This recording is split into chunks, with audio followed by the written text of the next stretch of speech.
So it's 8:31, and I am going to call together to order the council meeting of August the 20th.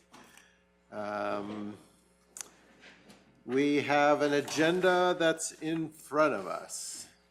Are there any additions to the agenda?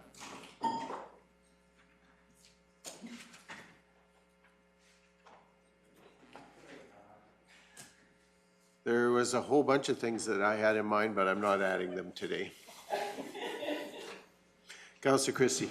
Before you have an imagination, I'll move the agenda as presented. I think in recognition of the day and the time and the amount that's here, I would agree with that. So I have a motion to approve the agenda as presented. All those in favor? And that is carried unanimously. Thank you.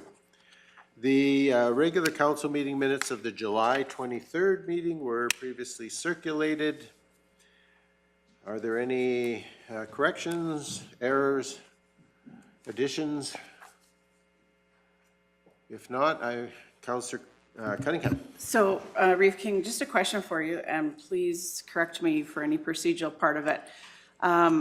I had to leave that meeting about an hour early due to a family emergency, and I just looked at motion number 12, and I know I'm going to get questions on that from ratepayers. So just wondering if there's any part of that where we could determine like a dollar figure and where in the budget that portion is going to come from, or where that information would be or could be provided. So Mr. Hogan, I'll defer to you on that item if you wish to address that, please. Through you, Mr. Chair. Yes, we can talk about the dollar figure attached to that motion, and as to where it's coming from the approved operating budget.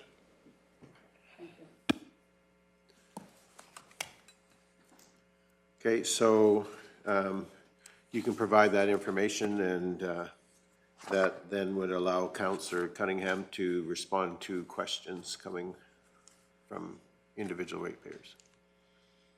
Okay, thank you for the question. Is there any further discussion, comment, correction to the minutes? If not, I'm looking for a motion to approve as presented. Councillor Penner? I'll make that motion to approve the minutes.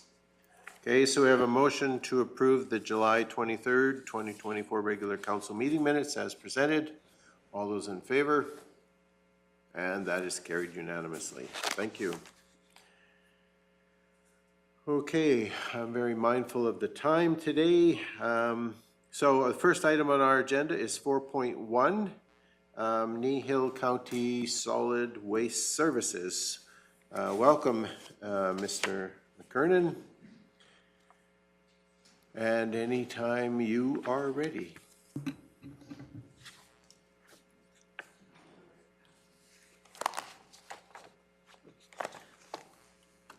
All right, good morning, Reeve, members of council. So this morning I just bring forward a RFD, a little presentation on Kneehill County Solid Waste Services. So just a little background, Kneehill County provides its residents with many options for waste disposal and recycling, from the transfer sites, the Class 3 landfill, curbside collection within the hamlets, the annual household hazardous waste roundup, and amenities within the neighboring municipalities, such as the Horseshoe and Acme transfer sites. All of the Kneehill County waste, the solid waste that is collected through curbside collection in our TransStore bins, are brought to a Class 2 landfill located in Drumheller and owned and operated by the Drumheller and District Solid Association. Kneehill County residents are permitted to access this service and this landfill at the rates set out. It is a different landfill from the one that is currently owned by Kneehill County, which is a Class 3 landfill located at our Torrington site. And this landfill, as it's a Class 3, accepts only certain materials that are inert, such as your furniture, your couches, demolition, that sort of thing. So nothing organic can go in that landfill. So I did have a presentation that I'll maybe just kind of go through that will cover a lot of the information that's in that RFD. So we can maybe just go through that, and we can go through it, and if you have any questions along the way, then please ask them. So we currently have, like I mentioned before, a Class 3 landfill. This is located just southwest of the hamlet of Torrington on Range Road 265. This Class 3 landfill was originally approved for the construction of 3 cells. The first 2 cells are full and complete and primarily covered over now. We'll still have to do some future covering when we actually reclaim the whole site, and the third cell is the currently one in use. In 2018, we did do an evaluation through WSP on what airspace we would have remaining, and back then in 2018, it was considered to be 9.7 years of remaining airspace. Now, it has to keep in mind that when this airspace is calculated, since we don't have a scale out at that site, the volumes of trash coming in were estimated, so it is all an estimation, but probably fairly accurate with that estimations. But to maintain and attempt to increase the expectancy of this third cell, the site attendants have been diligent on having loads sorted to try to limit the amount being offloaded in the cells and more into our areas of recycling like scrap metal, the burn pits, and that sort of thing. As I mentioned before, this is a Class 3 facility, and it is limited to the what can be placed in that cell. So we have to, like I said, sort those loads so we know that there's no liquids such as oils or that sort of stuff going in there, or organics like your household trash. So we do have to make sure that our loads are sorted. And like I said, if we did have that stuff in there, the landfill isn't constructed like a Class 2 with the leachate ponds and stuff like that. So as a Class 3, if we did have those organics, then that leachate isn't being collected. So that's why we have to be fairly stringent on that aspect of it.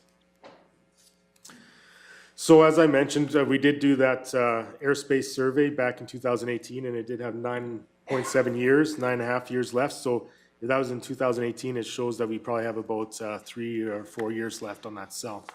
So it is time to start looking and discussing about if there is a want on constructing a new landfill. Just because of the time it takes to get that approved, do the engineering, and then do the construction, just to give us some time if that's the direction that we need to go. So currently, new landfill cell, we don't have any other site unless we went out and purchased it and found one. But there is some area at the current location that we could construct to sell. Construction of a new landfill, like I mentioned before, we'll need to go through the approval process, including the required engineering and the provincial review of the submission. This process could take at least 6 to 9 months.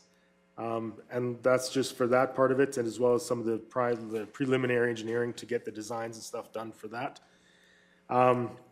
In that report in 2018, it did give a construction cost of doing a new cell, and it was estimated to be about $313,000.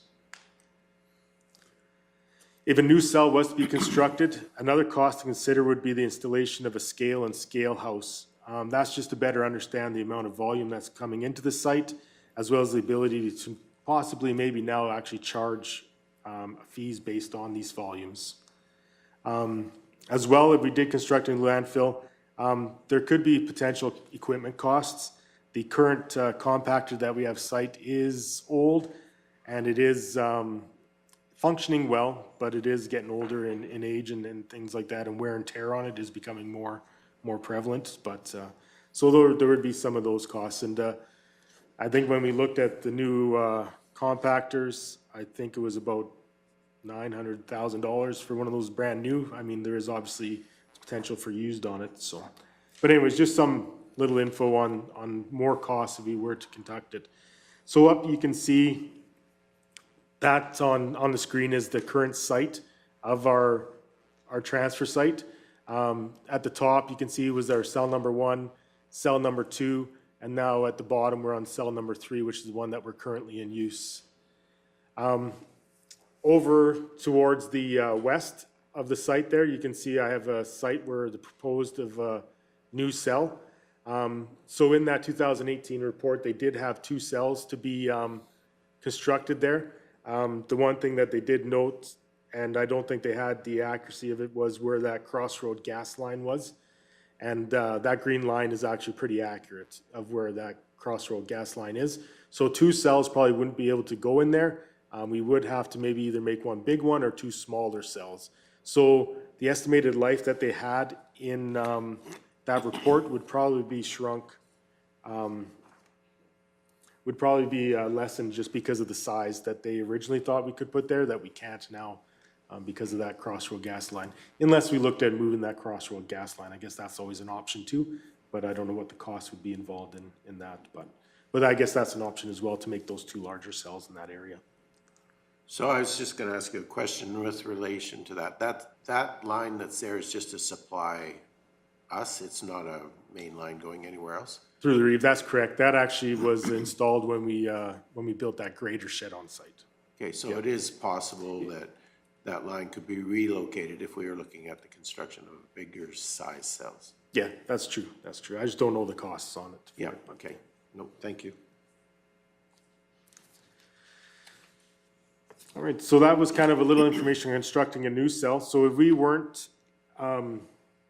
if the direction was not to get into the landfill business and construct a new cell as well, I did look into around our area where there is possibilities of surrounding landfills that our residents could potentially use. So a few options. Obviously, we're a member of the Drumheller and Solid District Waste Association, so that landfill is open to our residents to use. There is a rate associated with that they would have to pay. We do have the municipality rate. Yeah, I don't know, they call it I think they call it the municipality rate. I can't remember the exact term, but there's one for us and one for people that aren't part of the association. There's So also, just before you go beyond that, because we have our Drumheller solid waste person here as well, so if individuals from within Kneehill County are delivering to that site materials like we would be taking into Torrington, what is the cost to put that material in? I don't know whether you know, John, or whether Councillor Penner would be able to help. There is a small rate, like if it's just household stuff, like some bags and whatnot else, like that stuff, to a certain kilos or whatever, over that, for sure they have to pay for that stuff, even though that doesn't go to here. But yes, there is a fee. It's the basic, I think it's the same now, John, I believe. Sorry, yeah. we Through haven't the done Reeve, that review. I haven't looked at it recently, but I believe it was, there's a minimum charge of, I want to say $10, I think it is, and then I think it is $10 per ton for demolition for residential. If you're part of the association, if not, then I think it jumps up way up to like $100 kind of dollars a ton or something like that. I'd have to look on the website again and see what their current rates are.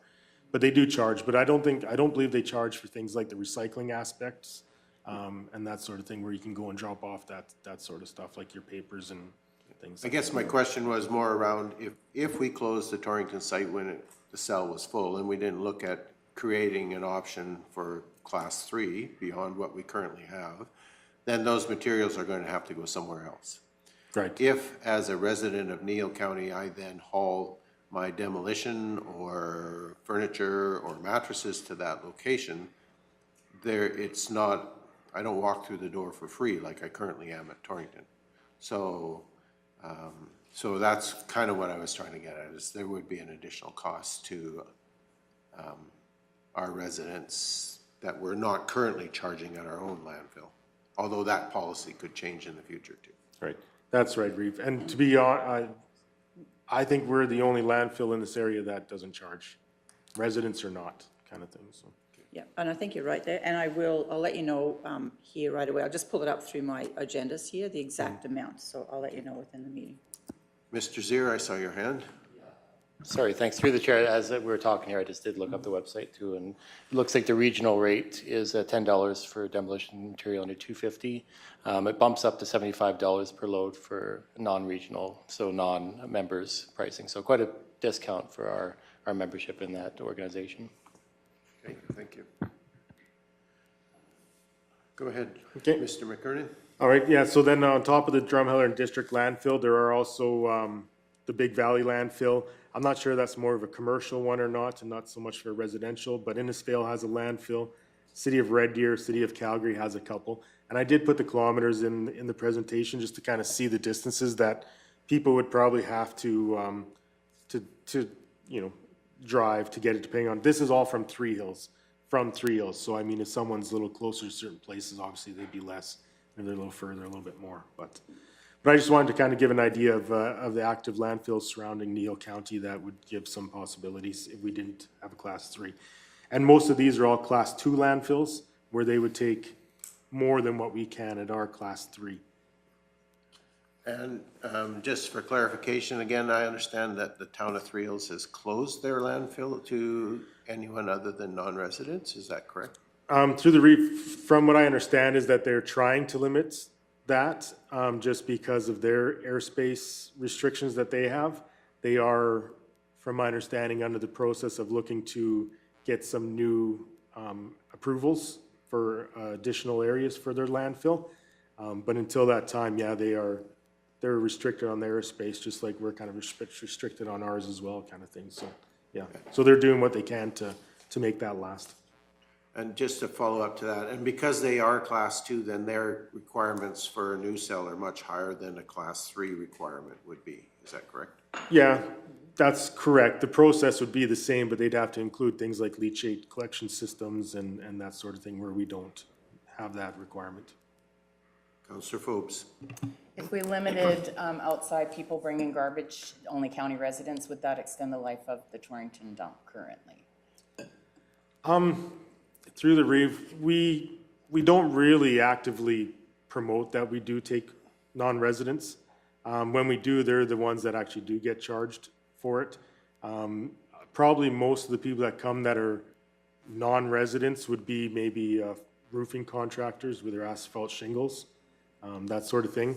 But there is, like I said, I mean, if we did go away from a landfill, something like asphalt shingles, we could have, they're a recyclable material, right? Which we don't recycle now, but I mean, that could be something we looked at. So we wouldn't have to necessarily stop people like that from coming, because if we put in a program to substitute what we're doing, kind of thing.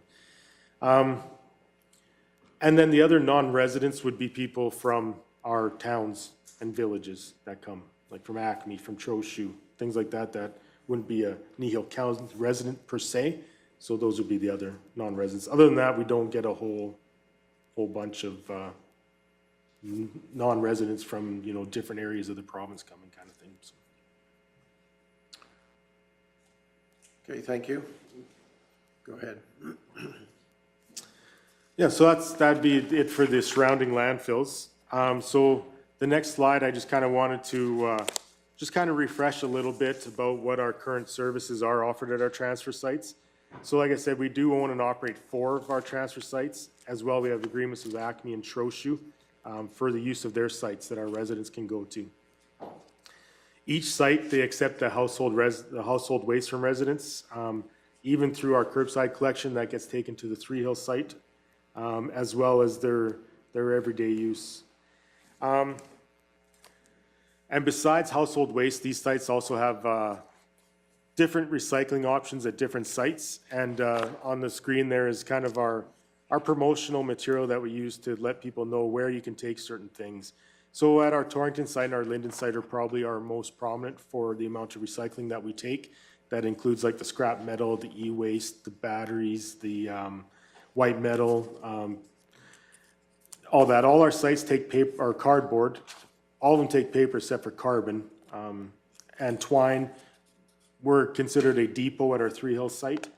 And our plastics and tin recycling bin is at our Three Hills site as well. So, and our Linden and Torrington site also have a burn pit, which we can take clean burnable materials and burn them there that way, so that residents don't need to have their own burning and stuff like that. So we do have a lot of services that we do offer. If we decided not to go the route of a landfill cell, like I said, some of these options could be expanded to include a few more options, like light bulbs. We could even look at hazardous waste year-round, oil filters and mattresses. They actually recycle mattresses now. But a lot of this recycling may come at a cost. So that's going to be passed on to the residents or absorbed by Kneehill County kind of thing. But there will be costs, and it may even, depending on which one you want to do or how much we do, it could be just as expensive as constructing a landfill kind of thing. But just some options there that we can look at other than a landfill. Also, there is alternative disposable methods coming out now. There's new technologies that are emerging. We are a member of the SAEWA, which is Waste Energy. And I think that there was a presentation not too long ago in council on that. So they are still kind of in the, I guess, design approval stages. So there is still some work to do with that, but there is that kind of on the horizon. As well, there is a Sustained Technologies processing plant being proposed in the county with Tasquin.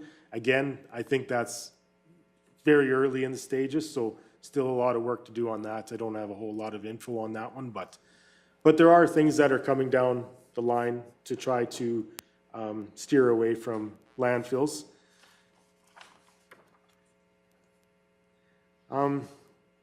Yeah, any questions on any of that kind of presentation? On what we currently do, what we might currently need to do, that sort of stuff? So I guess I would have a question in terms of the alternatives as far as recycling and so on. My assumption would be there'd be a significant cost to set up a facility to sort and manage things like mattresses, asphalt, shingles, sorting out fluorescent light bulbs and taking oil and some of the other things that were mentioned there. And I guess we'd have to have a pretty clear crystal ball to be able to spitball and tell us kind of what we'd be looking at. But it would involve certainly quite a change in the process that we currently are doing. Through the reef, yeah, that'd be my expectation as well, that there would be a change to how we currently do it and maybe a setup of how our sites are configured. Like with the mattresses, you'll probably need to have, for example, like some place to store them, right? That's covered and sheltered from the elements and stuff like that, right? For fluorescent bulbs, I mean, they have, machinery that you can basically crush them on site and then get the crushed stuff taken away.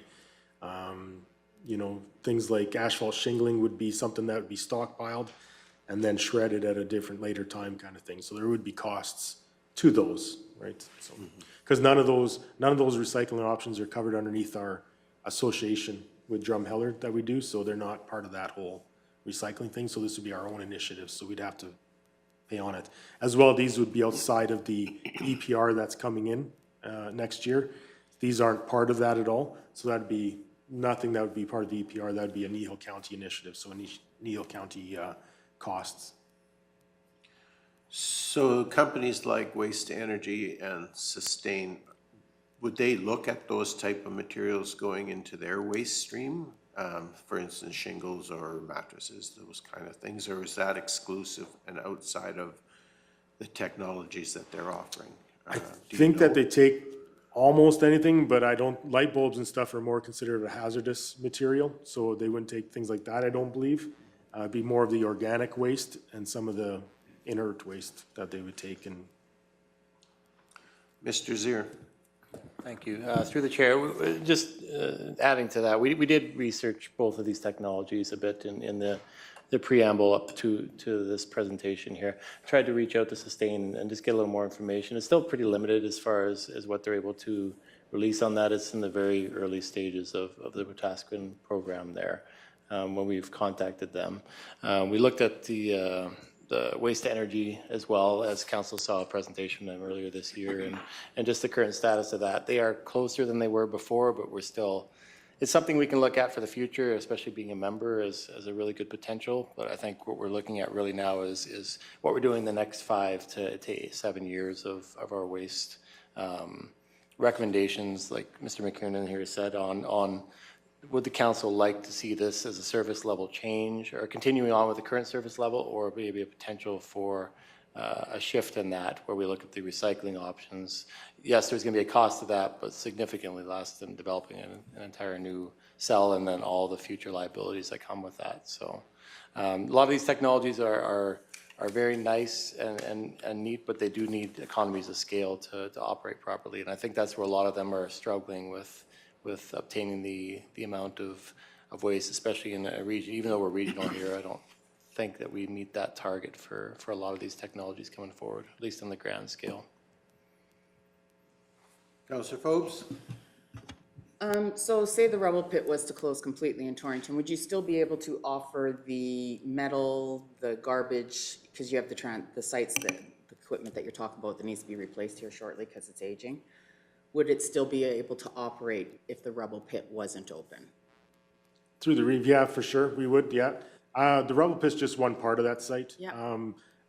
Every week that bin is full of people bringing their household garbage.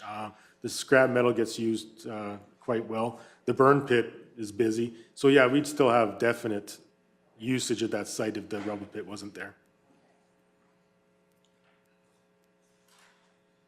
Councillor Penner? It's nice to offer recycling as much as we can, but we have to really be selective because it is expensive. And things like mattresses and that are not easy to handle. And like even like our association, the Drumheller Solid Waste, we did look into it and that kind of stuff. You need a lot of manpower and things like that. So we've got to make sure when that bottom line comes in that that's all accounted for with some of these options, because it is nice too. And I'd love to see more recycling, but we've got to be very selective, I think, in what we can do. We may have an expense to send it elsewhere or just have to recommend that they send it elsewhere. We do not handle it here, so. But I would like to see some more recycling, but where, I'm not sure. And it's so much up in the air here right now with SAOA, with what's going to happen there, and even with some of the other communities not far from us. Are they going to require more feedstock? They don't know that yet, and they may take our garbage for feedstock, so they have enough to keep their businesses or waste energy up and running.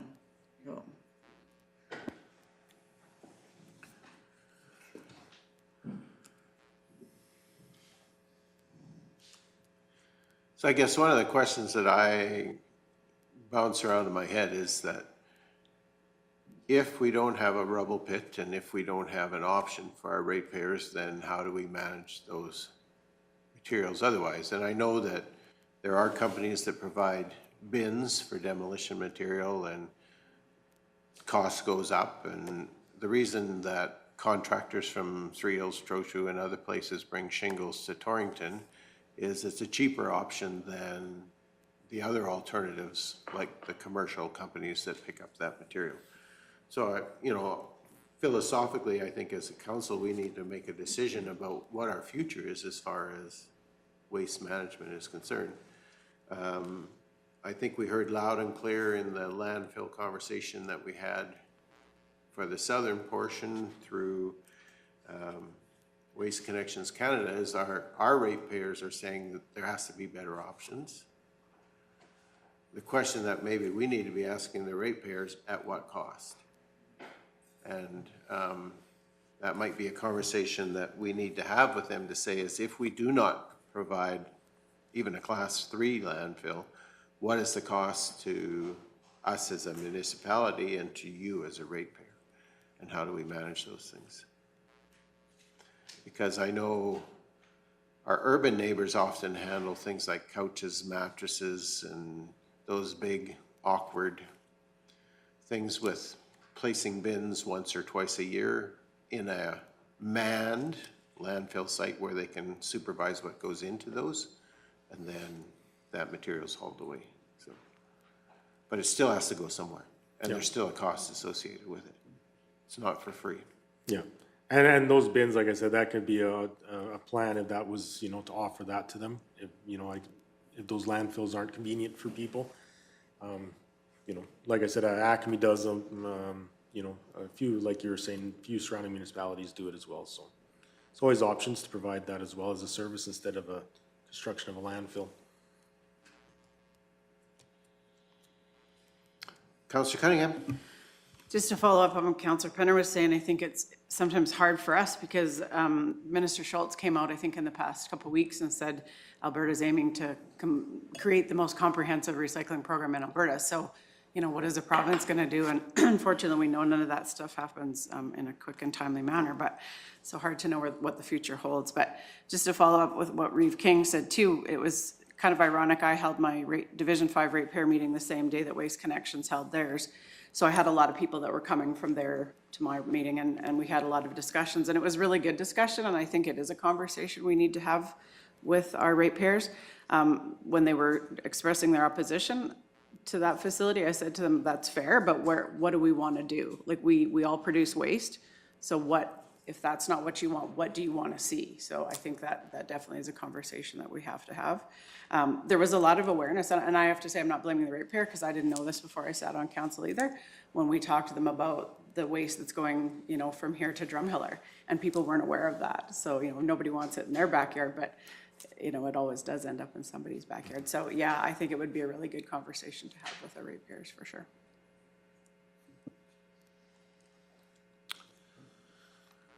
Okay, other comments, discussion?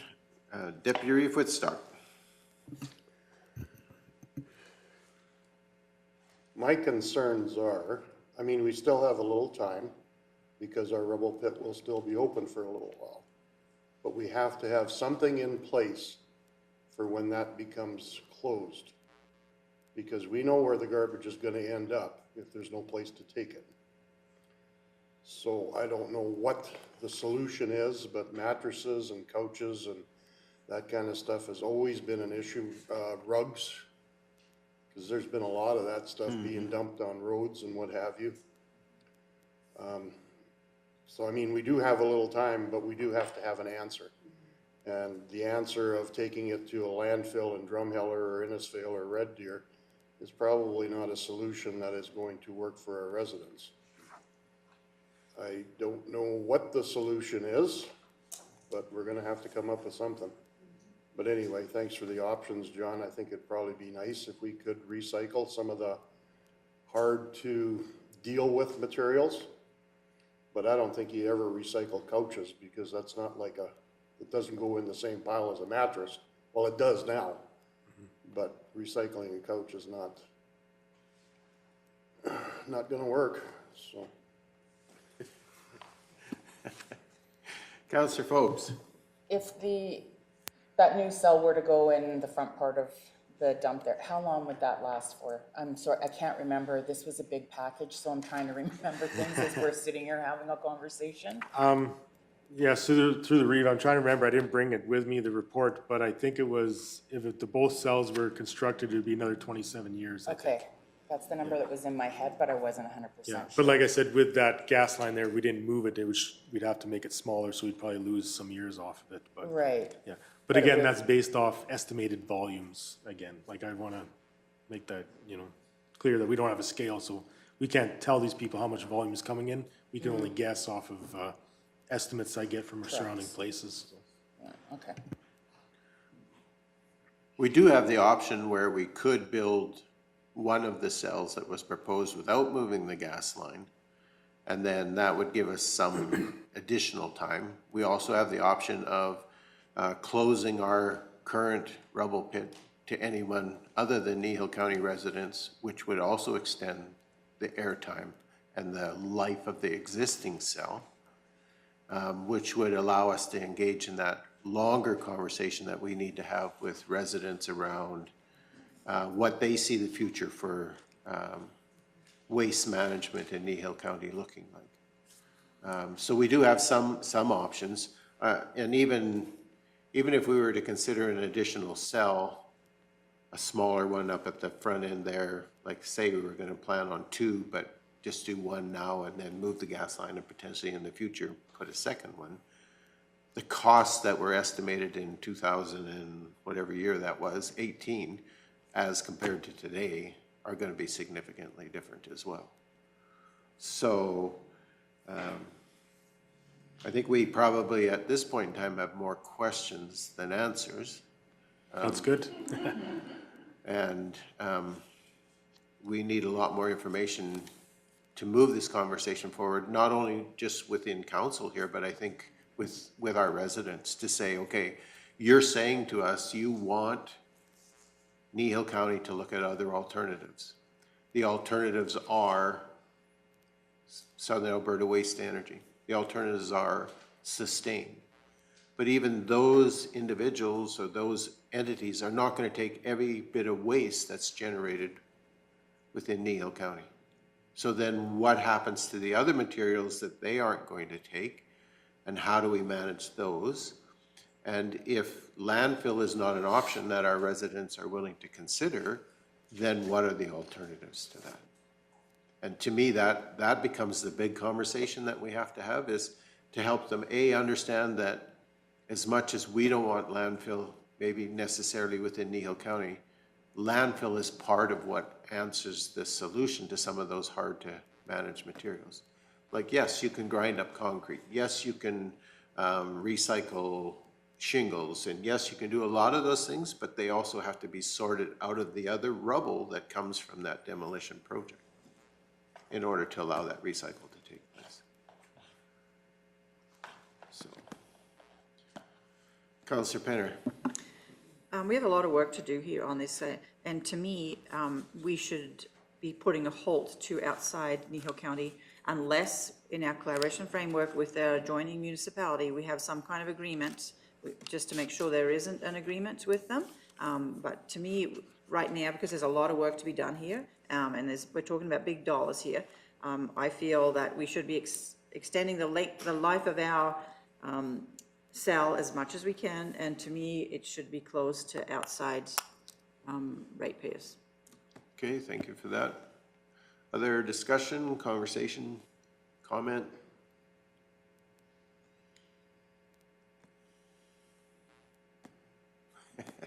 Don't everyone jump in at once? Mr. Just Zier? brief, I'll just, on a comment that Councilor Penner had about agreements and stuff with other municipalities. Yeah. We don't have any specific to the Torrington site.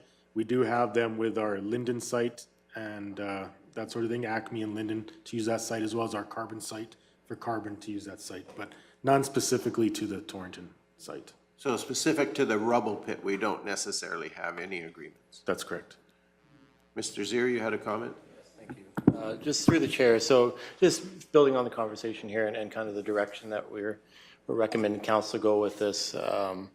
Really, this was to start off the conversation on where we're looking at if there's any real opposition to the additional cells on here.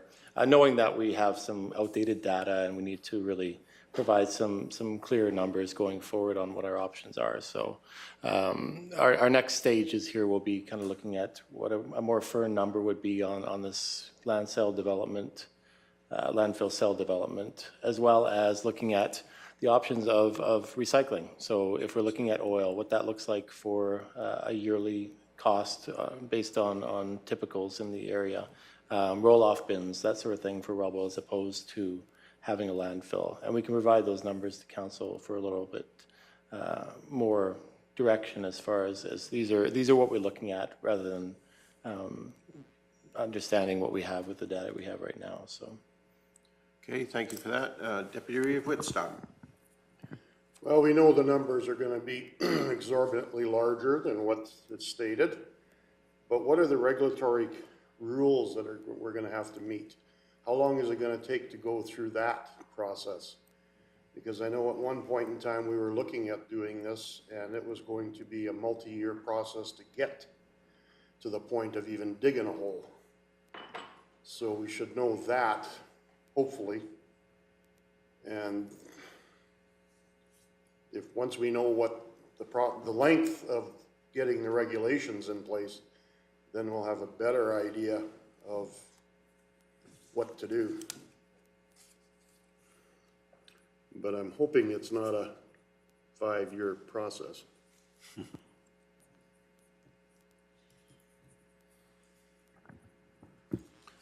Mr. Zier, and then I'll come to you, Councillor Forbes. Sorry, I saw Sorry, his hand. yeah, through the review, just to answer your question there, as far as, we can definitely get some estimates through this. As Mr. McKernan mentioned, it's class 3 are a little less stringent than Class 2, but definitely on the same regulatory level. Even when we built these ones here, the regulations, the liabilities after it, the monitoring after it, that's what we're really looking at. What we're somewhat concerned about is how long are we going to be holding on to these liabilities on this? I mean, till the end of time. We do have a disturbed site right now with those already on it. That's why this being in the same location is preferential. But part of our recommendation will be is county ready to take that risk on 2 new cells and the materials that risk going into those 2.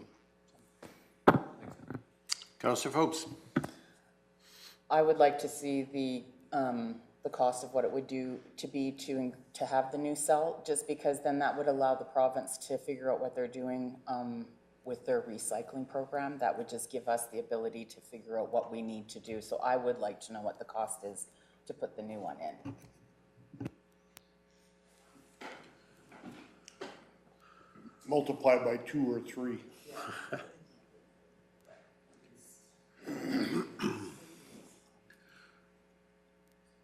So I guess my understanding would be that based on conversation that we recently had with our ratepayers, based on the questions being just even asked at this table in terms of information and the lack or the need for more information, not so much the lack, but just the need for more information and more clear understanding of what costs might look like and what options might be. I think that we've given you an idea that like I said earlier, there's more questions here than there are answers. And I think that the conversation that needs to happen is much larger than just the one sitting here at this council table, based on what happened in that discussion that we had around the Class 2 landfill proposal for the southern part of the county. And just the feedback that we got from ratepayers, not just in that area, but throughout the county around how we manage waste and what the future might look like. And the demand for recycling. I mean, there's a lot of people who are still not happy with the level of recycling that's being offered. And I think that one of the things we need to really help clarify in that whole conversation is it's much easier to ask for some of those options than it is to pay for them. And so we really need to be able to say to ourselves and to our ratepayers, if we want to go down this particular pathway, this is what it looks like, yes, but this is also what it's going to potentially cost. And anybody's cost estimate is going to be the best guess that they can do at this point in time.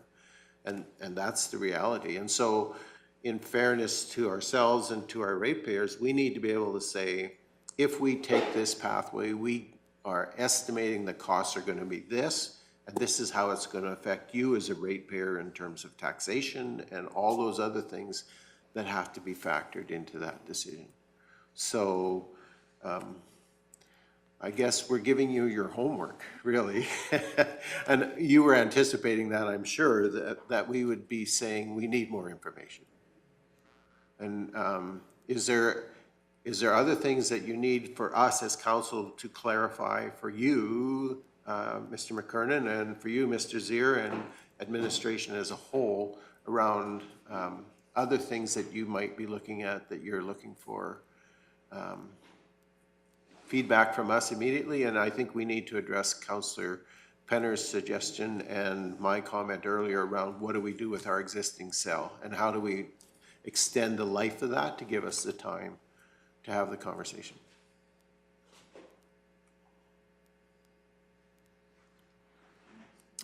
Councillor Penner, absolutely.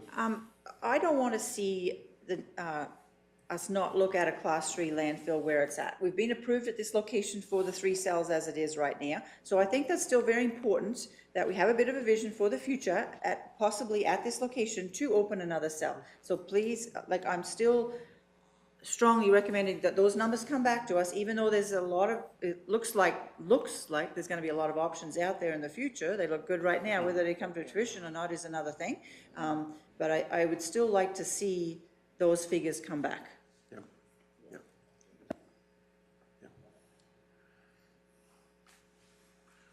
I think one of the realities, Councillor Penner, and to all of us, is that we need a made in Kneehill County solution, whether that involves other partners, whether that involves the province, whether that involves a bigger relationship with Drumheller Solid Waste or somebody else, we need to have that full conversation. And to close the door on saying we will not open another rubble pit, I think is premature and too early in the conversation for that to happen.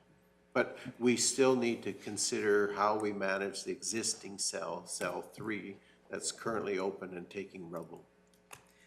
And I just wanted to comment, like to the ratepayers, like they have read that it's Drumheller Solid Waste, the recommended, the airspace available right now is for another 42 years before we have to move elsewhere or another hotel. 42 years goes very fast. Yeah.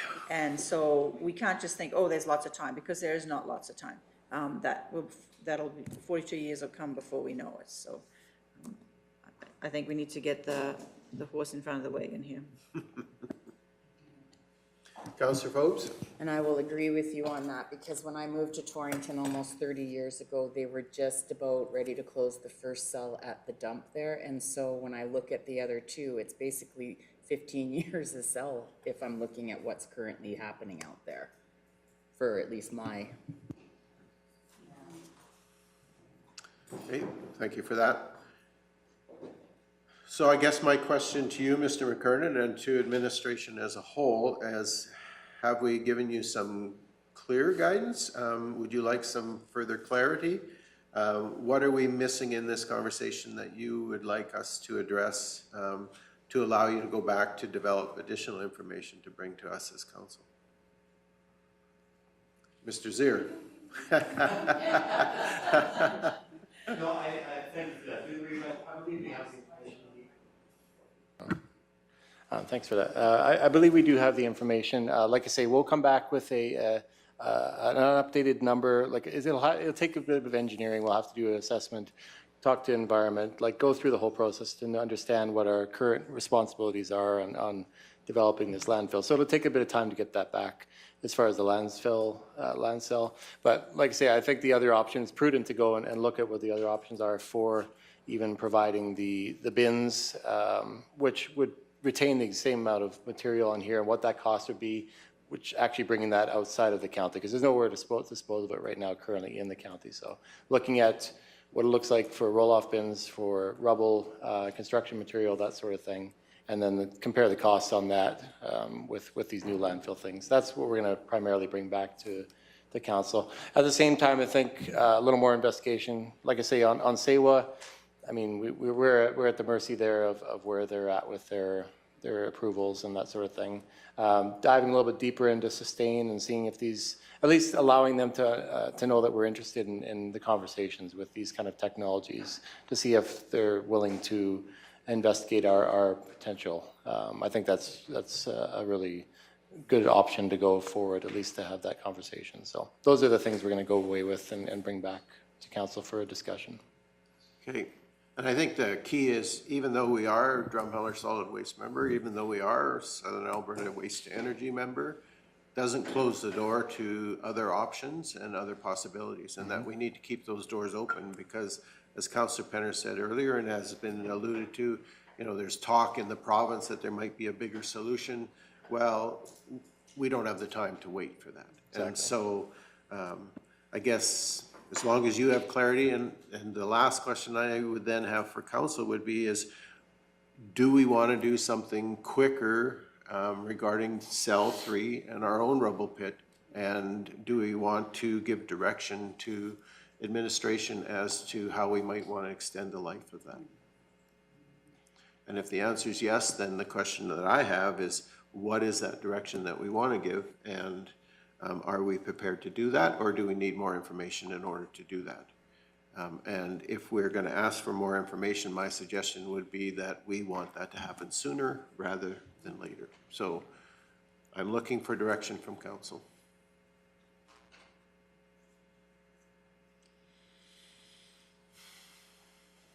Councillor Christie.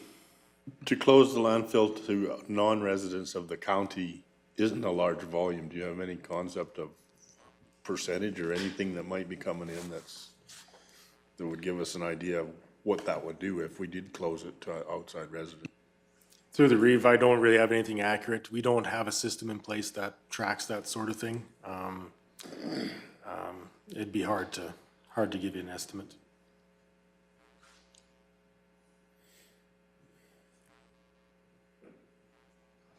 Counselor Forbes. So then when you're taking the license plates at these facilities, what are you doing with that information? Because I have to give that every time I go in there.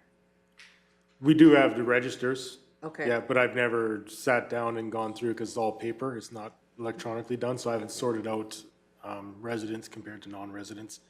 A lot of the times, it's quite normal where it's mostly the same people coming to the site. Yeah. So the attendants will kind of not take a lot of information off people when they come because they know that they're there every week, they know who they are.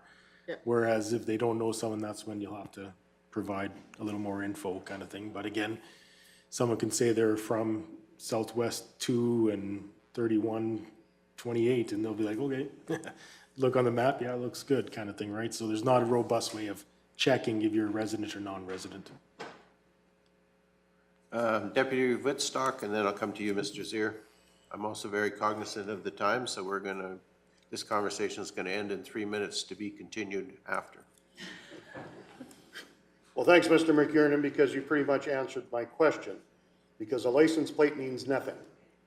A land location, I mean, I can make up a bunch of land locations in my head. There are probably residents that live in the towns and villages, but do own property outside, and yeah. Right. Saying that it's coming from that property Yeah. doesn't work. Right. But I think we should limit no outside material coming into the landfills. That is what would propose. Okay, Mr. Zier? And thank you, Deputy Reeve Woodstock, mimicked my words here, basically looking at this, correct, like we have landowners that live inside other urban areas that have land that can still use that, so even using the license or the license plate, it's really hard to police that kind of thing. At the same time, we recommend that our staff don't come into confrontation with a lot of these residents, so we won't. If there's aggression there, we are going to allow them to do it regardless, so to drop it. So we can put up signs, we can identify that this is for Kneehill County ratepayers only, but actually policing that is going to be a little bit more difficult. So. Well, they either dump it at the fence site. They'll either dump it at the fence site or on the way home. Or back home. So through the Reeve, I just want to maybe then ask then, is that non-resident, then are we also going to include commercial, like those little small companies then as well, as a non-resident kind of thing? Okay. Like Mr. Zier was kind of alluding to, we can get that info out as much on our social media, on signs and stuff like that, but it's going to come to them actually just showing up at the site, right? And that's where the confrontation happens, and we do try to limit that with our attendance with the residents, so there may be a little bit of a learning period for it kind of things. Okay, so actually, I'm going to leave that conversation where it is right now, so you'll have to hold your comment, Deputy Reeve and Councillor Forbes. We are going to take a 5-minute recess. We have a delegation at 9:30 from Seniors Outreach. And so we're going to take a 5-minute recess. We'll be back here at 9:30. And Mr. McKernan, if you would hold this conversation until we come back to you. Thank you. So we're in recess till 9:30.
Okay, it's 9:30 and I'm going to call our meeting back to order. We have a delegation with us this morning from Seniors Outreach. So welcome, Carrie, and I'm going to assume you're Astrid. Yes. I haven't met you before, so welcome here. We're going to turn the floor over to you and allow you to make your presentation. So maybe what I'll do first is I'll introduce a bunch of the people that are in the room, or have them introduce themselves, and then you can do that as well. Exactly. So I'm going to start with Councillor Penner, and we'll go around the table and allow administration to introduce as well. Good morning, Debbie Penham, Division 2, down the Swalwell area. Good morning, I'm Faye McGee for Division 1. Carrie Phobes, Division 4, Torrington and Sunny Slope area. I'm Ken King, and I represent Division 7, which is the northeast portion of Kneehill County. Morning, Jerry Woodstock, the Acme-Linden area. Good morning, thanks for coming. Laura Lee Michelle Cunningham, I'm Division 5, and I'm an area surrounding the town of Three Hills. Yep, good morning, I'm Wade Christie, I'm Division 6, which is the northwest corner of the county. Right. Morning, Mike Hogan, Chief Administrative Officer. Right. Good morning, I'm Kevin Gannon, I'm Director of Community Services. Hi there, Mike Zier, Director of Infrastructure. Hi, Teresa Cochran, Director of Corporate Services. Thank you. All right, so here's your opportunity to introduce yourselves and make your presentation. Well, thank you very much. I'm Terry Schlenker. I've been had the opportunity and the privilege of being the administrator for Seniors Outreach for the last 7 years. Before that, for 7.5 years, I was a coordinator in South, which is Carbon Linden Acme area. To my left here is Astrid Behrens-Ritz. Astrid is at this point called an interim administrator. As of September 1st, she'll be taking over my job. And I'm using that R word, retirement. We'll see where that goes. So thank you very much. The mission of Seniors Outreach is to enhance the quality of life for Kneehill County seniors and their families by empowering citizens through volunteerism, services, and advocacy. This is a strongly volunteer-based nonprofit charitable society begun officially in 1995 to serve Kneehill County seniors and their families. We're presently completing our 29th year. This September, we will begin our 30th year. And this we will be celebrating during Seniors Week in June, between June 2nd and 8th, 2025. Our society operates with a 7-member society board. We have 4 dedicated part-time staff. The administrator is usually around 32 hours a week. Administrative assistant is 22 hours a week. At present time, we have 2 assistants who do 6-month trade-offs. We have 2 community relations coordinators who are spending approximately 20 hours a week. One in Kneehill North takes care of Horseshoe, Torrington, Wimborne, and Huxley area. And Kneehill South, Acme, Linden, Carbon, and Swalwell area. We have 2 contractors, technology or a digital director who is with us 1 day a week for approximately 7 hours, and a bookkeeper for 3 to 3.5 hours a week. In 2023, we had 80 active volunteers throughout Kneehill County, providing 4,937.5 hours of service, that's recorded hours, to 631 individual seniors, 9,576 times. They used it a lot. Through our 6 major areas, and we provide about 12 programs. And there's a listing there of the program areas: assistance and education, community service, transportation, visitation, community drop-in, and health and well-being. And I'll just mention that the community drop-in is the one here in Three Hills. We do not operate the other seniors centers, they are independent. But in 2009, Seniors Outreach was asked to operate the Three Hills one, and so we have done so since then. And health and well-being is our other area. We have two other major programs that I want you to be aware of. One is Seniors Week programming, and in 2023, that was June 4th to the 9th. And there are some highlights listed there. Hymn sing, cooking for one or two. As a senior, that's often a challenge. We're not cooking for families anymore, cooking for ourselves or for a couple. Pancake breakfast, free bowling, thanks to one of our local businesses, Traders Furniture. Presentation of the seniors for seniors at the Horseshoe Seniors Drop-In Center, and that had the school involved as well. Rosebud Theater trip, we did underwrite some of the cost of that.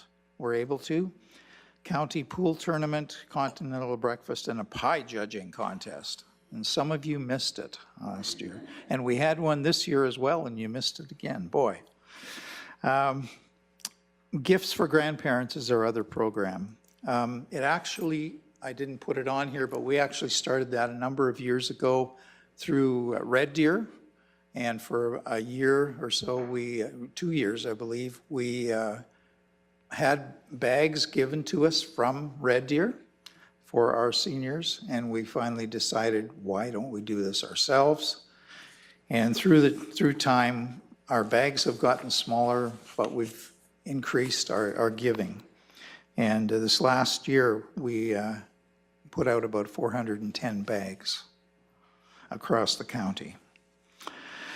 Our funding basically comes through Kneehill Regional Family and Community Support Services, which is a combination of funding from Government of Alberta, Kneehill County, the towns of Three Hills and Horseshoe, and the villages of Acme, Carbon, and Linden.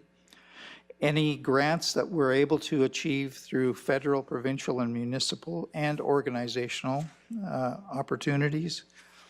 Once every 3 years, we get a chance to do a casino, which we did this last year, and donations from community businesses, service organizations, and individuals, and some of our own fundraising through our fall turkey supper and sponsorships. And I'll ask Astrid to continue on. Good morning, everybody. As you can see, our seniors outreach services extend across the Kneehill County. They are carefully developed to foster social connections, enhance health and well-being. We support seniors and their families to live fulfilling and engaging lives within our communities. We want to recognize that although our hardworking staff facilitate many of these programs, they would not be possible without the support of our wonderful volunteers in Kneehill County. We are dedicated to providing a variety of useful and effective and adaptable services to meet our seniors' changing needs. Our offerings include wheelchair-accessible transportation options, including reasonably on-demand caring cars and community and event bus trips. These services help people live more independently, meet others, and attend important medical appointments such as dialysis and cancer treatments. They also give families who live far away peace of mind and create chances for family gatherings. Furthermore, we provide community services, including IT technology support, handyman assistance, and the delivery of hot and frozen meals on wheels. These are essential for health and well-being for our seniors. Our volunteers frequently address practical needs, including plumbing repairs, assistance with residential transitions, and the safe removal of hornet nests from front doors. Through their efforts, our volunteers significantly enhance the comfort and the safety of our residents. As Terry mentioned, our Seniors Outreach main office is located in Three Hills, and we support independent senior centers in our area. Our Kneehill South Community Relations Coordinator works in the town of Carbon, Acme, and Linden, and she also teams up with local seniors to facilitate programming, and they have kindly offered space for her to work. Our Kneehill North Community Relations Coordinator works in the library section of the Ron Gore Center, Gore Arena and in Torrington, and meets with seniors in the post office in Wimborne. She also has an office in Trochu in the Trochu Arena. Thank you very much to the town of Trochu that has provided that. And she keeps connected with the drop-in centers.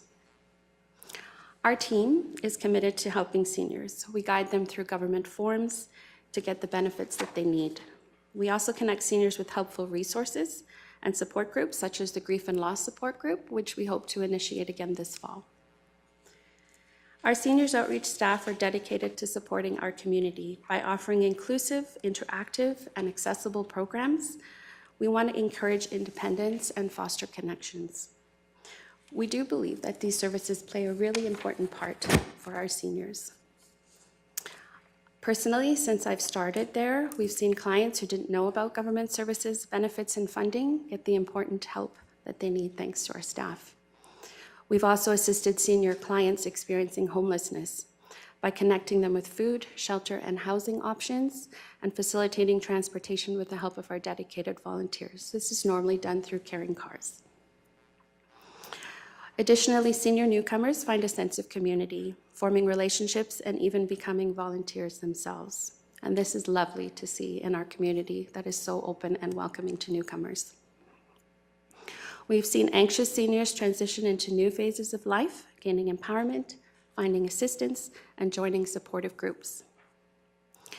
We frequently receive expressions of gratitude and appreciation for our service, and we know it's only made possible due to the support of volunteers and in collaboration with many partners in Kneehill County, such as the Kneehill Regional Family and Community Support Services, Victim Services, Dementia Friendlies Community Group, Family Violence and Elder Abuse Group, senior organizations in Kneehill County such as the Carbon New Horizons, Acme Seniors Association, Linden Care and Share, Torrington Silver Willow, Trochu Drop-In Center, and the Three Hills Community Drop-In Center. Finally, last but not least, Kneehill County, thank you very much. The town of Three Hills, town of Trochu, village of Carbon, village of Acme, and the village of Linden. As you noted in our mission statement, we offer seniors and their families the opportunity to volunteer, to provide services and programming to overcome social isolation, which is really a huge thing in our community. And we advocate for our seniors and for their families. With your support, we continue to provide essential opportunities and assistance to our treasured seniors and their families in Kneehill County. Thank you. The statistics that we provided are from 2023. We had active 80 volunteers. The number of hours was over 4,900. Times that clients accessed services, 9,576 times.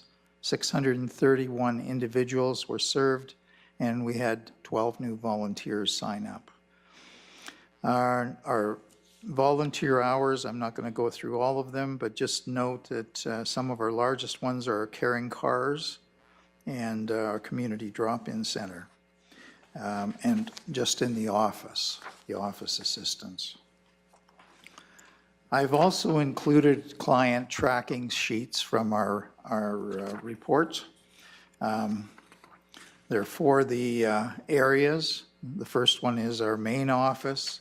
We had 188 clients that we saw at the main office, 333 times they returned, and a total of 521 times.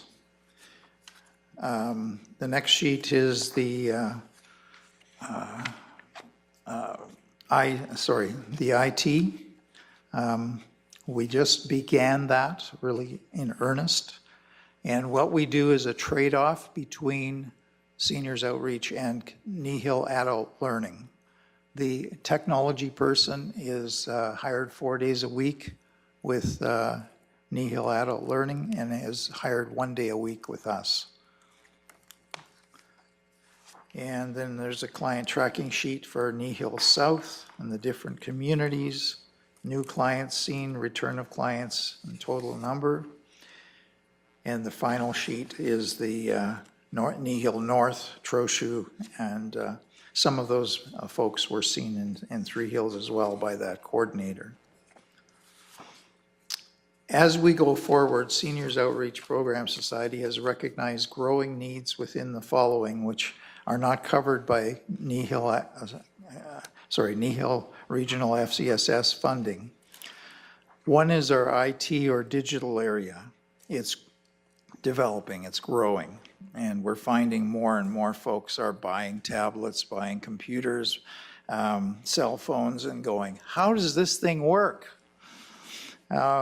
And so our IT person, Josh, has been very helpful with the problems that these folks have had.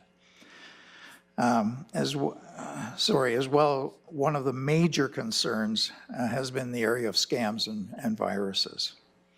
We have no direct financial support to meet this need except through an initial SIP grant, Community Initiatives Program grant, which started this position in 2021 for approximately 2 years.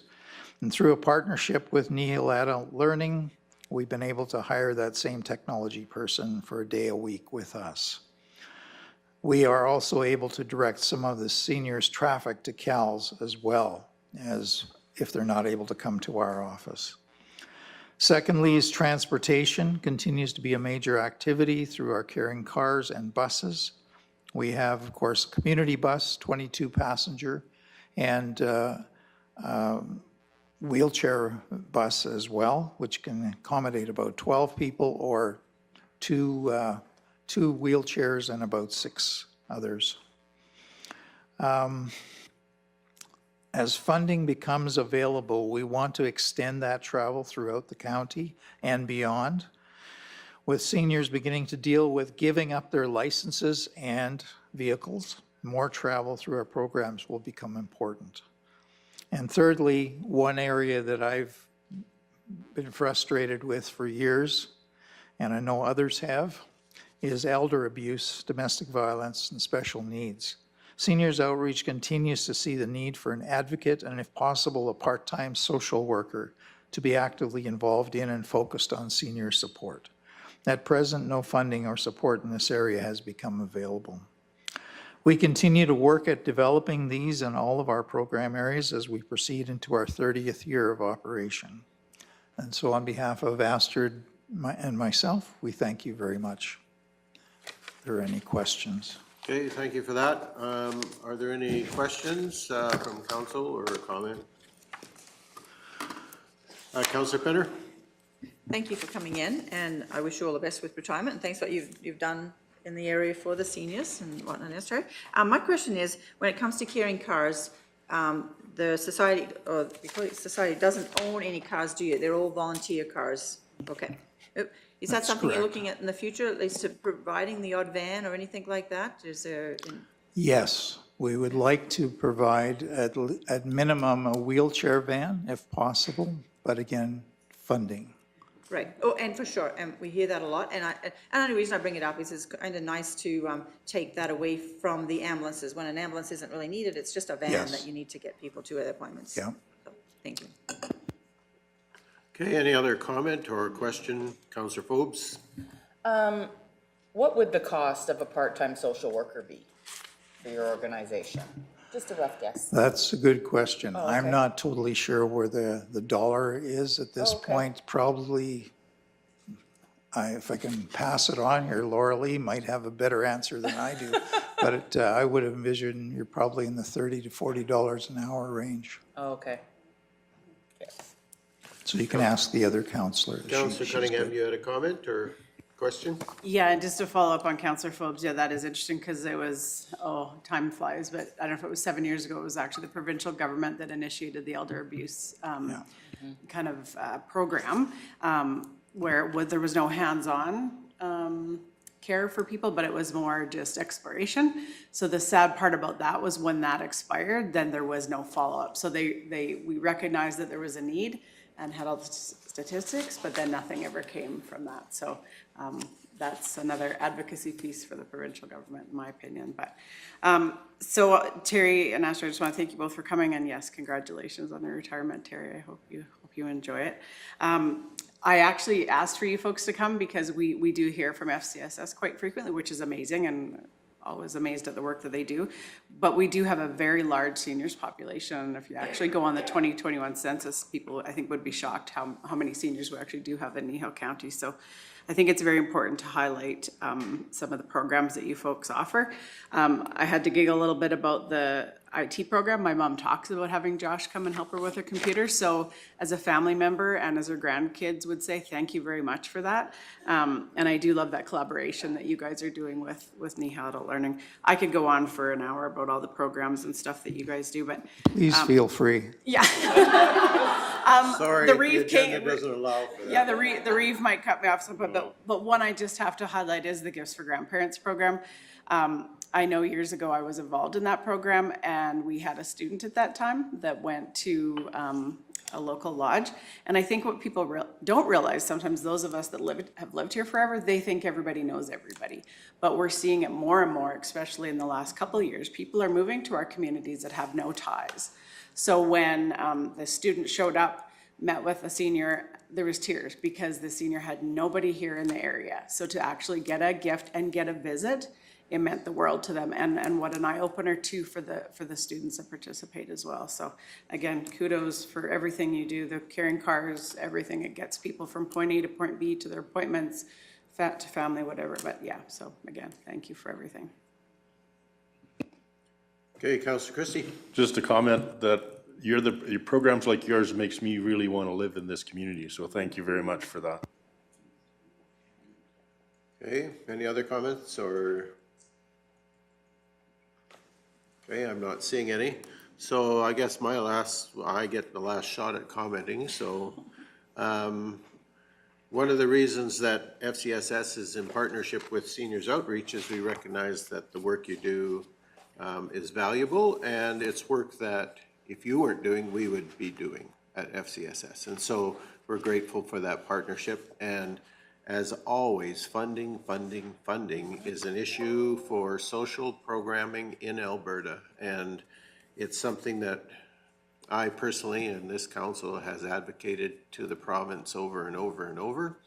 And unfortunately, it doesn't seem to be a voice that's being heard. So I want to say thank you to you for the work that you're doing in our communities. And don't quit pushing on FCSS.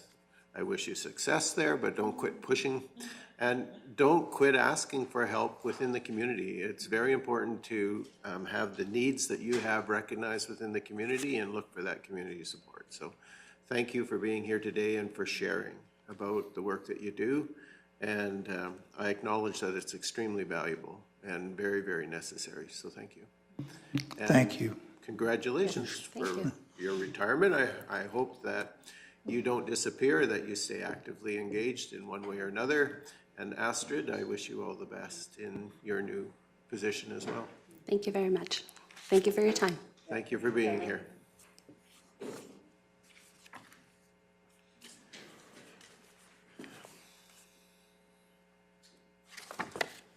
All right, we will return in our agenda to 4.1, which is our conversation around Kneehill County and solid waste services. And I know I have at least 2 council members who are just absolutely chomping at the bit to ask a question or to make a comment. So Deputy Reeve Whitstock, I had seen your hand first. Do you wish to comment? Nope, my memory's gone. Well, that was a waste of time. One down. That was one down, yes. Councillor Forbes, she wrote her question down. I did write my question down because I didn't want to have that happen to me, which does happen. I guess my question is at our sites that we have, how many attendants are at that? Just because you bring up the fact that there might be confrontation, I would hate for it to be one person where someone else isn't witnessing that.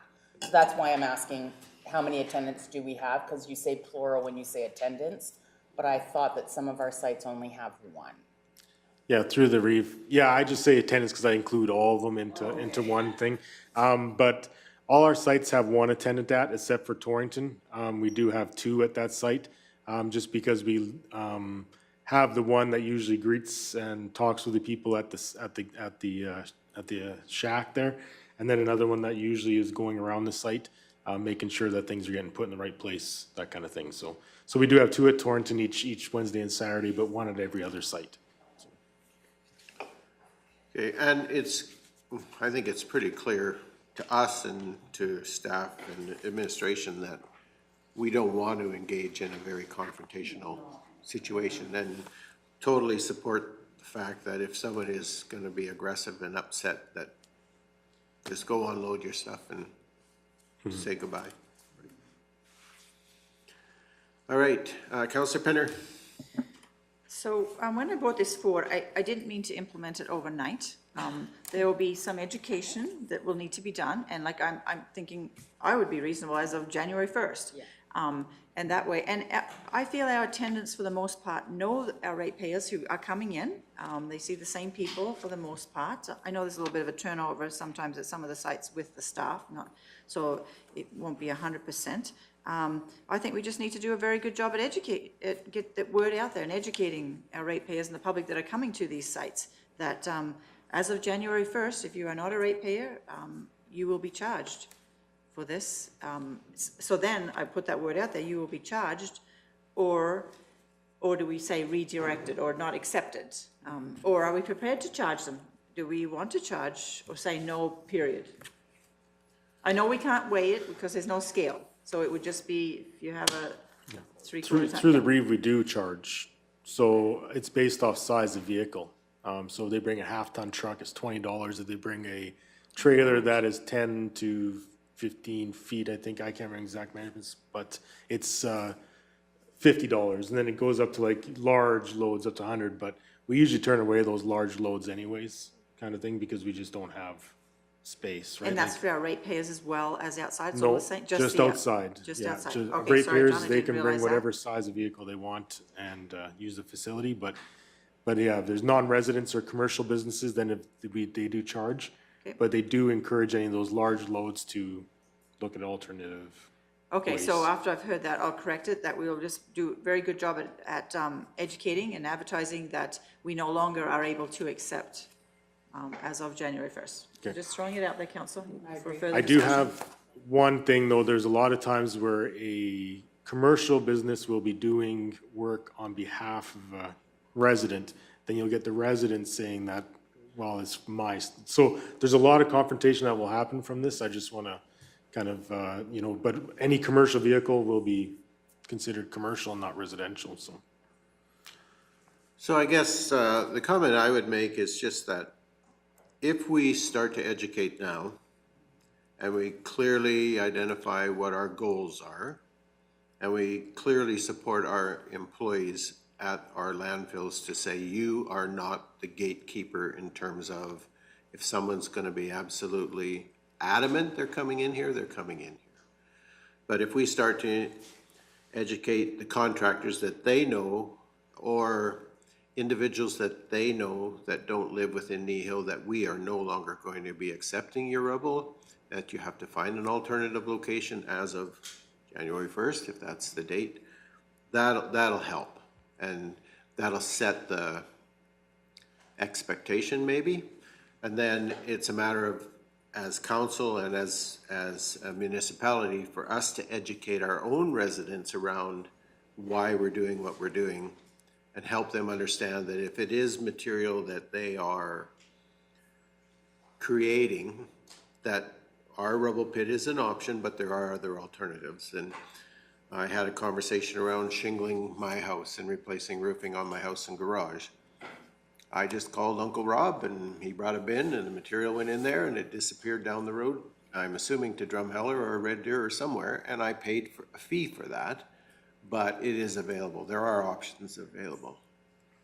So I think if we engage in those kind of conversations, not only with the non-residents, but with our own residents, I think that'll help, and then support our employees 100% in terms of what they need to do at that landfill, to protect the air space, but more importantly themselves in terms of those conversations.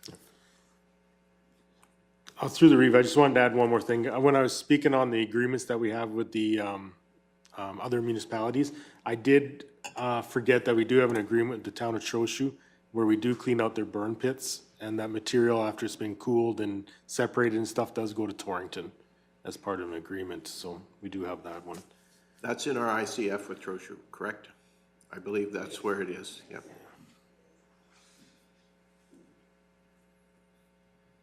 Okay, do you have enough to go forward?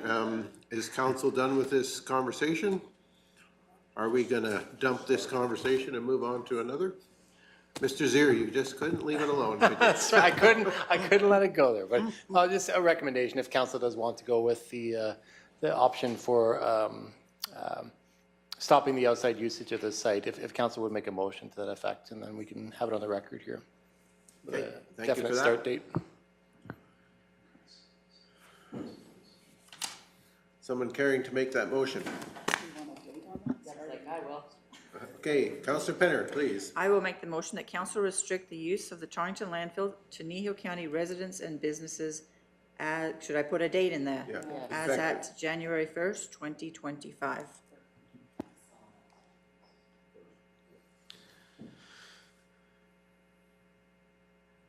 Okay, is there any further discussion?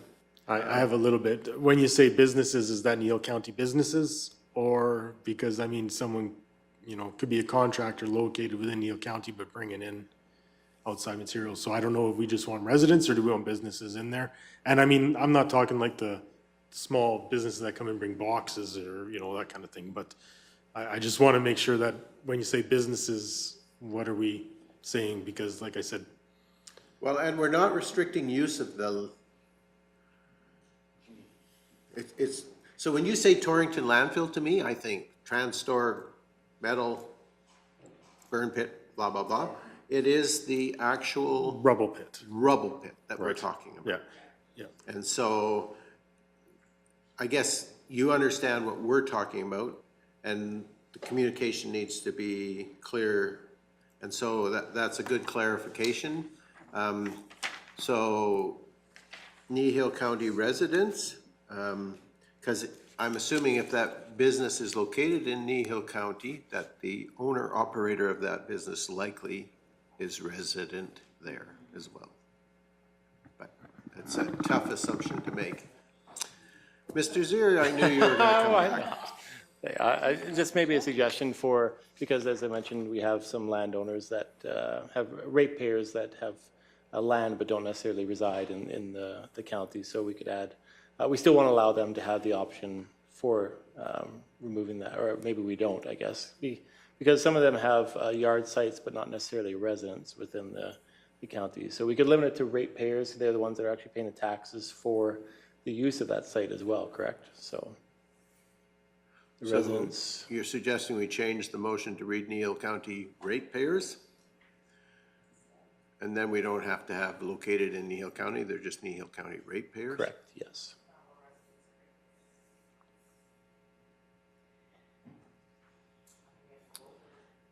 Are you going to use your microphone, Councillor McGee? Would you like to comment on this motion that we're crafting? Councillor McGee. Sorry, I was thinking out loud there for a minute. My apologies. I believe we have some residents who aren't ratepayers, so I'd like to see both words in the motion. Okay, so worded as ratepayers and residents. And then we could remove the and businesses located in Kneehill County.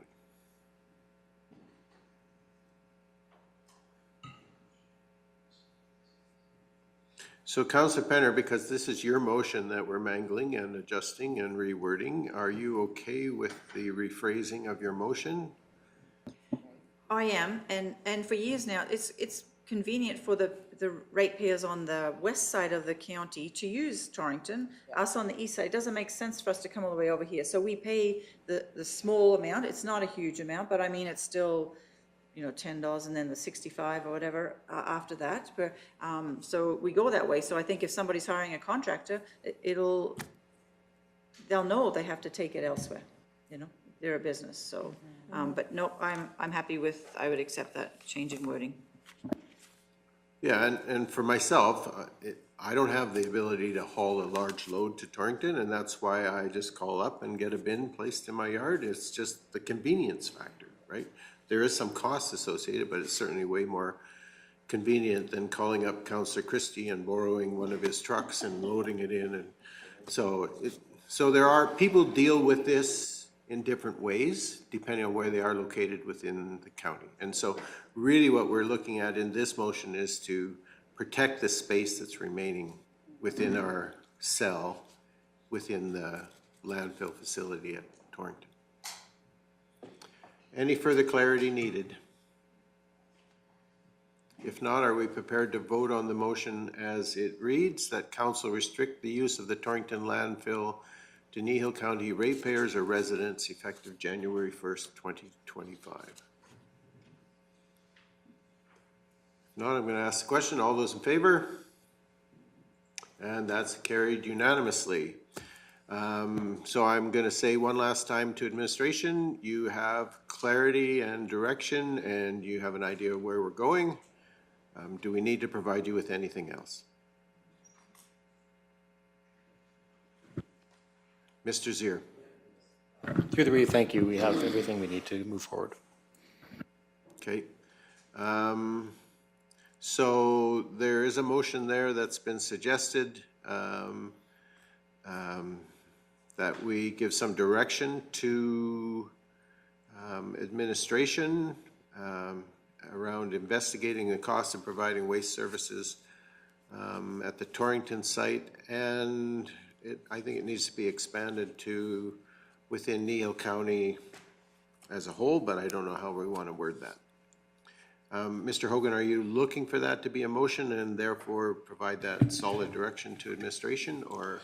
Through Mr. Reeve, I think that would be appropriate. Is this gives, you know, we know, as Mr. Zier said, we know what it is that you want us to investigate, but this now puts a record to that by providing that direction through a motion.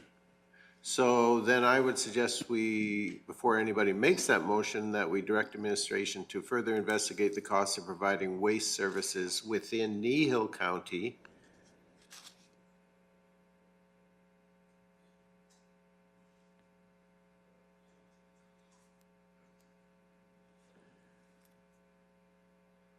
No, don't take away the Torrington site, Carolyn. And at the Torrington site. There. Just because we're not specifically talking about the Torrington landfill, but we are talking about waste management and solid waste within the entire county. Okay, somebody care to make a motion to that effect? Councillor McGee. I would love to make that motion, that we direct administration to further investigate the cost of providing waste services within Kneehill County and at the Torrington waste site beyond the site's current lifespan. Okay, thank you for that. Any further clarity needed? Councillor Penner. Do we need to say solid waste? Okay, that's it. I definitely would like that change. Okay. Friendly amendment. Any further discussion? Is rubble a solid waste? Yes. Okay. We're currently taking rubble into our solid waste facility at Torrington.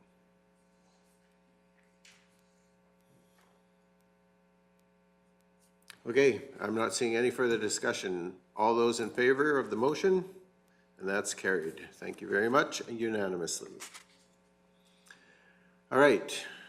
I am going to say we are done with that conversation. And thank you, Mr. McKernan and Mr. Zier, for your participation and for providing us with some solid material to digest. Oh. So the next item on our agenda is 5.1.1. Bylaw 1906, which is a road closure, Railroad Avenue in the Ex-Hamlet of Allingham. And welcome. Good morning. Yes, so we have received an application from Reuben Scheel He's approached the county in his desire to purchase Railway Avenue, which lies on the east side of his property within the ex-hamlet of Allingham. By closing the undeveloped avenue and ultimately purchasing the land, it would allow him to maintain the area and increase the size of his lots. Reuben and Aaron Sheila are the owners of all the lots on the east side of Allingham. So this includes east of Park Avenue, which is the Range Road, but they call it Park Avenue, which includes lots 1 to 5, Block 1, Plan 325E1, Plan 3251 OT, which used to be called Center Street, and Plan 9310366, Block 1, for a total of 6 titles. Should council and subsequently the Minister of Transportation approve the closure, it would be required of the applicant to survey, purchase, and consolidate Railway Avenue into the adjacent lots. A consolidation of all the 6 titles into one title would be requested. Closure of the Railway Avenue will not interfere with legal access to any other parcels, and the total approximate size of all the lots owned by the applicant would become about 6.6 acres. The closure of the avenue would add an additional 2 acres, give or take, and an encroachment agreement is currently registered on title for a garage, which could be removed once the road closure was approved. Road closures are governed by the MGA Act Section 22, which states that a road must be closed by law and must be advertised and must be approved by the Minister of Transportation prior to receiving second reading. Notices will be sent to adjacent landowners within 1 mile and referral agencies. Referral agencies notified include internal Kneehill County departments. This process is similar to a public hearing for a land use bylaw amendment. A person who claims to be deemed affected must be given an opportunity to be heard by council. First reading is just the mechanism for moving the application into the process. Okay, thank you for that. Are there any questions for our planner, Ms. Keever?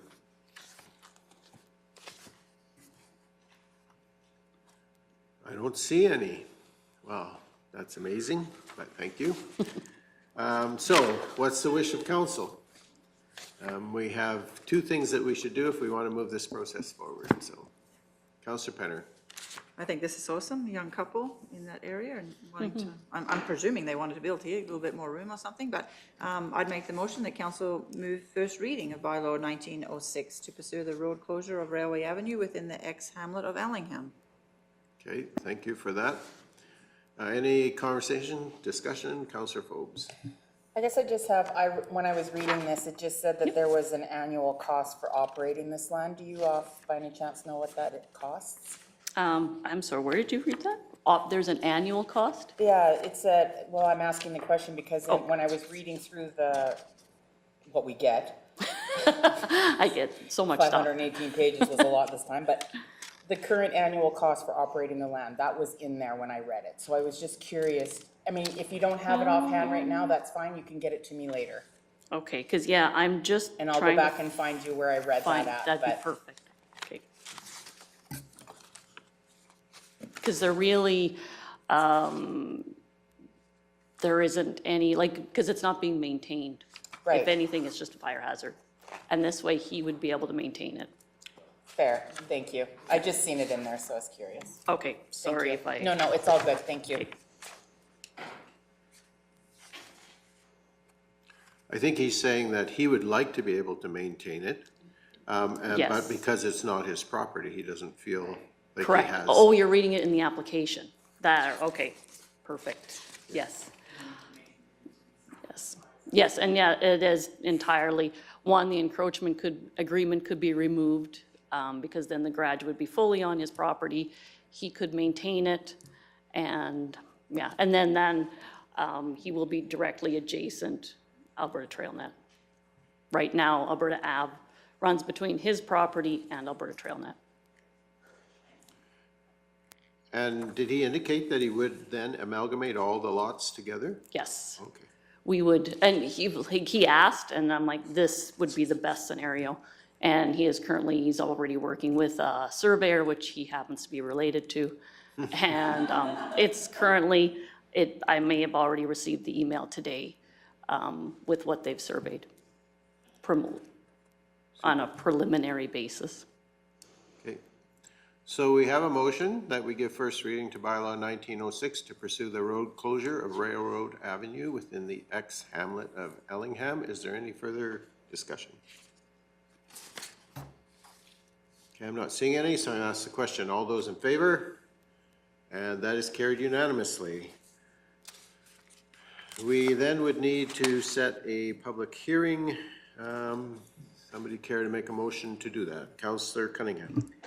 I'll make the motion that council move a public hearing to be scheduled for September 10th, 2024, 10 a.m. as per section 22 and 230 of the Municipal Government Act. Okay, so we have a motion to set a public hearing. Is there any discussion related to that motion? If not, Councillor Cunningham has moved that we set a public hearing scheduled for September 10th, 2024 at 10 a.m. as per section 22 and 230 of the Municipal Government Act. I'm going to ask the question. All those in favor? And that is carried unanimously. Thank you, Ms. Keever, for your time and for being here.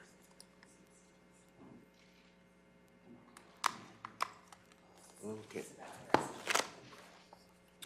Okay, our next item on our agenda is 5.1.2, Bylaw 1907, redesignation from DC5 to agriculture, I assume.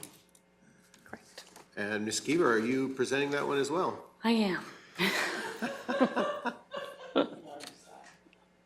Okay. All right. So we're going from a direct control district Yes. to back to agriculture. Agriculture. Okay, go ahead, whenever you're ready. All right. Kent O'Brien has applied to redesignate the portion of land which was redesignated Direct Control 5 on October 22nd, 2019, back to the Agriculture District. The purpose of the Direct Control 5 at the time was to provide an area where a micro-cannabis cultivation facility could be accommodated on a portion of the southeast of 1830-24. Rezoning this land back to agriculture would allow for the potential of those uses, both permitted or discretionary, within the subject buildings and small areas surrounding. The Direct Control 5 will no longer apply in Land Use Bylaw 1808. Once a new land use bylaw is adopted, the previous land use bylaw is rescinded and the Direct Control 5 will no longer exist. Under the MGA, applications for the redesignation of lands require a public hearing to be held prior to adopting the bylaw. First reading to a proposed bylaw is the mechanism to get the application in the queue. All information and questions regarding the application are to be brought forward at the public hearing so it may be heard by everyone. The public hearing process is a legislative process, and as per the MGA, council must hear any person or group of people who are claimed to be affected by the proposed bylaw. Any landowner who feels they will be impacted by a proposed development, either positively or negatively, will have an opportunity to come and speak about the matter directly at the public hearing. Affected parties can also submit their comments in writing. These comments will be included in the public hearing package for council consideration. Participating in the public hearing is a legislative method to provide your comments to council for consideration. Once a public hearing is closed, no additional information should be considered in the decision-making process. Redesignations are about the proposed use, is not a permit to develop. If successful in their redesignation, specific details regarding the development will require to be submitted with their application to develop. The applicant has indicated, as per their letter of intent, at no point cannabis was ever grown, stored, or produced in the existing building or on the surrounding land. The area originally redesignated was only 1,224 square meters on the portion of the piece of land, which is the southeast of 1830-24. Due to the financial constraints, the applicant and landowner has no intention of ever continuing with the original application. And also I can note that we have received no, there's no pending development sitting there either. Like there's no application to develop or anything. Okay, thank you for that. Are there any questions, comments for the planner? Councillor Foltz. Yep. Just because this happened before I ever sat on, does this happen often where someone comes in, applies for something and then wants to take it back? This is just for information. I don't know if we've ever had one. Oh, okay. Yeah. That's why I was asking, because it seemed odd. They're, like, again, because of financial constraints, it just fell through. And so now they actually are looking at selling the land, and it will be easier to sell if it's zoned back to ag. Councillor Cunningham.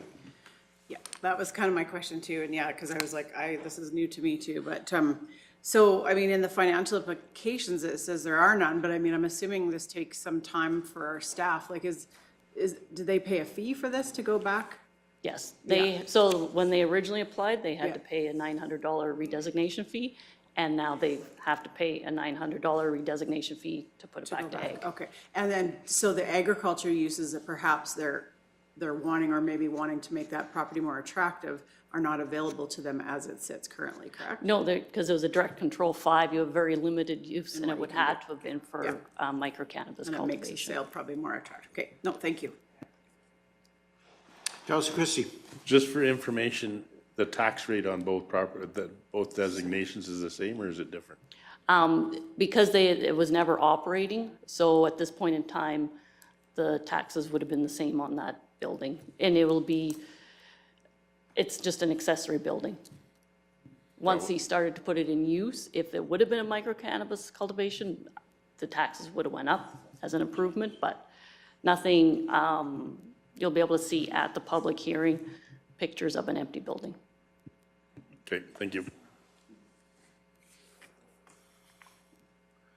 So taxation changes with use, not redesignation. With use, yeah.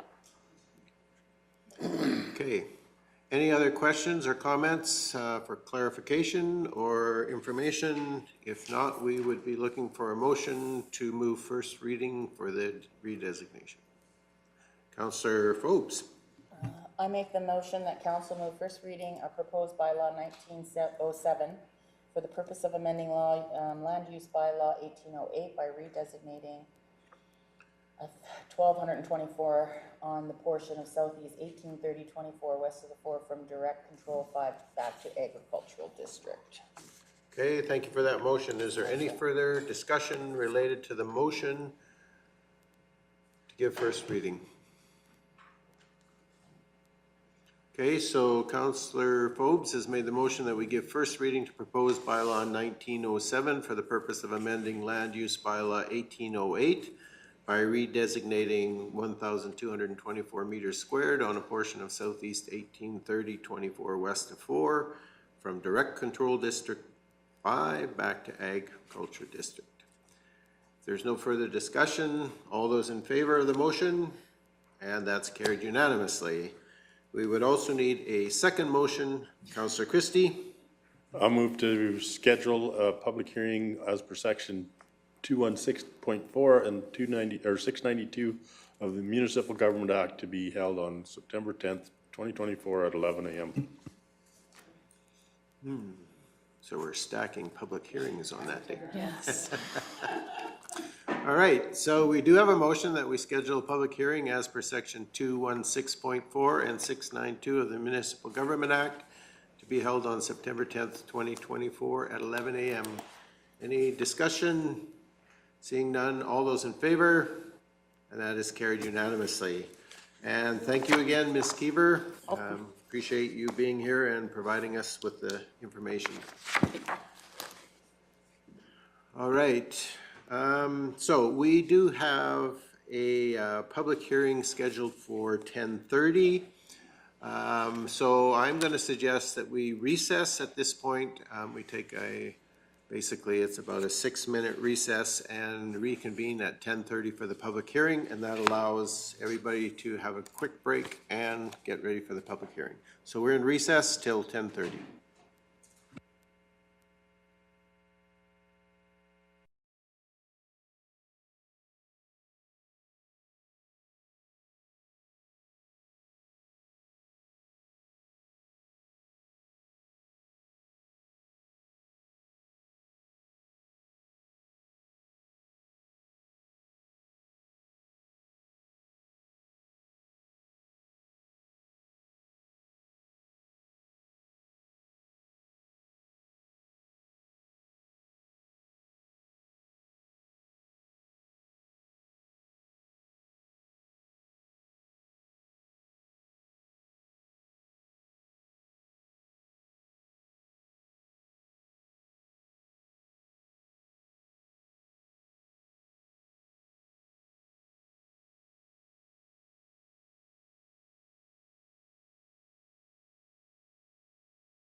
Okay, it's 10:31, and I am going to call our meeting back to order.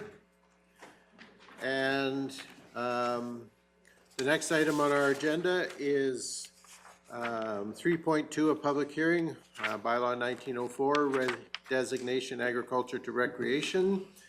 I need a motion that the public hearing for Bylaw 1904 be opened at 10:31.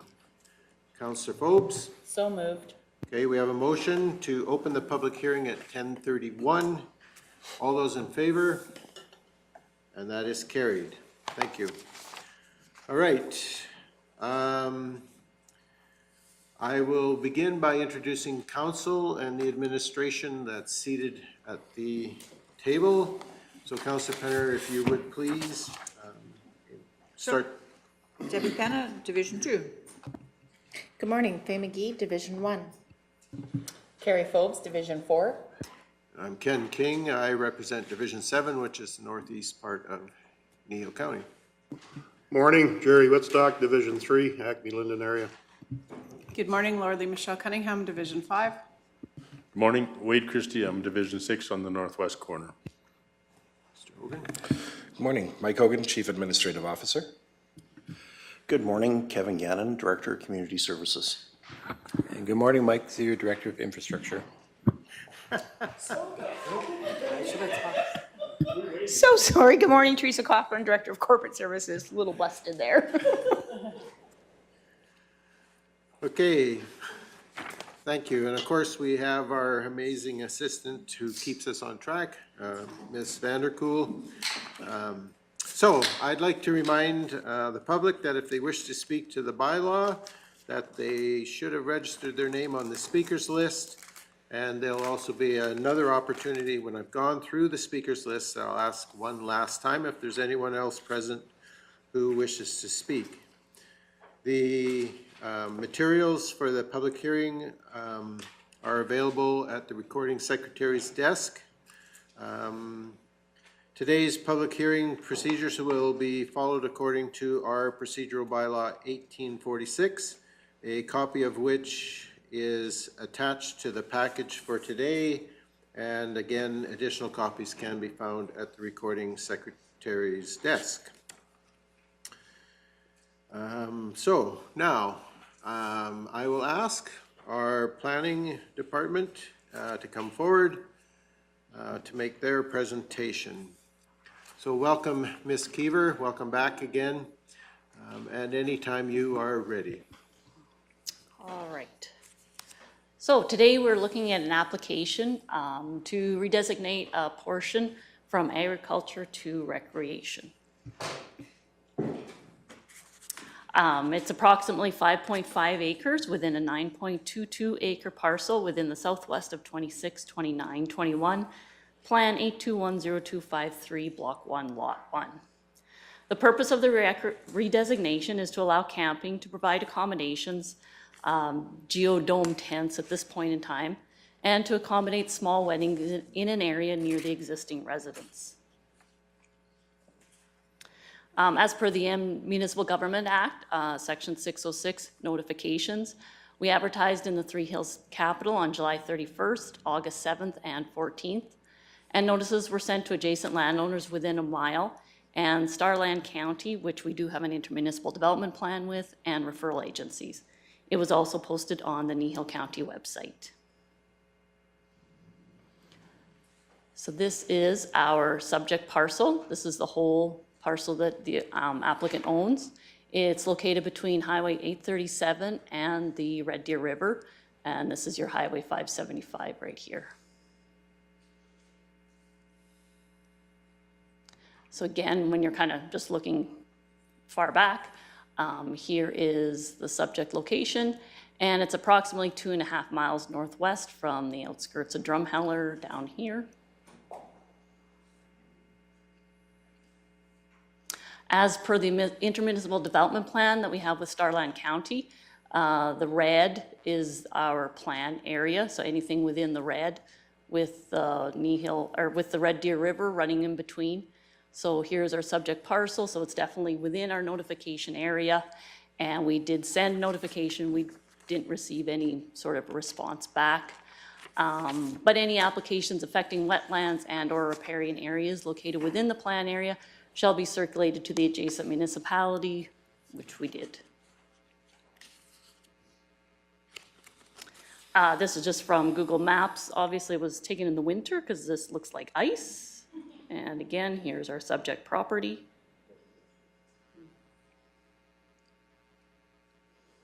And these are the zonings in the area. So green is zoned agriculture and orange is country residential. And it shows up on our system as well, the environmental reserve portion.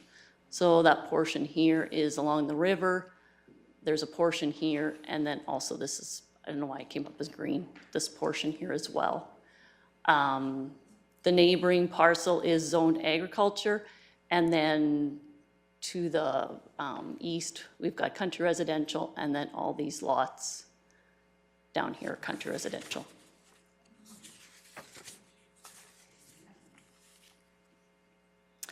So I know the question has been asked why this is still zoned agriculture in a country residential area.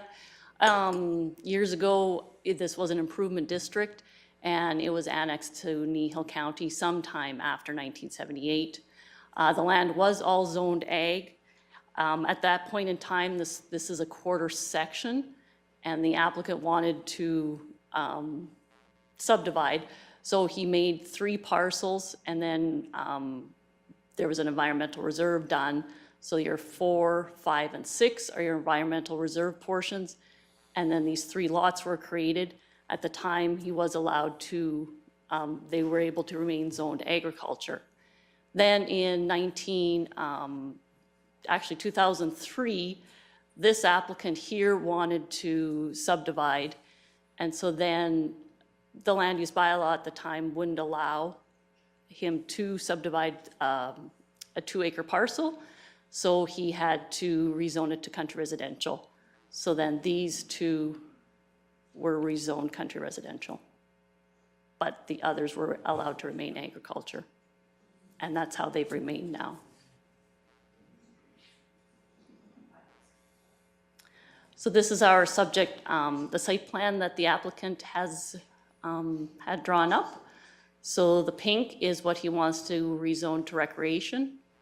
So this is the camping area, and then this is just a proposed day area for small weddings. And then the white is to remain agriculture, which includes his residence. And here's just an aerial showing the same information.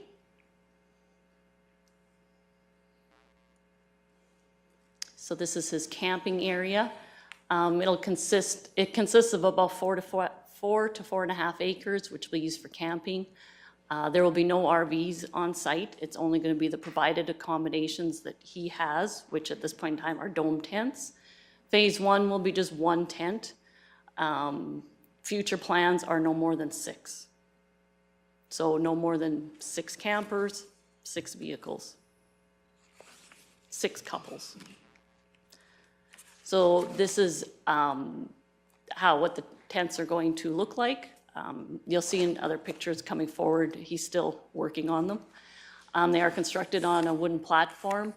The tents themselves will be a canvas or nylon material stretched over the metal poles, and the coverings will be fire retardant because there is a wood stove. So again, it'll be the same material as like when you're hunting tents, right? You have wood stoves when you're hunting in the winter, same sort of situation, except there won't be winter. And then this area will be for the weddings. It'll be about 1.5 acres for small weddings, less than 50 people. Just an open area. People take pictures.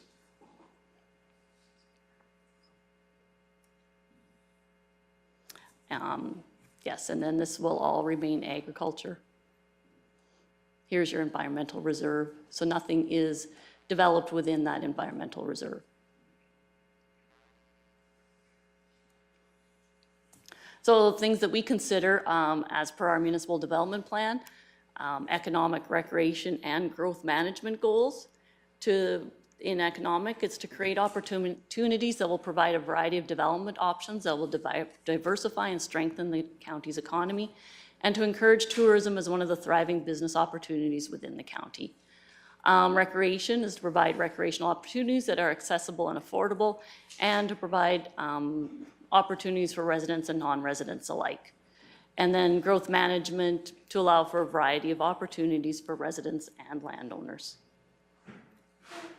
Sort of my dot. As per the land use bylaw, cabins / the campground, it would be considered a permitted use, and the planning development department would be the approving authority. With regard to the weddings, we would consider it a private recreational facility. Even though there's no facility, we would just consider the lands. A private recreational facility refers to either a land or a building where members of a club or group assemble to participate in recreation, social, or cultural activities. Other things that we will be considering is the type and scale of the proposed use, the suitability of the site for the proposed use, compatibility with surrounding existing and future land uses, municipal service availability, emergency access, adequacy of the parcel size, consistency with statutory and non-statutory plans and land use bylaw, and the needs and benefits of the development to the community.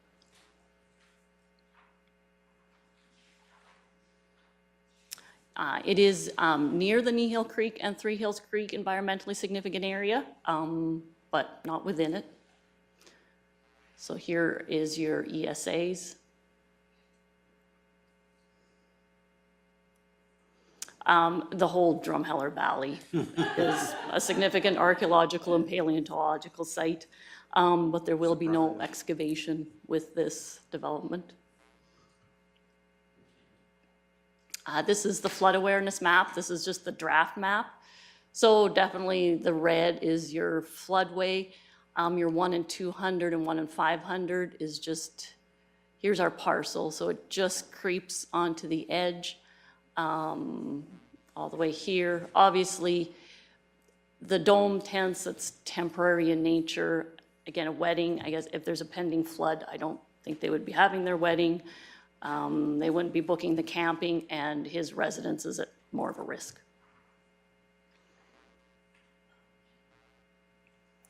The soil classifications, they're not high, 5 and 7, and then using the land suitability rating system, moderate limitations due to the floodplain with terraces indicating previous floodplain surfaces. Here are some photos that we took on our site visit. He did like mow paths. This would be the only disturbance. There will be no cutting of trees to accommodate the campsite. Everything will be left in their natural state. There is an approach, like an old, so there is 2 approaches to the site, his main approach to his yard site, and then there is a little bit one further to the west.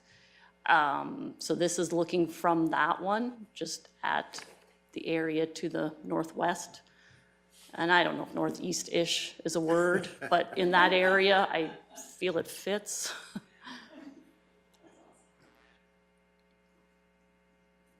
This is a picture of one of his, this is of phase 1. So this is what he's working on now. I'm sure you can ask him yourselves, but I don't think it's an easy project. So here's your wood platform. I guess, washrooms will be all compostable, and there will be a tank on top, and that's where you would get your water, and then it'll go to another tank, and then he will have that hauled away. So this is just the little campsite area. Here's a little fire pit.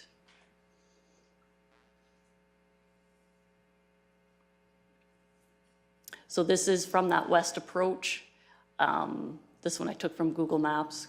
So for whatever reason, I never looked west. This is looking east.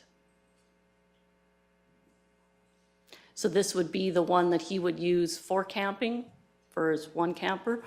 Alberta Transportation said it wouldn't need to be taken out, so that it could definitely be used.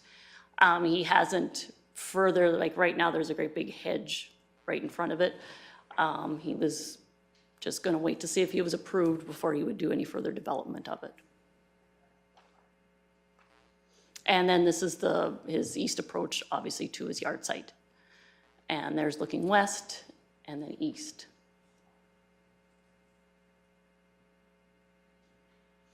This is the wetting area. These trees to the east are his property line, and there's your adjacent landowner.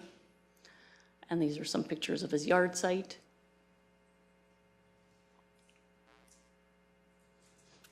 Again, your wedding day area, and here would be your parking.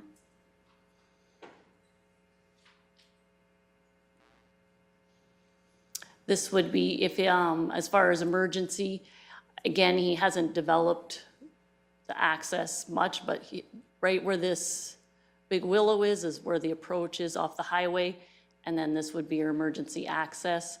Like I said, he wasn't, because there is a culvert here, limited development at this point in time, just waiting to see if he gets approved. And this would be where they park, which is right in that same area. And this is just down at the river. And these are the stars of concerned landowner letters that we received. So there's their locations. And then this is our subject property again.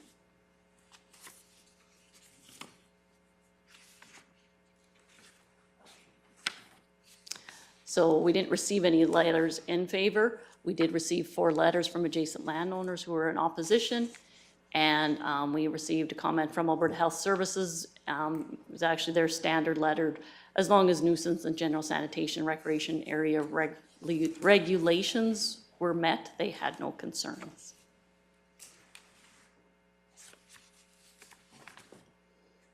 And if successful in redesignation, details and specific conditions required for the development will be dealt with through the development permit process, both permitted and discretionary. And should you wish, second and third reading is on today's agenda for you guys, whether you want to proceed or not. And that's it. Okay, thank you for that, Ms. Keever. Does council have any questions for the planner? Councillor Forbes. Just because noise was cited in some of the opposition letters, do you know how close Barney's Adventure Park is to this? Because that's a pretty loud place as well. I know, we'll see if It's right across the river? yeah, Okay. it's right across the river. I don't think this is it. I think it's a little bit further this way. Yeah. I don't know if let me, oh, hang tight. I think,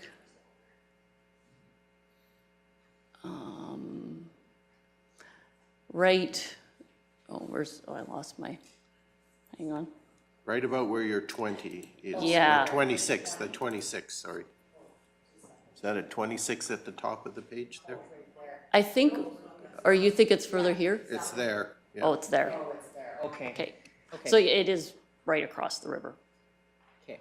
Yeah, I would say you can notice the dinosaur right exactly where the center point of the camp area is. If you were to stand there, it'd be directly across the river.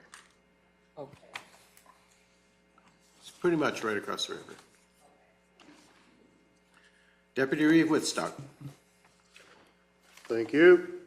Environmental reserve lands are public lands? Yes.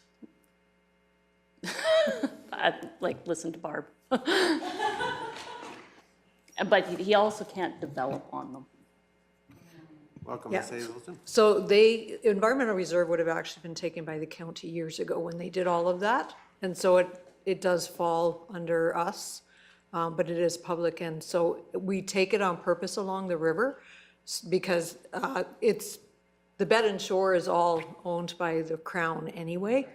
But to allow that unified public access, nobody owns that. So we take it whenever there's subdivision along the river. So we don't have it everywhere along the river, but we do have some areas that we have taken that previously.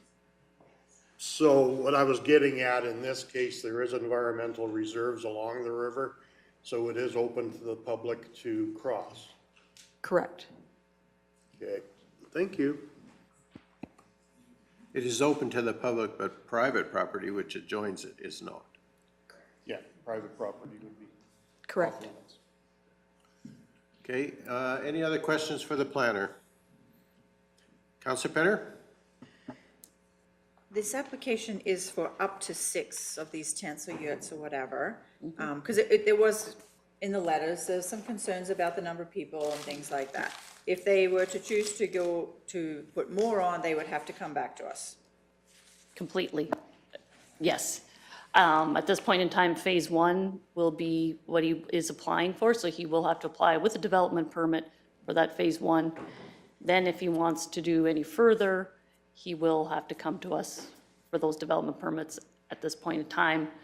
If he wanted to go over 6, then we would have to, it would be a whole new application.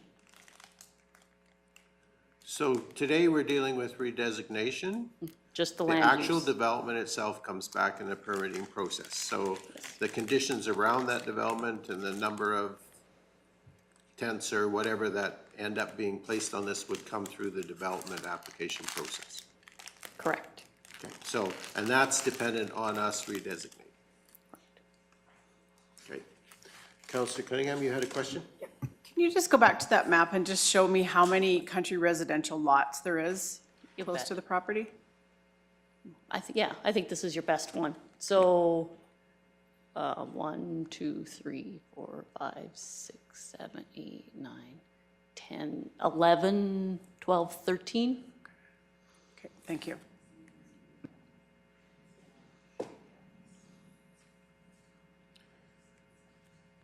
Okay, any other questions, clarification for the planners?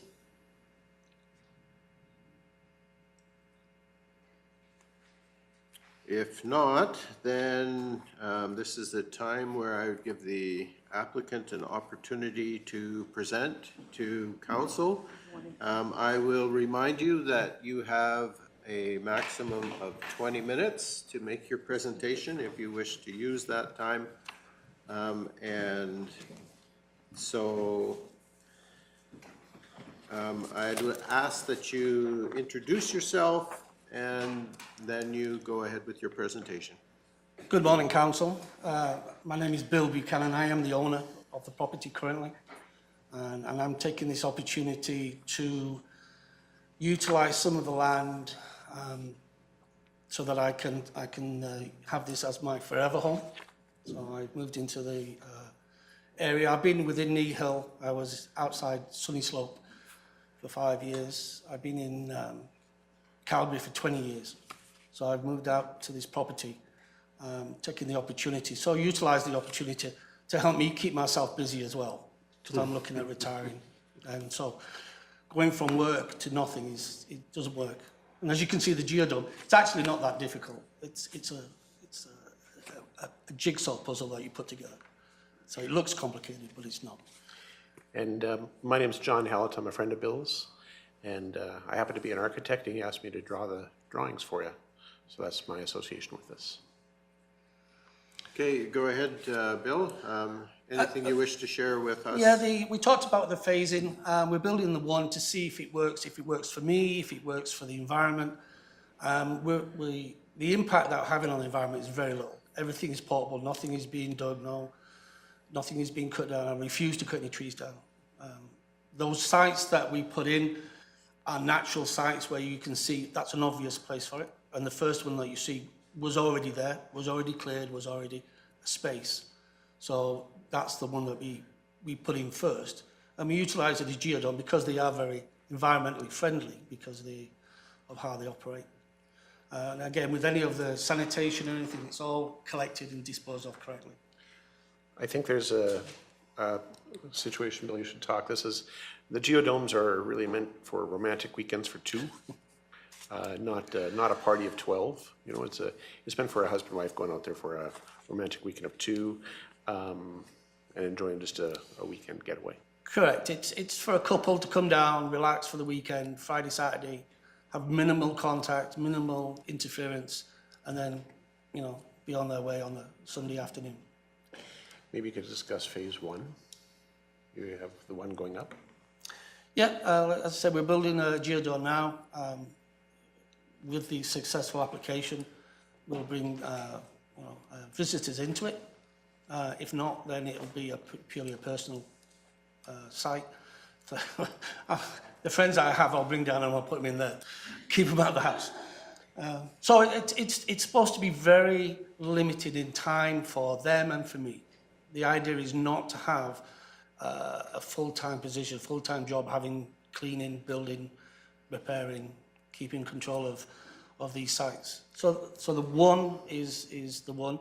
We put in for 6 because there are 6 natural spots that you can spot. I don't think I'd go anywhere near 6, and I don't think, certainly won't go above 6. That's way too many for that site. So one we'll see, give it a year or 2, then we may see another one, and that progressing. It may take 10 years to get to 6, if that's the way you want to do it. By all means, this is not a KOA, this is a small campground, a small 6 little individual sites. Maybe you could discuss a little bit about what you envision for the weddings? And the weddings, we've had some interest from people because of the site's beautiful. So from a weddings point of view, people have asked if it's available for site. And so it's something that on that piece of lawn, again, it's very portable. Nothing's permanent. Everything can be built and taken down within the day. Bill, you just got married a few years ago, just a couple years ago. How many were at your wedding? 25. That's kind of the same size. And 50 was an arbitrary number. 50 was to give you an idea that it's a small wedding. It's not 150. So the idea is 50 would be the maximum. And your house is, you actually reside there full time? The idea is for it to be my place of long term. Now currently, this is where you sleep? This is where I sleep, yeah. And so yeah. So I know there are concerns. Eagles, the eagles are right opposite. You are correct, Barney's is opposite my property. The western side of my property is Barney's, and the dinosaur does roll. I convinced my wife that it's not a real dinosaur. We went over to Barney's and had a look, made sure it wasn't. And the eagles are happily there. I mean, the impact we will have is minimal, And I'm happy with Barney's being there. I know Barney's came and talked to me because I'm a new owner, and they were concerned that if there was a noise issue and everything. And I was happy with it. I stand opposite them and listen to the dinosaur roar all the time. So there isn't a lot of noise. There's not a lot of impedance by what we're planning to do. So in summary, Bill, this is your retirement home that you've just moved to the community a couple years ago, and you intend to live out the rest of your days here with your wife and have a sideline. Something to keep me busy. And out of her hair. And outside, yeah. Any more questions? Okay, that's the extent of your presentation then? I think so. Okay, thank you for that. Just before I allow Councillor Phobes to jump in, I had a question for you. Well, Councillor Phobes, I'll defer to you. You go ahead. So we know that you're going to be environmentally friendly, but the people coming to your property may not be. So how are you going to onboard them so that they know and understand that when they go down to the waterfront, they're not to leave or destroy or to wreck anything that's there? Well, as with most businesses, I will orientate them. There will be an orientation prior to welcome, here's your keys, here's all the facilities that you have, here's if you need to go into town, here's all those things. And then the other side of it, here's your responsibility. And I guess, can I just do a follow-up? Absolutely. And to follow up, if you find someone's being unruly, how are you going to deal with that? I'll ask them to leave. And if they don't, I guess you're phoning the RCMP. Yeah. Okay. So unfortunate side of it. I mean, the idea is as a romantic weekend, is to have a quiet couple who are not there to... It's not the quiet couple part I have the issue with, it's the wedding part with people, if you're allowing drinking and people, because I used to drink, so I understand, and now that I'm sober, I'm like, whoa, I may have not always done things because you lose your ability to ration when you're drinking. Okay, no, I understand that, and I understand the concern, and it'll be the same thing. It would be more difficult, yes it would, obviously with a bigger party, it'd be more difficult. And if at that time, you're just going to have to deal with the incident and whatever it is. going forward, that may be something that I'm not willing to accept as a business or as an individual, right? I mean, if it's more hassle than it's worth, it's not worth doing. The idea is to enjoy the property, come, have a nice time, take your pictures, do your thing, have lots of memories, and then leave. I want to share it with them. I'm not going to share it with hooligans. 17-year-olds. Yeah. I mean, you're right, that's a difficult one. You manage it. Just as a note, Bill used to be a submarine driver for the British, and he was in the British Navy, and he also runs a major company with, how many employees right now? All in total? Well, your section of Oh, that. my section, 30. 30, and so and he runs it like an iron fist, so it's, he's used to dealing with people that, he's used to dealing with 30 employees, so. But it is a valid, for any management or any business, how do you deal with unruly customers? It's a challenge, especially in that kind of location as well, because you don't have, readily help.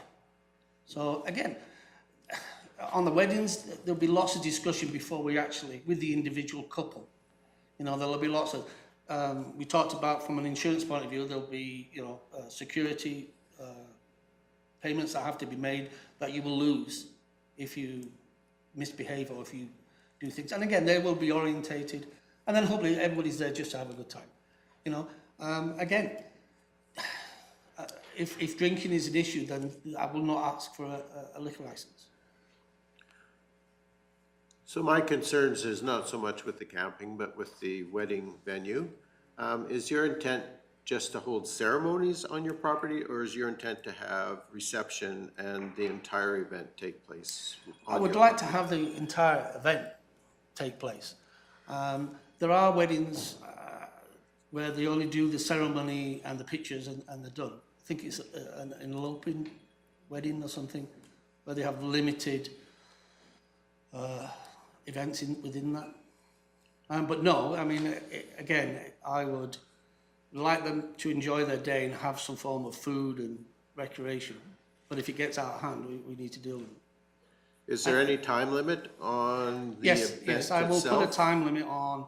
This thing isn't going until 2 o'clock in the morning. So have you given consideration to what that time limit might be? Again, depends on the time of year. I mean, like now, it's light until late, but I would limit it probably till 9, 10 o'clock. 9:30, something like that. Well, hopefully the guests are staying in the campground and they're coming over, getting married and going. Well, I guess my concern relates to the fact that you're immediately adjacent to a neighbor whose house backs immediately on the place where you're hoping to hold these events. And so my concern is not so much for necessarily, if you were just holding a wedding and then the reception was elsewhere, my concern goes up when the reception is included, because I have the same concerns about public behavior of people who are having fun, and you're immediately adjacent to a neighbor, like immediate, one row of trees between you and their property. So I do have some fairly big concerns related to that issue, and so certainly, have you had conversation with your immediate neighbor in terms of your intent? Yes. And just... And he's a positive for it. He talked about it. Obviously, he's a hotelier within Drumheller. So he encouraged me to do it. Thinks it's a good idea, thinks it's something that, as long as we control it. Now, I'm looking at 1 or 2 a year. I'm not looking at every weekend. I'm looking at 1 or 2 a year. And again, it's very much like the camping site. We'll do one, and how we see it, if it's successful, then we'll do another one. If it's unsuccessful, then we'll revisit that and decide whether there's more concern than benefit. Well, I guess part of my concern relates not only specifically to what you're proposing, but once the redesignation takes place, it's redesignated. I understand that. And the uses that go with the redesignation, follow that redesignation. And as long as you're there and the intent that you have is very specific and outlined very clearly, doesn't necessarily follow when the next person comes to the property. And so that's why I'm just trying to get some clarity around, because permitted uses on ag is quite different than on recreation. And so I guess I have some concerns about how that's going to impact the neighbors who are quite adjacent. And I recognize Barney's is across the river, and Barney's is not necessarily a quiet venue either. But a wedding and a reception are, again, they do have the potential of being disruptive. Deputy Reeve Woodstock, you had a question or a comment? Well, I guess I had a question, Mr. Chairman, but seeing how you asked it, I now have the answer. So no, I'm good, thank you. Okay. Thank you for your clarity. Any further questions from council for the applicant?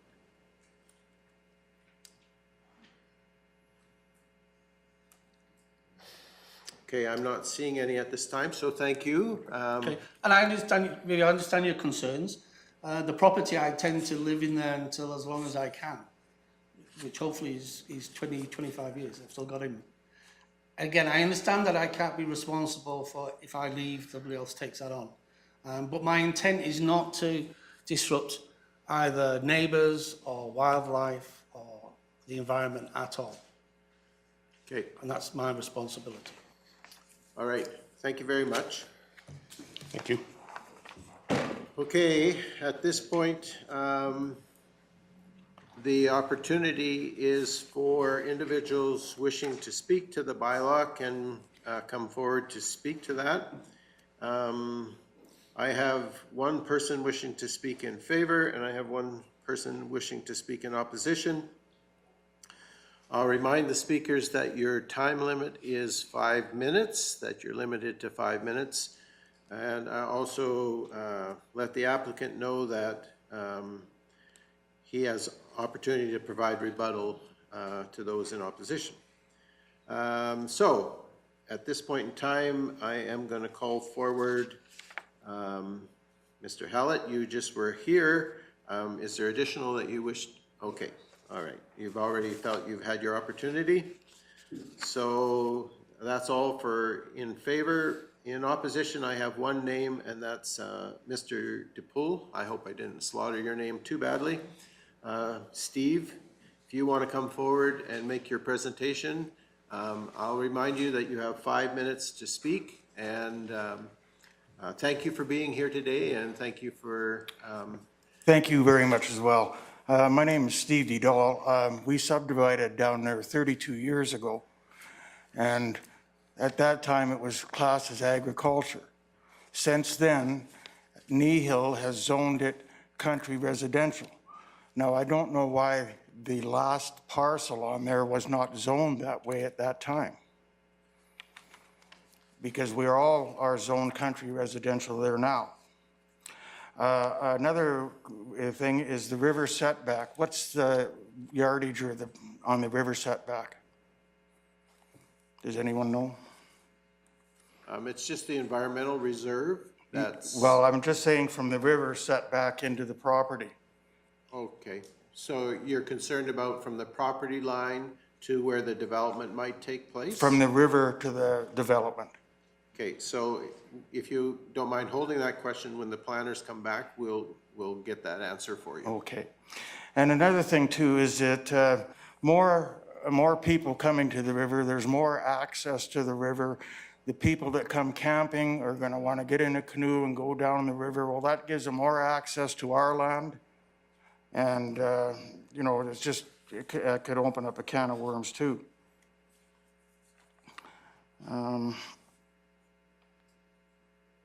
You know, anybody that's lived in the country, it's nice to have your privacy. So that's why we've actually, you know, subdivided out there, and we have our privacy and stuff like that out there. Bringing more people, more campers, more weddings, more noise. It's already, you know, if the people that actually move from there move because of the noise from Fred and Barney's. And it's just that it's nice to have your privacy.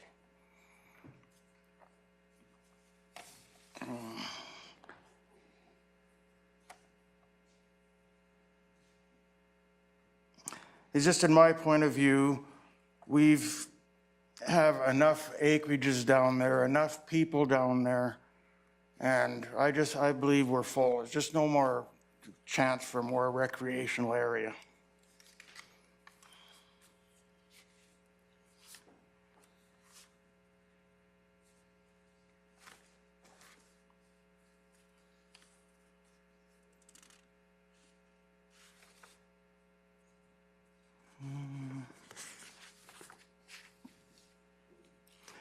And like the sewage thing is one thing. I know that they say they're going to go with compost there, but I don't understand the compost. Is it a pump out system? Does it go to a tank? Does each one have an individual one? Or is it just each tent? Is it like that in each tent, or I don't understand that part of it. Okay, well, the applicant has a chance to provide that information after you're finished. So my understanding was that each site would have a toilet and a compostable component to that, which means there's water above that would be used in the process, and then they said that they would be pumping that out. But I'll let the applicant clarify that further when they come. Okay. And another thing is, how do you govern the people that you have camping there, because they're only there for one night or that, from walking down and going on private properties? And that's a big issue too, because I have a neighbor that lived by a campground, and he had nothing but trouble with people stealing stuff and that. That's another issue that, you know, more traffic, more people, more trouble. Okay. You have about a minute left. Is there anything else you'd like to add? I think that's about it, so. Okay, well, thank you very much for being here today. Thank you. We will endeavor to get you answers to the setback and to the sewage, Like, to understand the setback, you still can use the land on a setback, like from the road setback where it says it on here? You can't develop on it, but you can actually use that land, yes. So you could use it for walking or for lawn or whatever. So when the setback is given to a specific development, that's just from the property line. Doesn't mean that they can't use the property in between, but it means that they can't develop on that property. And also the wildlife impact too, because we have lots of deer, birds and all that down there, so it's another concern, so. All right, well, thank you. Your time has pretty well been used up. Thank you for being here. Okay, at this point, I will ask one more time. Oops, I have to shut off my timer. Yeah.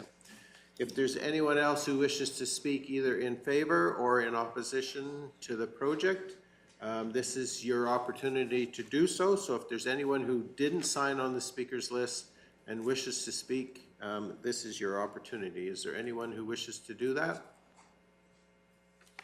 Okay, I'm not seeing anyone.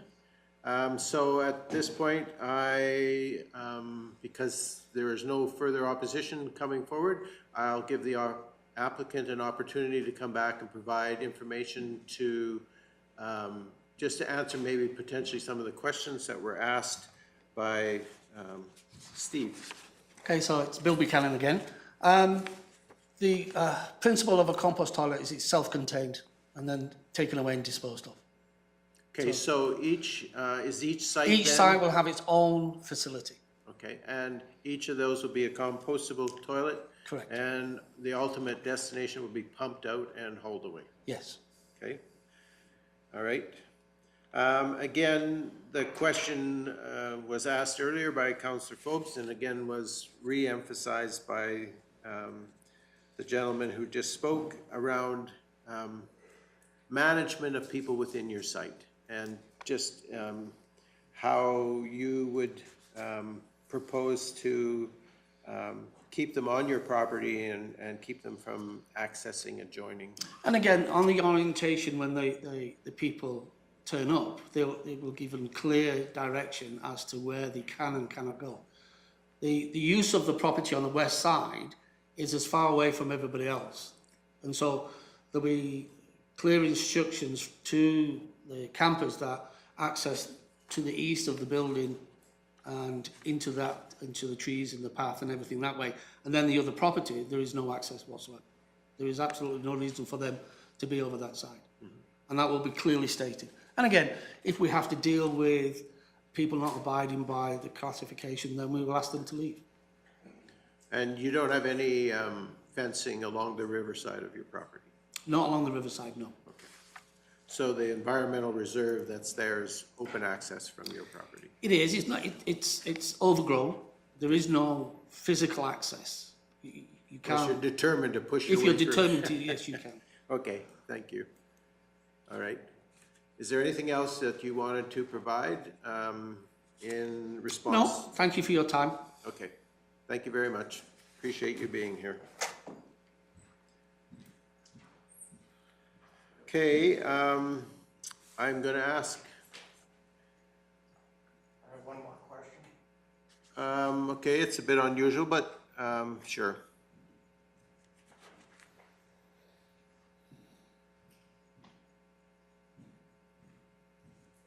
I want to know if a Just give your person name first, applied please, for, Steve. pardon? Just give your name first so we know. Steve Didol, thank you. I want to know if women country residential, if I can apply for a campground, if I can apply for putting yurts up and stuff like that. Can I do that? Because I Okay. have 3.5 acres of land as well. Okay, if you want to just hold that question, the planners are coming back here shortly, so we'll get you a response to that, okay? Okay. All right, thank you. Because once we start one, where does it stop? Yeah, understand where you're coming from, thank you. All right, so this whole process of redesignation and property specifics comes with uses and comes with either, what's the word I want to say, either allowed or permitted and discretionary. So I'm going to ask the planners to come back to address a couple of the issues that were raised. The first one being the setbacks to the river and property lines. And then the whole question around permitted or discretionary use on country residential and how that differs from recreational. So if you don't mind, please, one of you want to tackle that? Agland. Well, no, country residential is what we're, I'll tackle the rezoning, and the uses. okay. So the legislated opportunity is that anybody that wants to apply for something, if that use is in the district that they're already currently zoned, we would do that through the development permit process. If, however, they want to apply for a use that's not in their current zoning, then they apply to redesignate, and everyone is allowed to go through the process. So it is a legislative process. It is an opportunity that anybody can go through. And so when they come and meet with us, we will let them know what that process looks like, whether or not they can facilitate that through the development permit process or whether they would have to rezone, and then what that would look like. We also walk them through what would be the challenges that they will have to be able to address through that rezoning or development permit, whether that's access or emergency or those types of things. We will usually raise those in that first meeting. So anybody that has a current country residential zoning could not have a campground without going through the redesignation process to that recreation district. I believe a campground only resides in 2 districts, and that's local, rural, commercial, and recreation would be the opportunities there.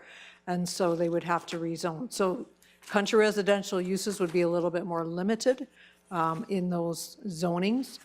I don't have my paper with me, but they're typically a larger house is required and accessory buildings, those types of things.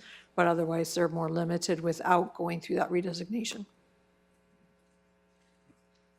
Okay, and the setbacks was also a question asked. So is there a specific setback on the riverside that would be different than elsewhere? Would we be able to control for a second? It just might, yeah, if we could explain it better. Good plan. So from the water, we always say it's 125 feet, but again, that's for a permanent structure. These geodomes aren't permanent structure. Here is, so not always do we have an environmental reserve in between. So I don't know whether we would say for a permanent structure, 125 feet, because we have almost, I think it's almost 125 feet here from the water already. But just to clarify, 125 feet from the shore of the water for a permanent structure. And that's a minimum. Yeah. If we are pulling flood mapping, which hasn't been done all the way, or we have reason to believe that it's still in a potential flood area, then they have to provide that. We've just gone through that with an applicant. They would have to provide confirmation from a qualified professional that they are in fact building something permanent outside of that floodplain. Okay, thank you for that.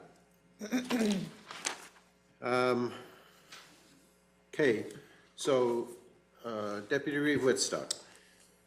Just one other question. Could you bring up the map that shows the country residential and the ag? I think it's one further behind or in front. There we go.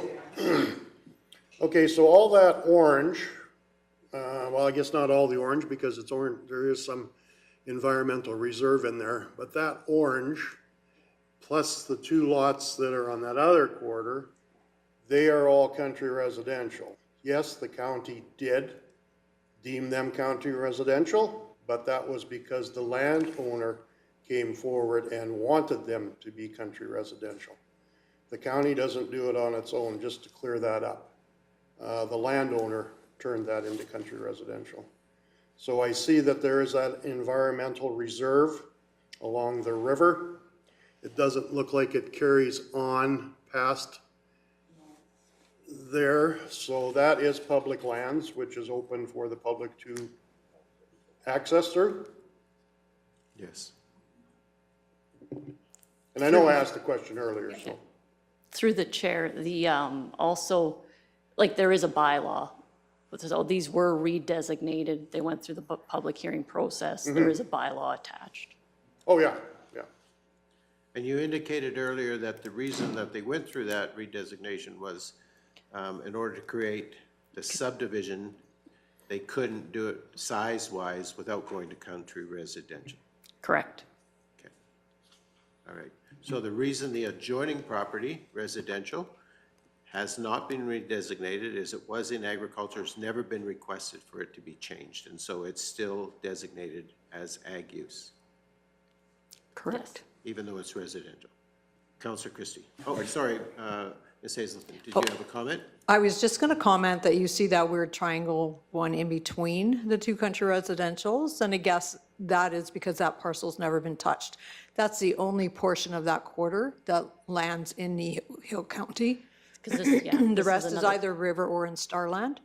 So if it would have been touched, then reserve would have been taken on that one as well. And that we do it when somebody wants to proceed with something.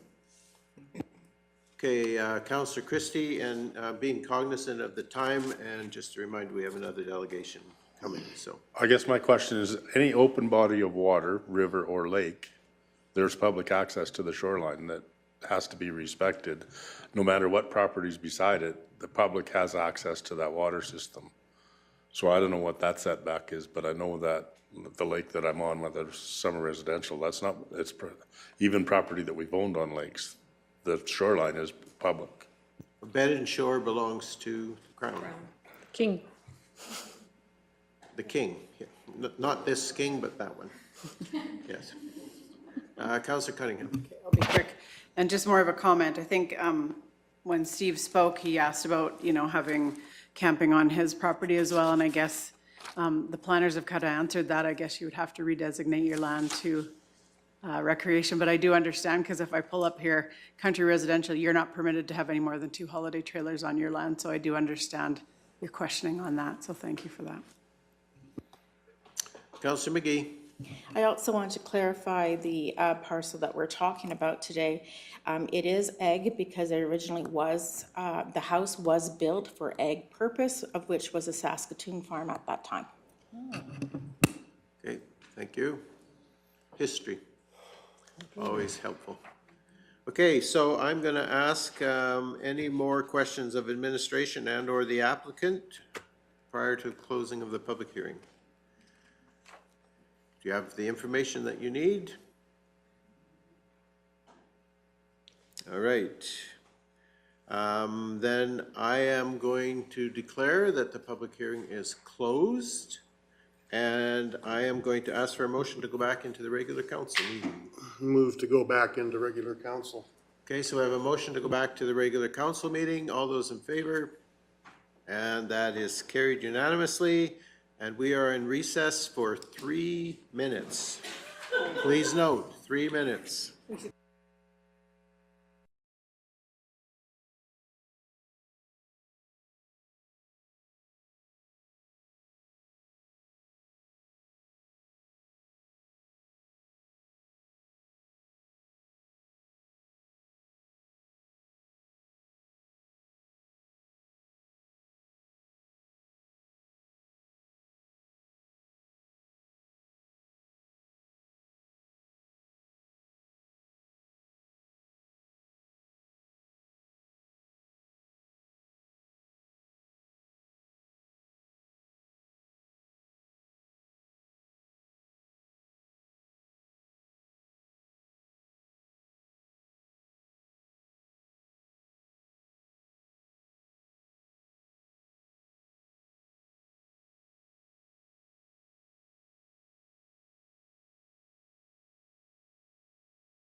Okay, I am going to call our meeting back to order.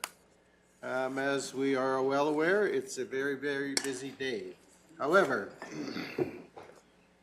our next item of business on our agenda is delegation from Wind Concerns Kneehill County. And so first and foremost, let me say welcome.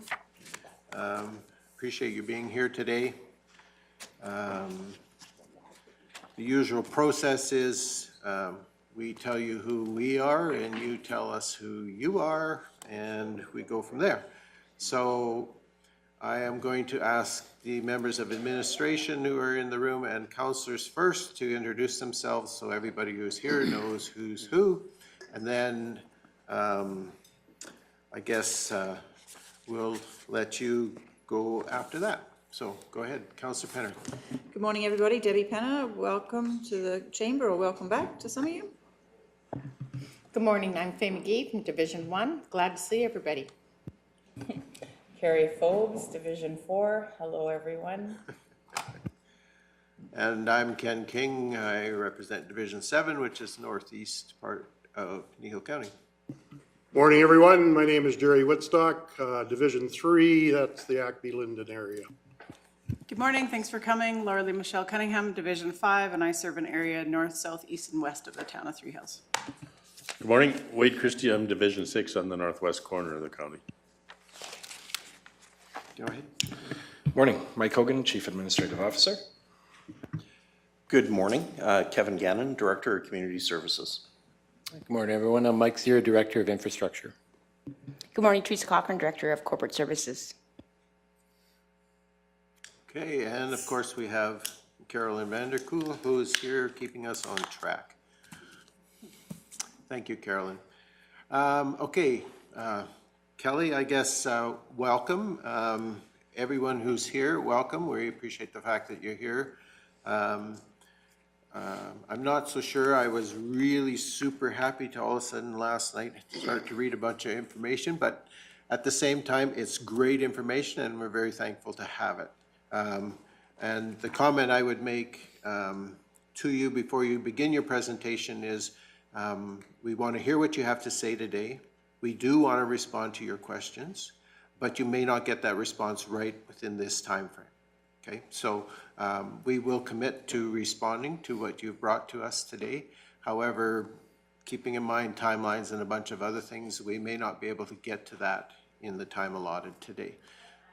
And also to let you know that it's not because he got mad at you that he gets up and leaves. Deputy Reeve Whitstock has to leave at a specific time, so he will be exiting. And just so you know, it's not that he got upset and had enough and had to walk out. No, I'd have left at 9 if that happened. I would have ticked him off a long time ago. So anyway, please go ahead and bring your presentation. Well, thank you, Kneehill County and the Council for allowing us to make a presentation today. Last March, our group, Wind Concerns Kneehill County, made a presentation to bring awareness to our council that most landowners within the proposed area were vehemently opposed to the Lone Pine Wind Project for a multitude of reasons. At that time, we focused on the petition and numbers of people affected by the, by the number of people affected and the reasons we were opposed. Today, we will be making a presentation to introduce you to the families that will be closely impacted and their stories. Before we get started with the PowerPoint, I would just like to take a minute to thank our local fire department as well as others that came out to help fight the crop fire yesterday west of town. This fire was within the proposed wind project area and affected the Britsky and Richardson families. Fire is a scary thing when it gets into the crops. I would also like to thank all the people sitting behind me and those that were not able to make it today. It's a busy time of year with harvest already getting ramped up. Although we have a small number of people doing the organizing, the Wind Concerns Kneehill County group is comprised of all those who will be closely impacted by this project, and we number in the hundreds. With the massive vertical footprint of the wind turbines proposed, their effects are far-reaching. In the making of this presentation, we asked people to write letters of how the project will personally impact their lives and their families. The council was presented with these letters prior to today. I hope you were as moved as I was in reading of those letters. These are the people, and these are their stories.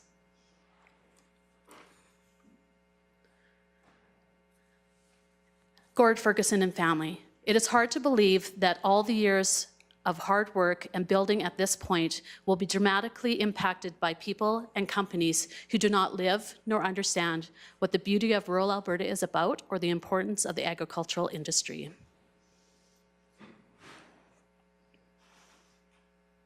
Okay. Ron and Karen Armstrong's video. Karen and I have always really liked birds, and we've been very fortunate to have lots of blue herons, lots of hawks, and even some eagles, and we just love it. And we know that the wind turbines are bird killers. That has us alarmed. The other thing is the little airstrip we've got here that we've had for 24 years is well known. Not always busy, but it is used. And if the turbines go where they project that they're going to go, it will jeopardize, as a matter of fact, probably won't even let it operate. So that's a concern. And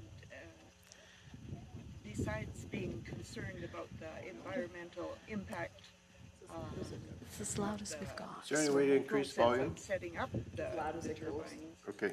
including the thousands of tons of concrete in the ground, I'm concerned about the constant whoosh, the shadow flicker, the red lights flashing at night, as well as the infrasound that affects so many people and animals. And the view we have would be really hurt. We love our mountain view. We done? Karen and I have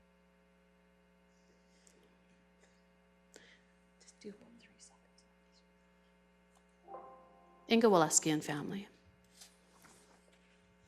I have lived here for most of my life, and I'm afraid that if this wind facility is constructed, I will have to move away.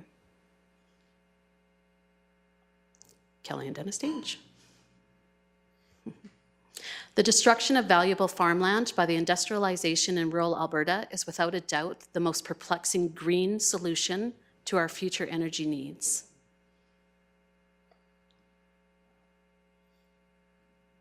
Brian and Karina Gibson.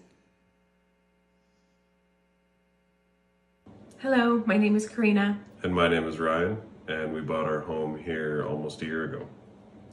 We moved to this area because of how beautiful it is and the peace and quiet that surrounds our property. We wanted to move to a peaceful place where we can build a life and raise our kids surrounded by lots of nature, animals, and a community of folks that love and respect the land. We've really enjoyed meeting the people in our community over the last year, and everyone talks about how pleased they are to see more young couples moving to the area. We were absolutely devastated when we learned about the project right after we moved here and would not have moved to this area if we had known about it prior. A project like this will be so destructive to our ecosystem and everything and everyone that thrives here. We fell in love with the beautiful serenity of this place, the rolling hills, the fields of gold, and the big open sky. We do not want to live or raise our kids surrounded by constant noise and humming, low frequency vibrations, shadow flicker effects, and the potential for hazardous materials like fiberglass being flung and scattered throughout the skies into our soil and water systems when a blade inevitably gets damaged. We moved here to be far away from destroyed viewscapes and the headache-inducing, relentless sounds of urban living. We came here to live a simple, peaceful life and pave the way for future generations. Thank you. Thank you. We have lived in this area our whole lives and cannot see ourselves living anywhere else. We spend a lot of our time just driving around and enjoying not seeing wind turbines. Dwayne and Val Weisenberger. John and Susan Ham. The views are great now, and maybe not so great if this project proceeds in the highly populated area of our county, but it is the known and unknown effects that are very concerning.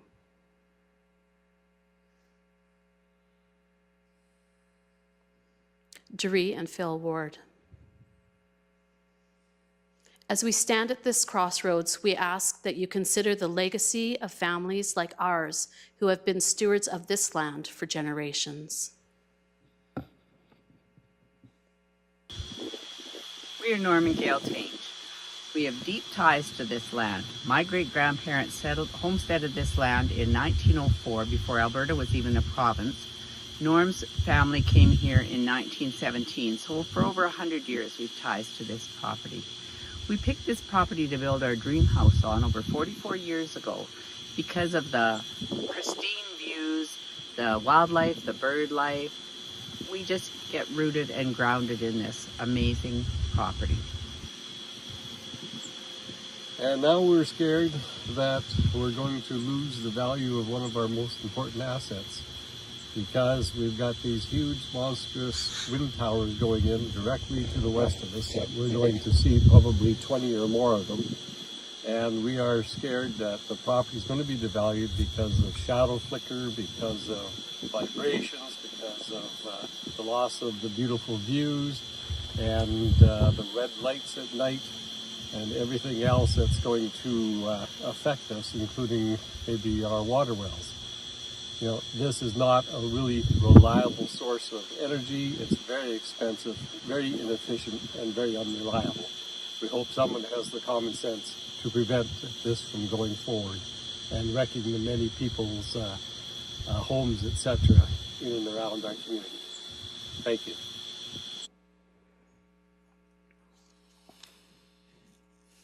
We are not willing to risk our health, our family's health, nor mental well-being, plus surrender the treasured views of our landscape for technology that is inefficient and potentially harmful to our loved ones.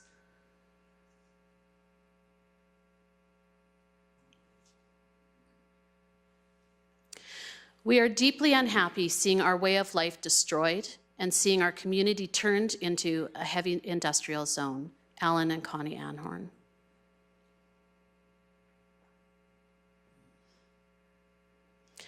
My husband and I would like you to take off your business hats and go home and look out your backyard and front yard and envision wind turbines the size of the Calgary Tower in your community. Jackie and Miles Williams. Mary and Richard Clarkson. We quickly discovered that this was the lifestyle for us, greatly appreciating the peace and tranquility of the area, as well as the abundance of wildlife and birds of all kinds that live in and migrate to this area.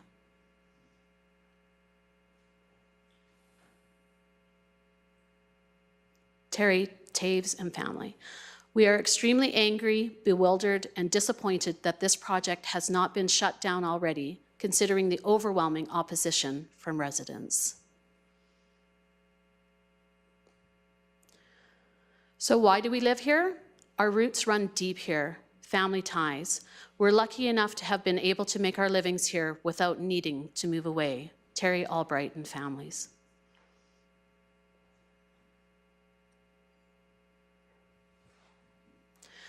We run 2 businesses in Kneehill County and absolutely love where we live and work. We love the people, the natural beauty, the rich fertile crop and pasture lands, the serene viewscapes, and the communities within Kneehill County. Emily and Justin Stewart and family. Adam and Melissa Hoosen. Go. We're the Hoosens. We moved to the area in 2005. We had run out of fuel when house hunting, and on our way back with a gas can, we were flipping through a real estate leaflet and read the line, "Horse Lover's Dream." At that moment, we looked up and there was this beautiful old barn with a 2-story classic white house up on a hill. A week later, it was ours. In the last 17 years, we have planted trees without blocking any of the beautiful views surrounding our little piece of heaven. We have saved the barn and made it a useful space while maintaining its impressive structure. We have updated the house and brought back its classic style. People often remark about our home when we say where we live, that they love what we've done. Numerous times people have shown up at our place with photos they have taken when the fields are golden or the sun is setting. And just last year, we had an artist stop by with a painting she had created of our home. With this impending project, we know that we are going to lose almost all the views we treasure. We are now planting trees to do our best to block the proposed development area and thinking about all the ways we can adjust our plans to maintain and preserve our home. But in the back of my mind, I keep picturing our dream property abandoned, because no one will want to live in an area where beautiful views and preserving this amazing landscape is secondary to the greedy greater good. Please don't let Kneehill County become a place where no one wants to live, because we are quickly heading in that direction.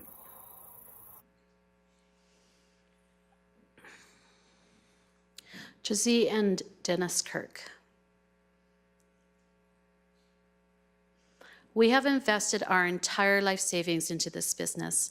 It makes me sad to think how this will affect our family, our neighbors, and our guests.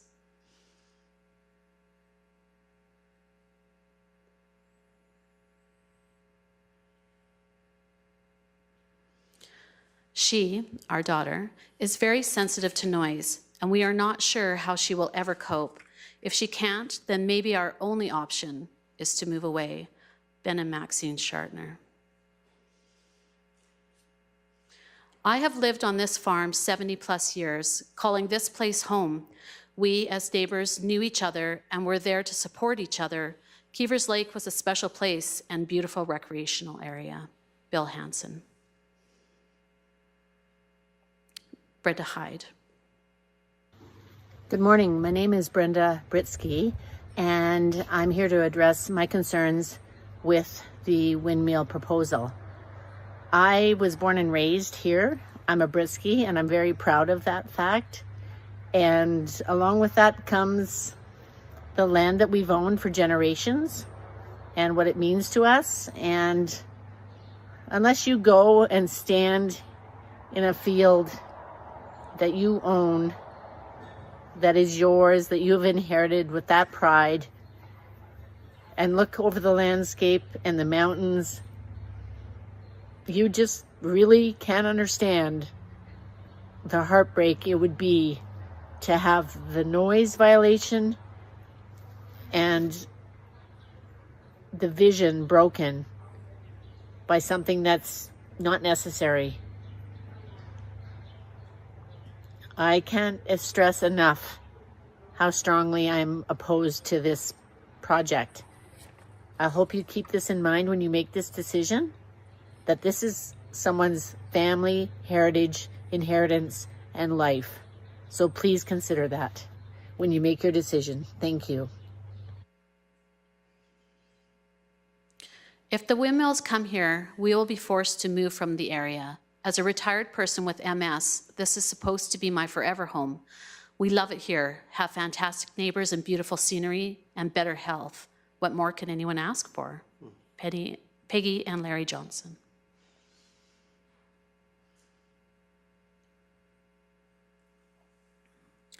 We are angry the AUC doesn't seem to care about rural concerns or people, and that the AUC is not seeming to even give credence to the municipal authorities' bylaws.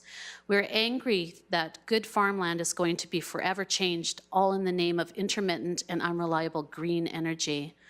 That's a lot of anger, but look what we're fighting for. Brian and Terry Tange.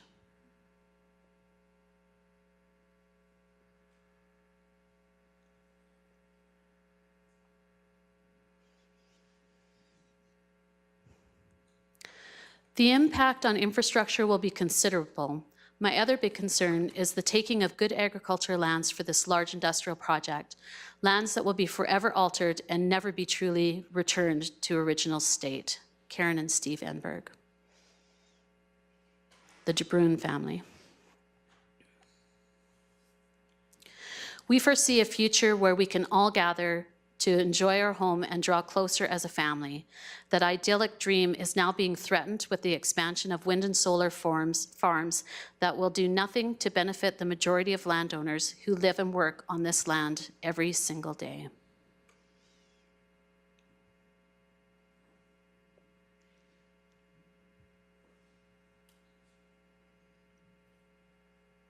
Leo Britsky.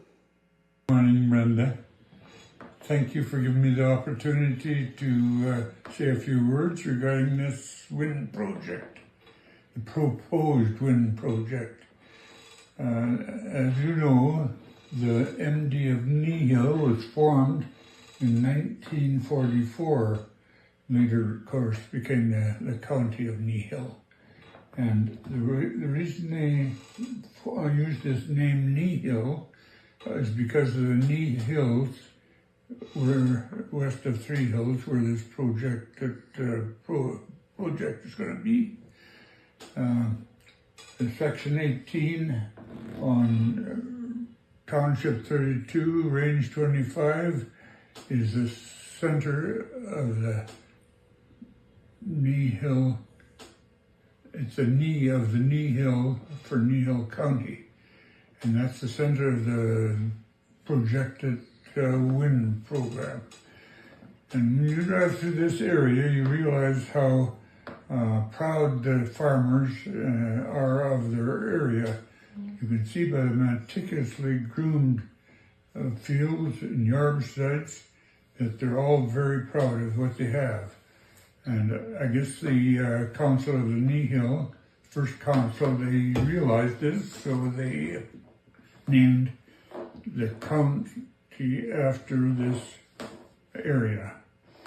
So it just seems impossible that you take such a pristine, highly densely populated area and contaminate or pollute it with ugly towers, which will be able to see them flickering away for many miles.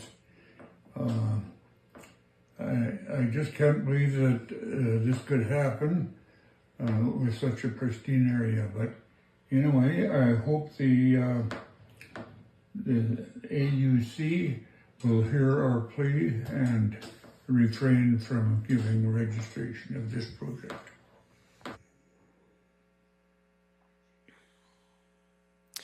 We are calling on you, the representatives of this county, and all your associated colleagues to take serious, committed action in reviewing and bringing up to date appropriate and safe policies for the implementation of renewable energy projects that align with the current science and whose first objective, not last, is to ensure the flourishing and well-being of Albertans and their lands for generations to come. Kate and Dan Fulmore.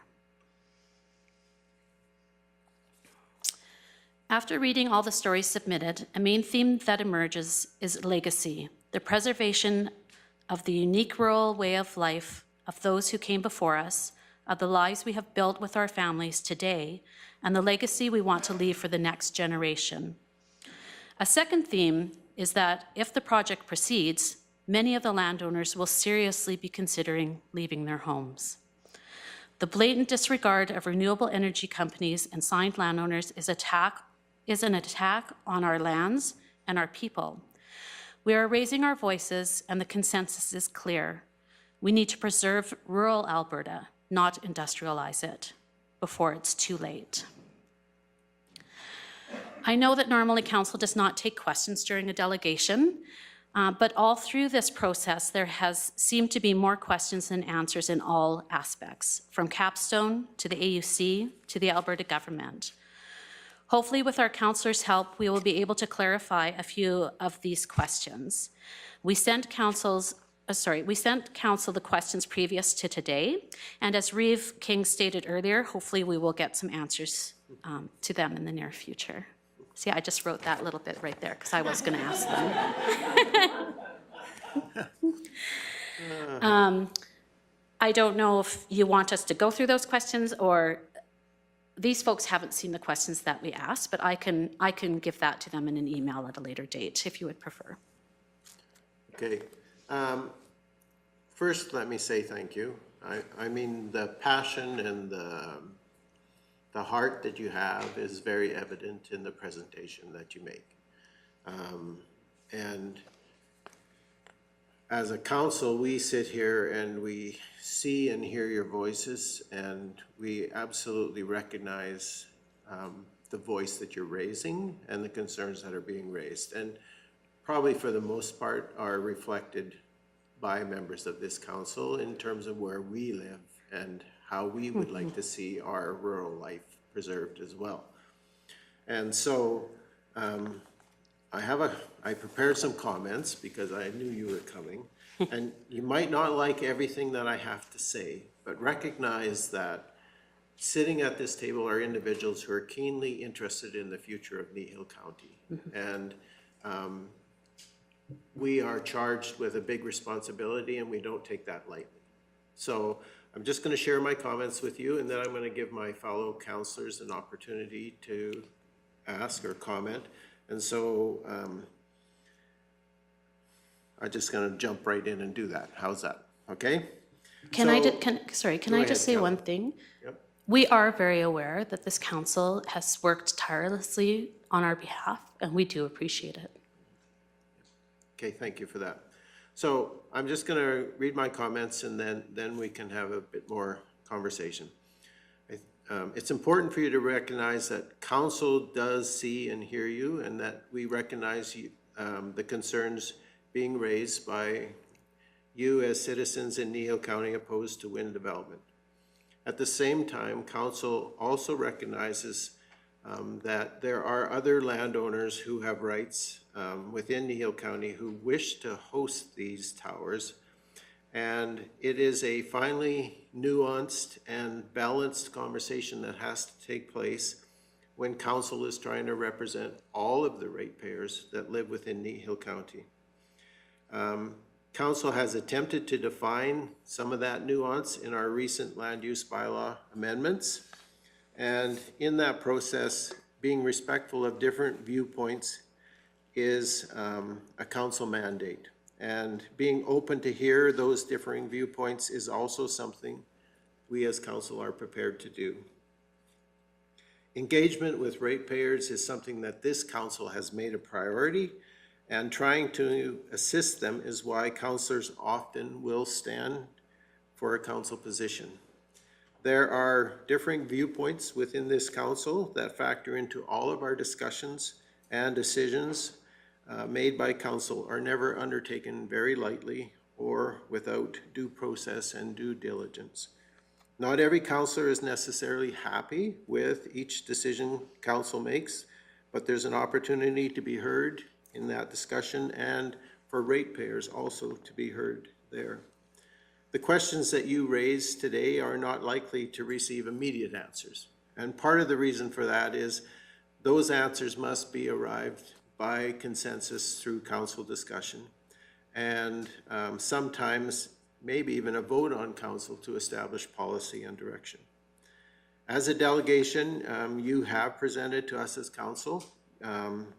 You have requested that council proceed in a certain direction, but your requests are not binding on council, nor will they necessarily, and sometimes unfortunately, be supported by a majority of council.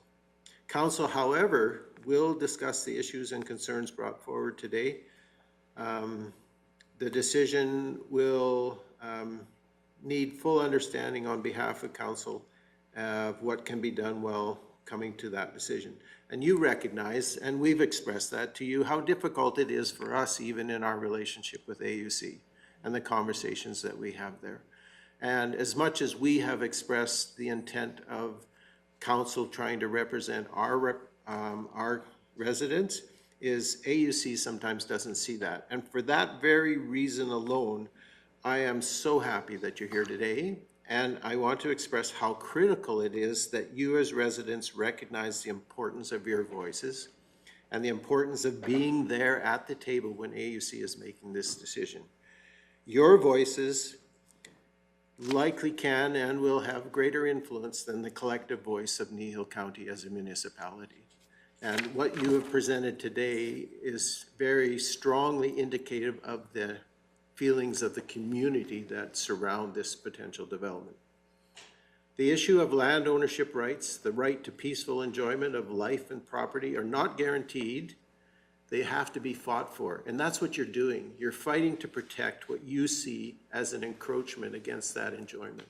And I encourage you to do that. I encourage you to keep that up. We as council have committed to representing that voice, but we also recognize there's another voice that we represent as well.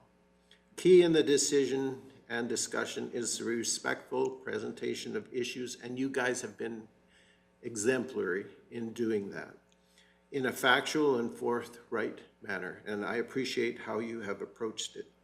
individual as well as collective participation is vital in this process. And so again, I just encourage you, don't give up, don't back away, stay involved, stay active, get in front of AUC, make your stories heard and known to them. And lastly, I want to say thank you. Thank you for coming here to council. Thank you for being engaged in this whole process. Thank you for being passionate about who you are, what your life is, and how you want to protect your home and community. So thank you for that. As a council, we will respond to the questions, Kelly, that you have brought to us, and we will continue to, as best we can, represent the views of all the residents of Kneehill County. So I just want to say that individually, I so much appreciate you being here, the whole group of you being here. I appreciate the passion and the concern that you have for the place where you live, which is Kneehill County, which is where I live as well. So it's very much appreciated on my part. So thank you. At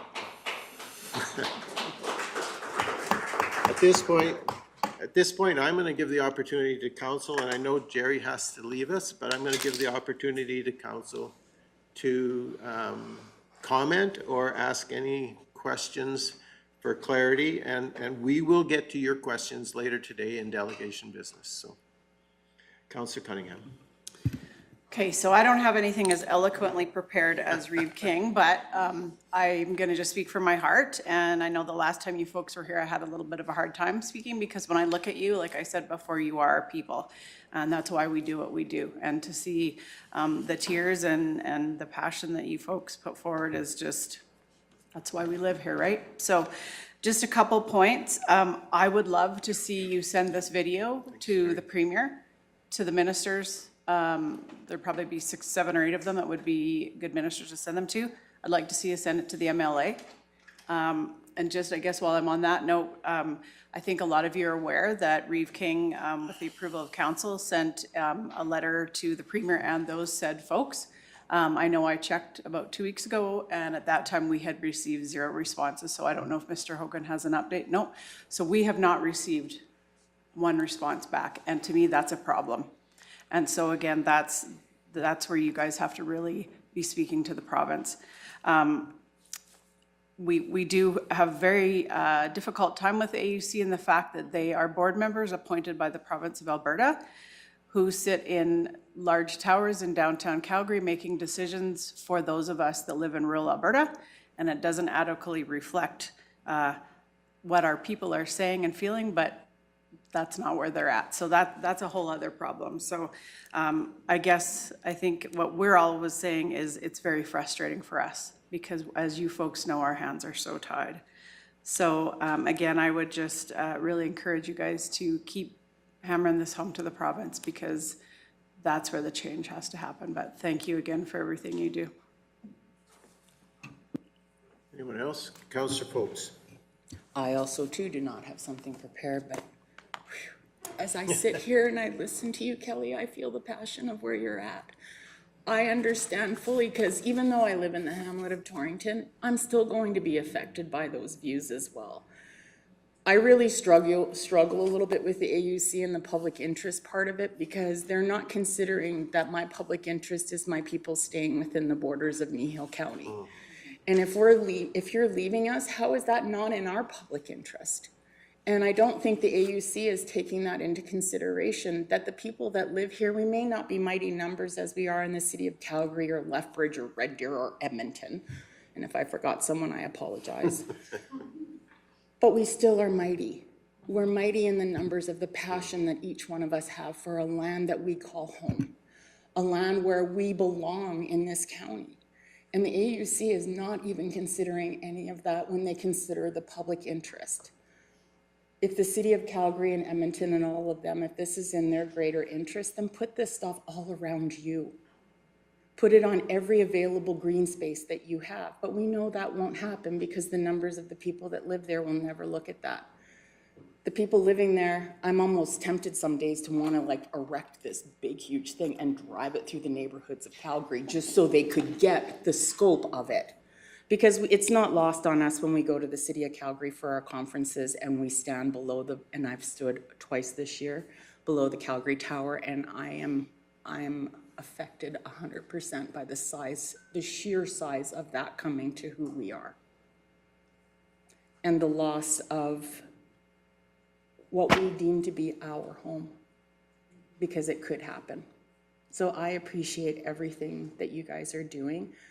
The most thing that I love the best is how respectful you are at doing this, and the fact that if somebody was to like be a naysayer and put themselves in your group, you're axing that instantly. And I appreciate that, because then the AUC have people that are reasonable and are having conversations that are reasonable, because this stuff does affect who we are.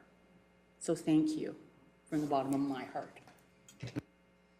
Thank you for that. Any other comment on behalf of council? Councillor Penner.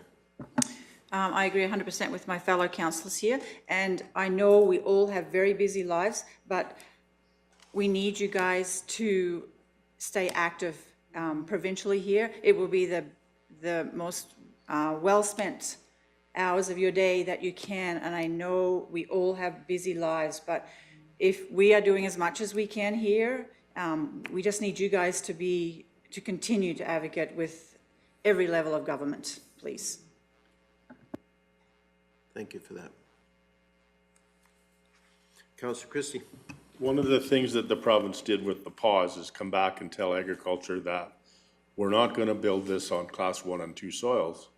In the same statement, then they said the land map that they're using, there's no class 1 soils in the province. As an agriculture producer, I found that very insulting. It almost said, we don't care what you think, we're just going to give you the information that we can get by on. So to me, it just left me sick thinking we're just going by where foreign investment's coming in. And it's not, the part that really bothers me is it's the subsidization that we're paying as ratepayers are going to offshore companies, and it's not viable without it. If it's not viable, why are we doing it? Yeah.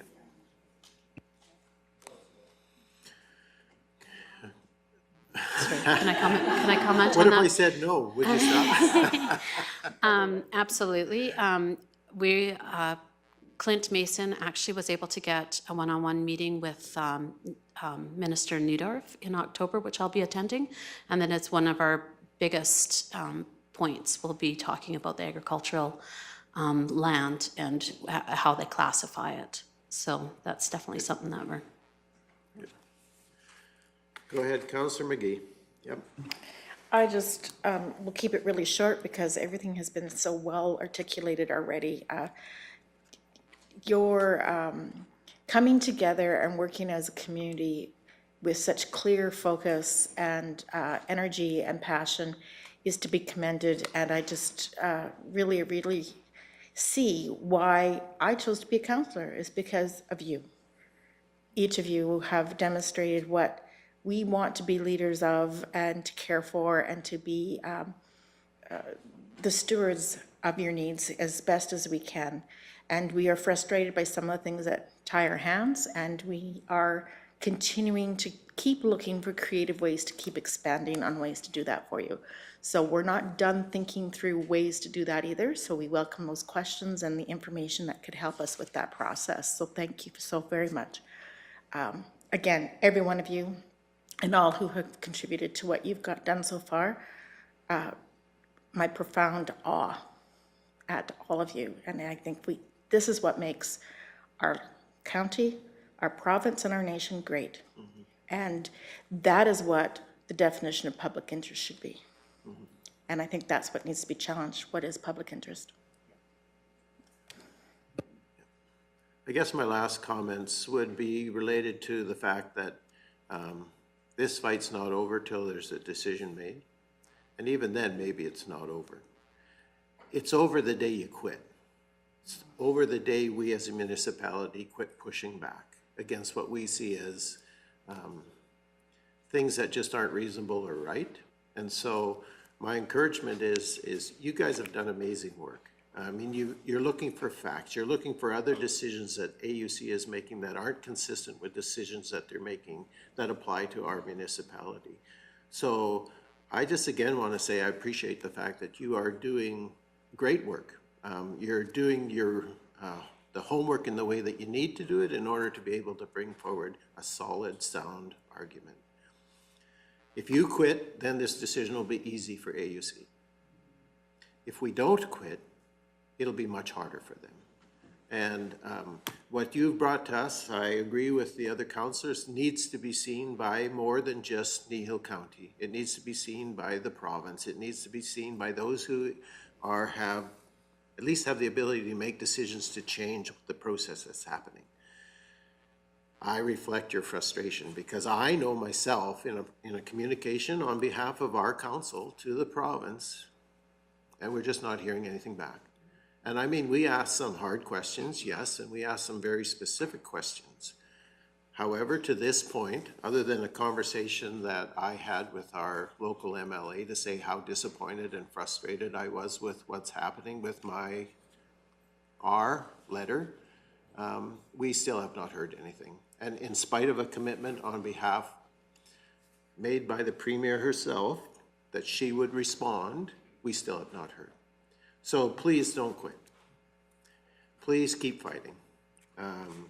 If you quit, then the decision's easy. And I so much appreciate the fact, and I say this to all of you, and I say this truly, I so much appreciate the fact that you're engaged and you're passionate and you want to see something happen here. So thank you. Thank you. I don't think there's any more that we can say at this point other than to say we really appreciate and thank you for being here today and recognize each one of you that's here in this room has a keen, solid interest in what this decision will end up and how it will impact. Well, thank you very much for your words. And we also appreciate the fact that you guys, that Kneehill County has participated in the review of Rule 007, which I know is coming up later today. So yeah, we'll be talking about it later. Yeah, so we'll attend, or I'll attend that. But don't fear, we're not going to stop. We're not going to stop. I'm not going to let them stop. So Good. Again, thank you to each and every one of you for being here today. It's very much appreciated. And again, the comment around how you are conducting what you are doing, that is so much appreciated because in a lot of the world today, it's all about placards and aggression and noise. And so the respectful conversation that's going on here is very much appreciated. So thank you again.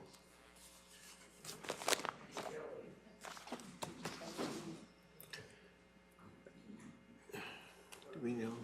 We haven't seen lunch. We haven't seen lunch yet.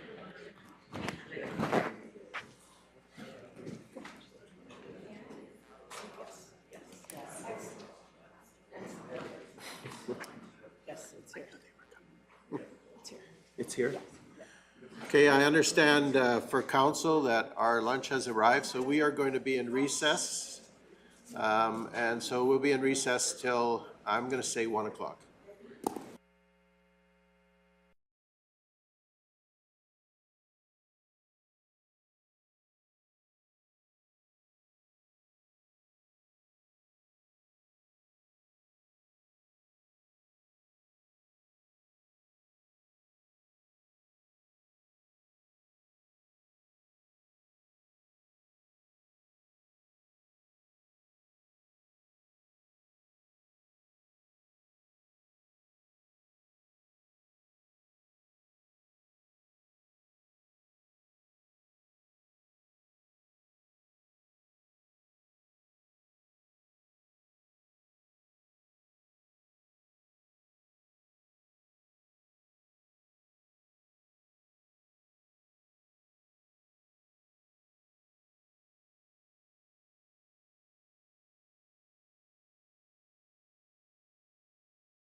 Okay, it is 1:01 PM, and I am going to call this meeting back to order.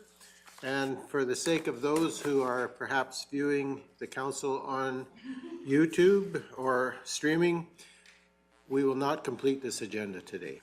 And so we are going to prioritize and shuffle things around, and then we are going to postpone the remaining parts of this agenda till our first meeting in September. So, because I get to make choices about where we go and how we prioritize, we are going to go to 5.3.1, which is bush buggies replacement. And before I turn the floor over to Dan and Deb, I just want to say, and it was said earlier this morning here in this council chambers, how much it is appreciated, our firefighters who are out there working, and how much it just shows us how important they are. And I know we interrupted their day drastically yesterday, and we are continuing to interrupt their lives by containing and managing that fire. And as Reeve and as a representative council, I just want to make sure, let them know that it is appreciated. Thank you. All right. So now we'll go on to the more mundane, the business of bush buggies, which we're getting a good example of why we might need them.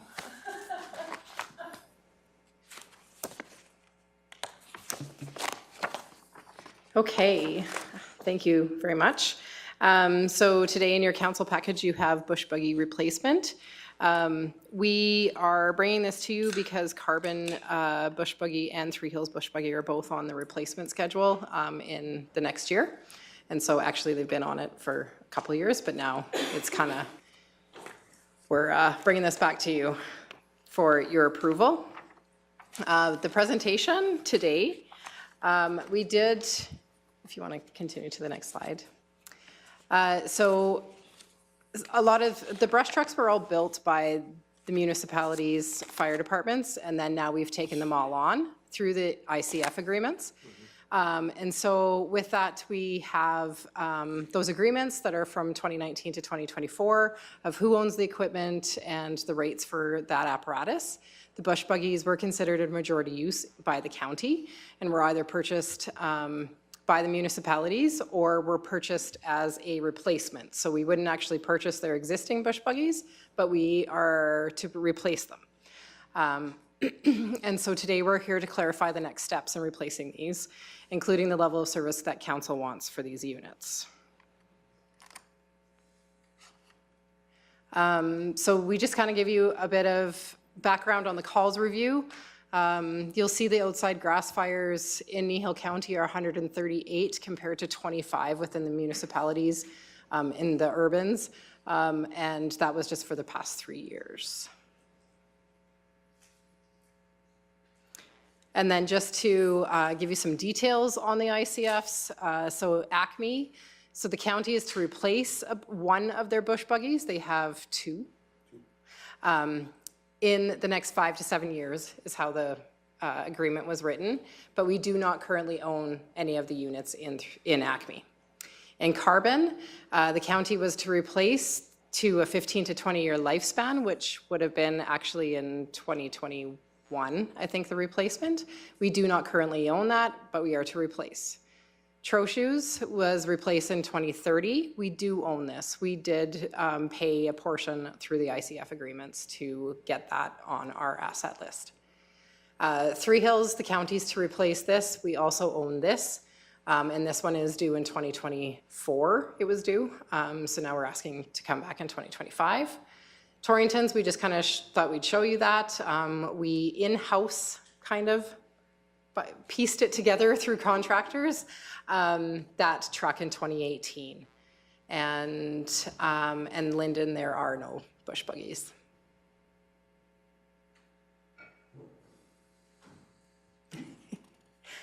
Okay, and so Dan is going to take over the response side. First, I'd like to say, Mr. Reeve, thank you very much for your kind comments. We do have some very dedicated professionals out there, and we appreciate all the work that they're doing. We're just trying to do what we can to give them the best equipment to get the jobs done. In our SOP, SOGs, we try to keep the lighter apparatus to run around the field. Obviously, with the cost increasing, we want to keep the heavier stuff out of the field. The current ones, if we can go to the next slide there, we're looking at the typing. So this typing came from the WUI directive, which is the Wildland Urban Interface Guideline from the province. We're trying to align our trucks more up with the provincial standards so that when somebody asks for this kind of vehicle, we have that coming. Ours are a mixed match. So just to make it simple, type 5, so E5, E6, E7 can have the same pump platform, have everything. The biggest differentiation on there is the water tank size. That's where things come down. You can have the one truck set up with the same pump all the way through or the same setup. It's just the amount of water it carries means you have to have a bigger GVW vehicle to carry that weight around and bounce through the field. We can go next slide, please, Caroline. This is what we currently have. We've got, for lack of a better term, we've got a bunch of Skittles out there. Everybody built their own. We've got some that are built on platforms that are meant to be pulled off and moved to other chassis. We've got some that are dedicated to that particular truck. It's all pretty much what they could buy off the shelf that day or went to a custom dealer to have a particular pump setup built and put in play. These ones are all set up basically with a pressure washer type setup, so they're 8 to 10 gallons per minute for actual water output, which is great to cut to a route, but if they get into these flame fronts like we can see, like yesterday we had flame fronts the size of 20 feet. We don't want the trucks in there. We basically want to try to mitigate that by taking things away from around it and let that stuff burn out in the middle. But by doing that, we want to have a thermal protection, so that's what we're looking at in the options that we're bringing forward. Type 7s do not have the chance to give themselves thermal protection. They can just wet the body of the truck and hope for the best. Next slide, please. Bush Buggy Type 6, this one here gives us a little bit more water. We're looking at doubling the pumps on here. Currently, we have the pressure washer style, which works great to get in that duff and get into the grasses. But there's sometimes we pull up the pits where we need to soak it and we need to get a higher volume of water in there. So we want to put a second pump on here that gives us that capability to put that much water into the piles. Or if we're trying to establish what's called a wet line, which these guys are doing out there right now, the fire's burning in an area and we want to soak the grass so the fire can't go any farther. We want to put a big wet line down so it just comes up to wet grass, it can't burn any farther. Or we can slow how fast it's moving by putting a bigger wet line down. So with that, we're looking at having a dual pump capability here. The Type 6 gives us more water. We're looking upwards of 300 gallon. We can put more on it, but then we start to trickle into, next slide please, Caroline. A Type 5 where it's got more water, heavier weight, and all that. The Type 6s that we're looking at, as you can see here on the bottom of your slide, your cost increases. Type 1s are around 320, your Type 6s are around 390, and your Type 5s start 470. Now, when I started here in 2019, we bought the 4 trucks. We bought Carbon's and Trochu's big trucks for 520. So we're tickling on the side of these bigger apparatus, and that's all due to the cost increases out there. As soon as we put that 4-letter word started with an F meaning fire, not another word you guys may consider, but with the fire word there, it does increase the value, and some companies out there are still playing COVID cards of supply chain and all that. They're catching up, they're getting better. Chassis now are becoming more and more available, but with that, as soon as we put fire and rescue to something, the dollar value increases. Yeah, so if we go to the next slide there, Caroline, our recommendation is that we try to look at, or we go for a Type 6, the option 2. This one gives us the most amount of water. We'd like to put them on what's called a super single tire. As we know, we've got a lot of field that we go into, so a wider tire gives us kind of a flotation effect as we go into these fields. For those of us who have driven 4-wheel drive, if you know how to drive, you go forward. If you don't know how to drive, you go down. So we want to try to limit the amount of going down we have and keep the people going forward to keep the attacks happening. As we've got on here, we are only looking at 3 hills in Carbon at this time. And in 2030, we'd like to revisit this for Acme and Trochu when it comes time to replace theirs. Their trucks are still in fairly decent shape. We can make some additions along the way operationally to bring them up to this kind of standard and work with them on that. But this way, by going to option 2, we can start standardizing our fleet instead of having everybody with their own set one. So as we start having large calls like they're currently on right now, Everybody has similar equipment, and if you need to jump on a truck for another department, you're familiar roughly with what's where, and it makes it that much simpler.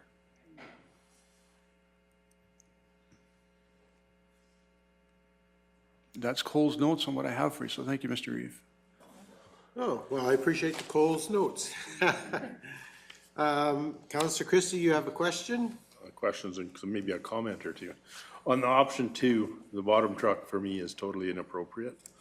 Because if we put that where we put some of your bush buggies yesterday, the bottom third won't be coming home. The next truck, the truck above that, the tank, can it be the deck of the truck? Like, my concern is it's higher, which we need. Go down, Carolyn, go to. But the center of gravity is stay gonna on go type up if that 6. tank goes up. The reason I say that Thank is you. the new sprayer I have, the rinse tank is I think it's 180 gallons, is on the top of my main tank. When it's full, I know it. It's dangerous. These trucks are, yesterday where we've sent them into some of that brush, they need to be a really low center of gravity, but they need the clearance. There's a trade-off there for sure. So if that tank is up on the deck and it's, like I used to run truck sprayers, field sprayers, that center of gravity is really important. I appreciate the 2 pumps. Are they both gas-fired then or not? Like they're separate motors? Through the Reeve, they're probably both separate motors, but fueled by the same tank. We're gonna look at I appreciate a gas tank, so that way we've got them all pulling off one source of fuel. Okay. Are they, the trucks that we built are somewhat componentized, as you said. Does that make parts more readily available? If something fails, the whole truck's not down? These designs here, through the Reeve, these designs here, Councilor Christie, will be modular as well. So these will have that pull the deck off, put another chassis in decades down the future. And operationally, we'll be able to maintain them. So a hose reel goes down, we can replace just the hose reel. Yeah. We have the motor dies, we just replace the motor. The pump dies, we just replace the pump. So we've got it that componentized so that we don't have this big cost all the time. You answered one of my questions when you said big wide singles, but by far that'll go places where a dual truck wouldn't go. So that's one of the things that I was looking at yesterday, where we had a semi out there going places that I didn't want to send my tractor and disc. Agreed. But he definitely got water where we needed it, but anyway, a heavier bush truck could have kept that out of there for sure. So that's my main questions, but like the bottom truck is better for traffic control and that kind of stuff, but doing the job it needs to do, there's too much stuff low on there. Agreed. What we've done is we've talked to a couple companies. On the picture that's there, we've even asked to take the box away from the front of the tire. That way we've got nothing but ground clearance. So as we go in and around, we're not going to take anything off the truck. We've asked for that water tank to be low profile to keep that center of gravity lower, and a wider stance as wide as we can go to keep that control factor there. You're right. As you put water higher, the tip factor becomes exponential. Yeah. And we're very cognizant of that. The other question I had going through this last night is, what are we towing? Carbon currently tows a covered trailer that has their side-by-side. So future, one of the things we'll have is looking at potentials of some side-by-sides also used elsewhere in the county for the fact of getting closer without putting these in more danger. The lighter the stuff goes, the more water you can bring forward. I just know that from the tactic from the county I was in before, where they have that. I know other counties that have that as well as an interim to the very close edge of the fire where you're walking. You've got something lighter to get even closer. Yeah, no, I appreciate that. The other part is search and rescue and that kind of stuff where that side-by-side can get through where a truck can't, so. Carbon has also used theirs to take people into Horseshoe Canyon with backpacks. Yeah. Okay, that's my question. Okay, Councillor Penner. Just a little further on the side-by-side, it did come to a fire that we had, and so we're down in the coulees and whatnot else, and so there is a value to it, that they didn't have to use it right then, but they were prepared to use it if they needed to be, and we're in the coulees, so that was just not very long ago. Okay, all good points of clarification. I guess ultimately, we look at these outfits and we think about, stability, and when I look at dual trucks and I think about duals compared to my single tires on my 1-ton 4-wheel drive. And I know I can go places they wouldn't even dream about thinking of going just because of, and so super singles and all those kind of things that you've thought about, I think are really important. I'm assuming that this conversation is ongoing with our fire departments and our fire chiefs and the people using the apparatus as well. Through the Reeve, yes, sir, it has. In fact, the one design that we've come up with, I was looked at the Alberta Fire Chief Show, and I had our Torrington Fire Chief as well as Chief Hoppins from Horseshoe there working on that with me. So I've engaged all of their input, and if we do decide on something, they will be in the collaborative effort as we've done with all our trucks to date. It works best to have them at the table and decide what's in need for that, and they actually come up with some awesome ideas. So we're able to tweak things and make it work perfectly for what the county needs. And you always say to them, yes, that can be done, but if you just would write a check for that, we can make sure it's on that truck. Agreed, Mr. Reeve, yes. There was a couple of landowners yesterday would have wrote the check. No, it is tongue-in-cheek, and we do recognize the value of this equipment and the need for it. And so what you're looking for is basically for us to agree that we're going to go, you're saying the type 6 is what you're really looking for, and you're looking for approval that we're going to move forward in that direction. Yes, Mr. Reeve. Okay, and we're talking carbon and Three Hills for Three right Hills now. at this Yeah. point.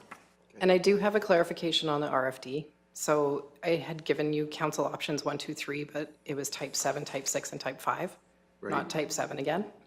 And the motion, actually I have at 320. I took the type 7 price and not the type 6 price, which was 390. So that motion would need to change. My apologies. Okay, so what you'd be looking for is that we approve type 6 bush buggies for Carbon and Three Hills at the $390,000 cost, which we know is probably a phantom figure. No, actually, we've researched that. We We have a- researched that. Okay, And good, we have some quotes on that. we did. We've got some trucks out there that are valued at 500,000 that we're not looking at, and we've got some others that are a little lower, but the build quality of what we're looking for isn't matching. Okay. Councillor Christie. One of the questions I had yesterday was the life expectancy of the equipment here. These trucks don't have to have the inspection that the big engines and the tankers have. So they don't have a lifespan like the other trucks. Through the Reeve, as they come out with the new capital equipment and what they want to look for mileage, that's pretty much going to be our thing for the cab and chassis. And then for the deck equipment, as that times out, we can look at just swapping that motor when it's not giving us the performance we need and just update it that way so we can reduce costs on the other end. So we could be looking at 30 or 35-year units at this point. And to add to that, the NFPA standards are only for engine 1s as frontline engines, right? So this isn't a frontline. So that's where those standards come into play. Yeah, that was my question to the boys yesterday is, okay, if we buy one of these, how long before we have to get another one? They said, no, these aren't, there's really no specific inspection they got other than the fire department. Has to be to their standards, so it has to work. So I noticed that all our big apparatus wasn't on hard surface roads yesterday. And I had no qualms with where they were and what they were doing because it was necessary for them to be there. And I certainly understand why we want to have a higher capacity and a less valued piece of equipment in case something went seriously wrong. So. Through the Reeve, yes, sir. The biggest thing too is like in our SOP SOGs, we've identified as hard pack as opposed to hard surface. That way they're not running into those wet fields in spring and summer and getting those bigger apparatus stuck.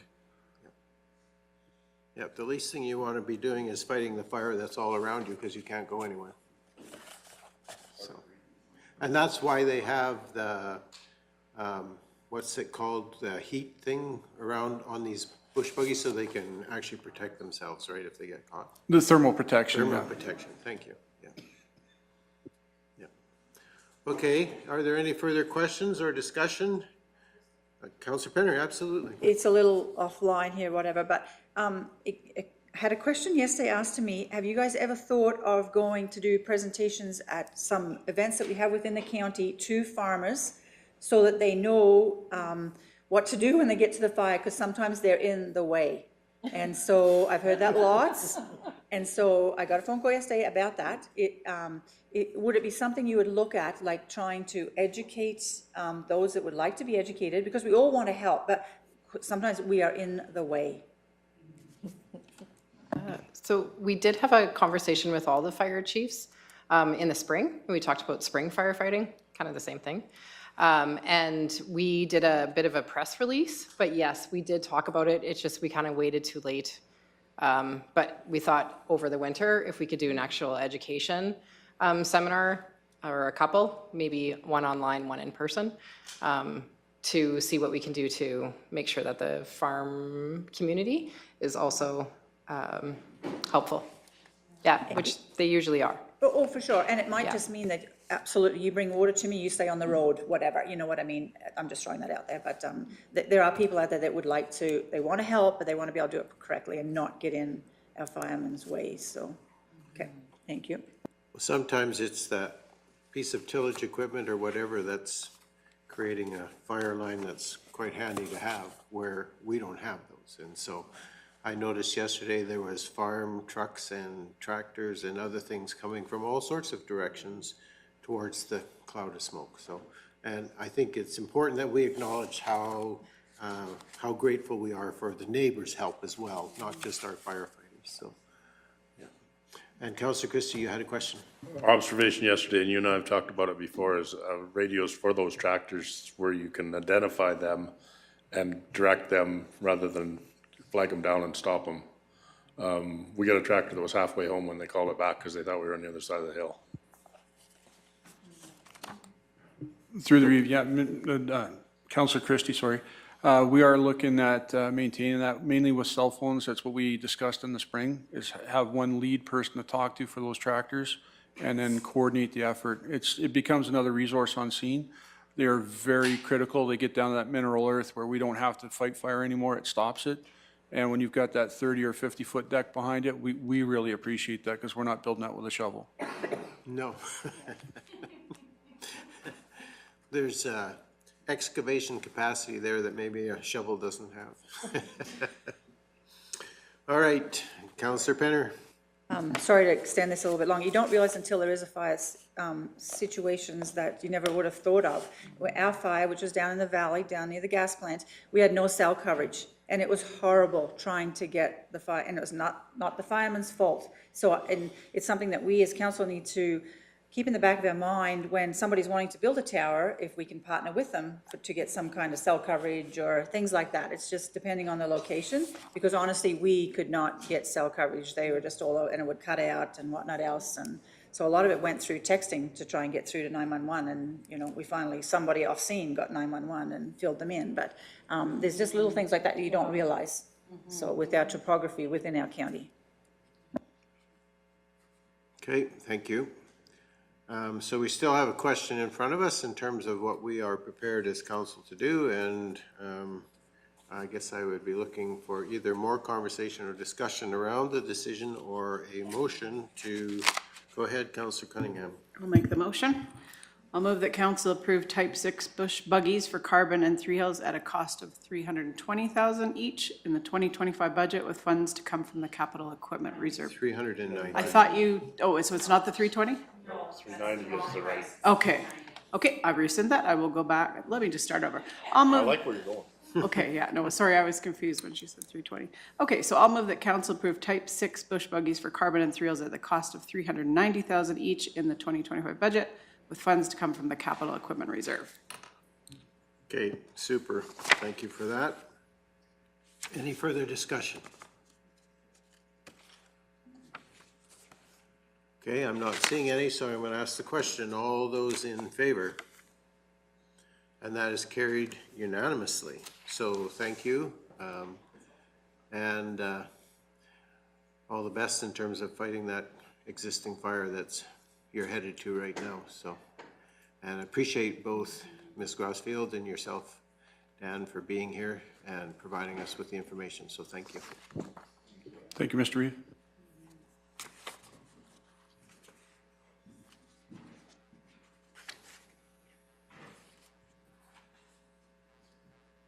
All right, the next item on our agenda, and because I was given permission to bounce around, we are going to go to 6.1, which is the second quarter variance report.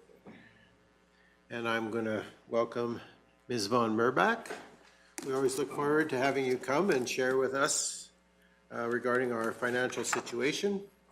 And today, no less than any other. And so welcome here, and we look forward to what you have for us today. And anytime you're ready. Awesome. Good afternoon, Reeve and members of council. Today I bring forward to you the 2024 second quarter variance report. Council receives quarterly financial reports during the year, and these reports are intended to inform council of financial transactions to date and how expenditures, revenues, and other financial indicators compare to the annual budget. The purpose of this report is to report on the 2024 operating budget performance to date, report on 2024 operating budget projects, on 2024 capital projects, and also to provide other supplemental information on key financial indicators for the county. This report is for the period ending June 30th, 2024. So there are various appendix items in this report, and I'll kind of go through them one by one. The first one is Appendix A, which is the operating budget summary by function. This one indicates favorable and unfavorable corporate results forecasted to year end, classified by the nature of the revenue or expenditure.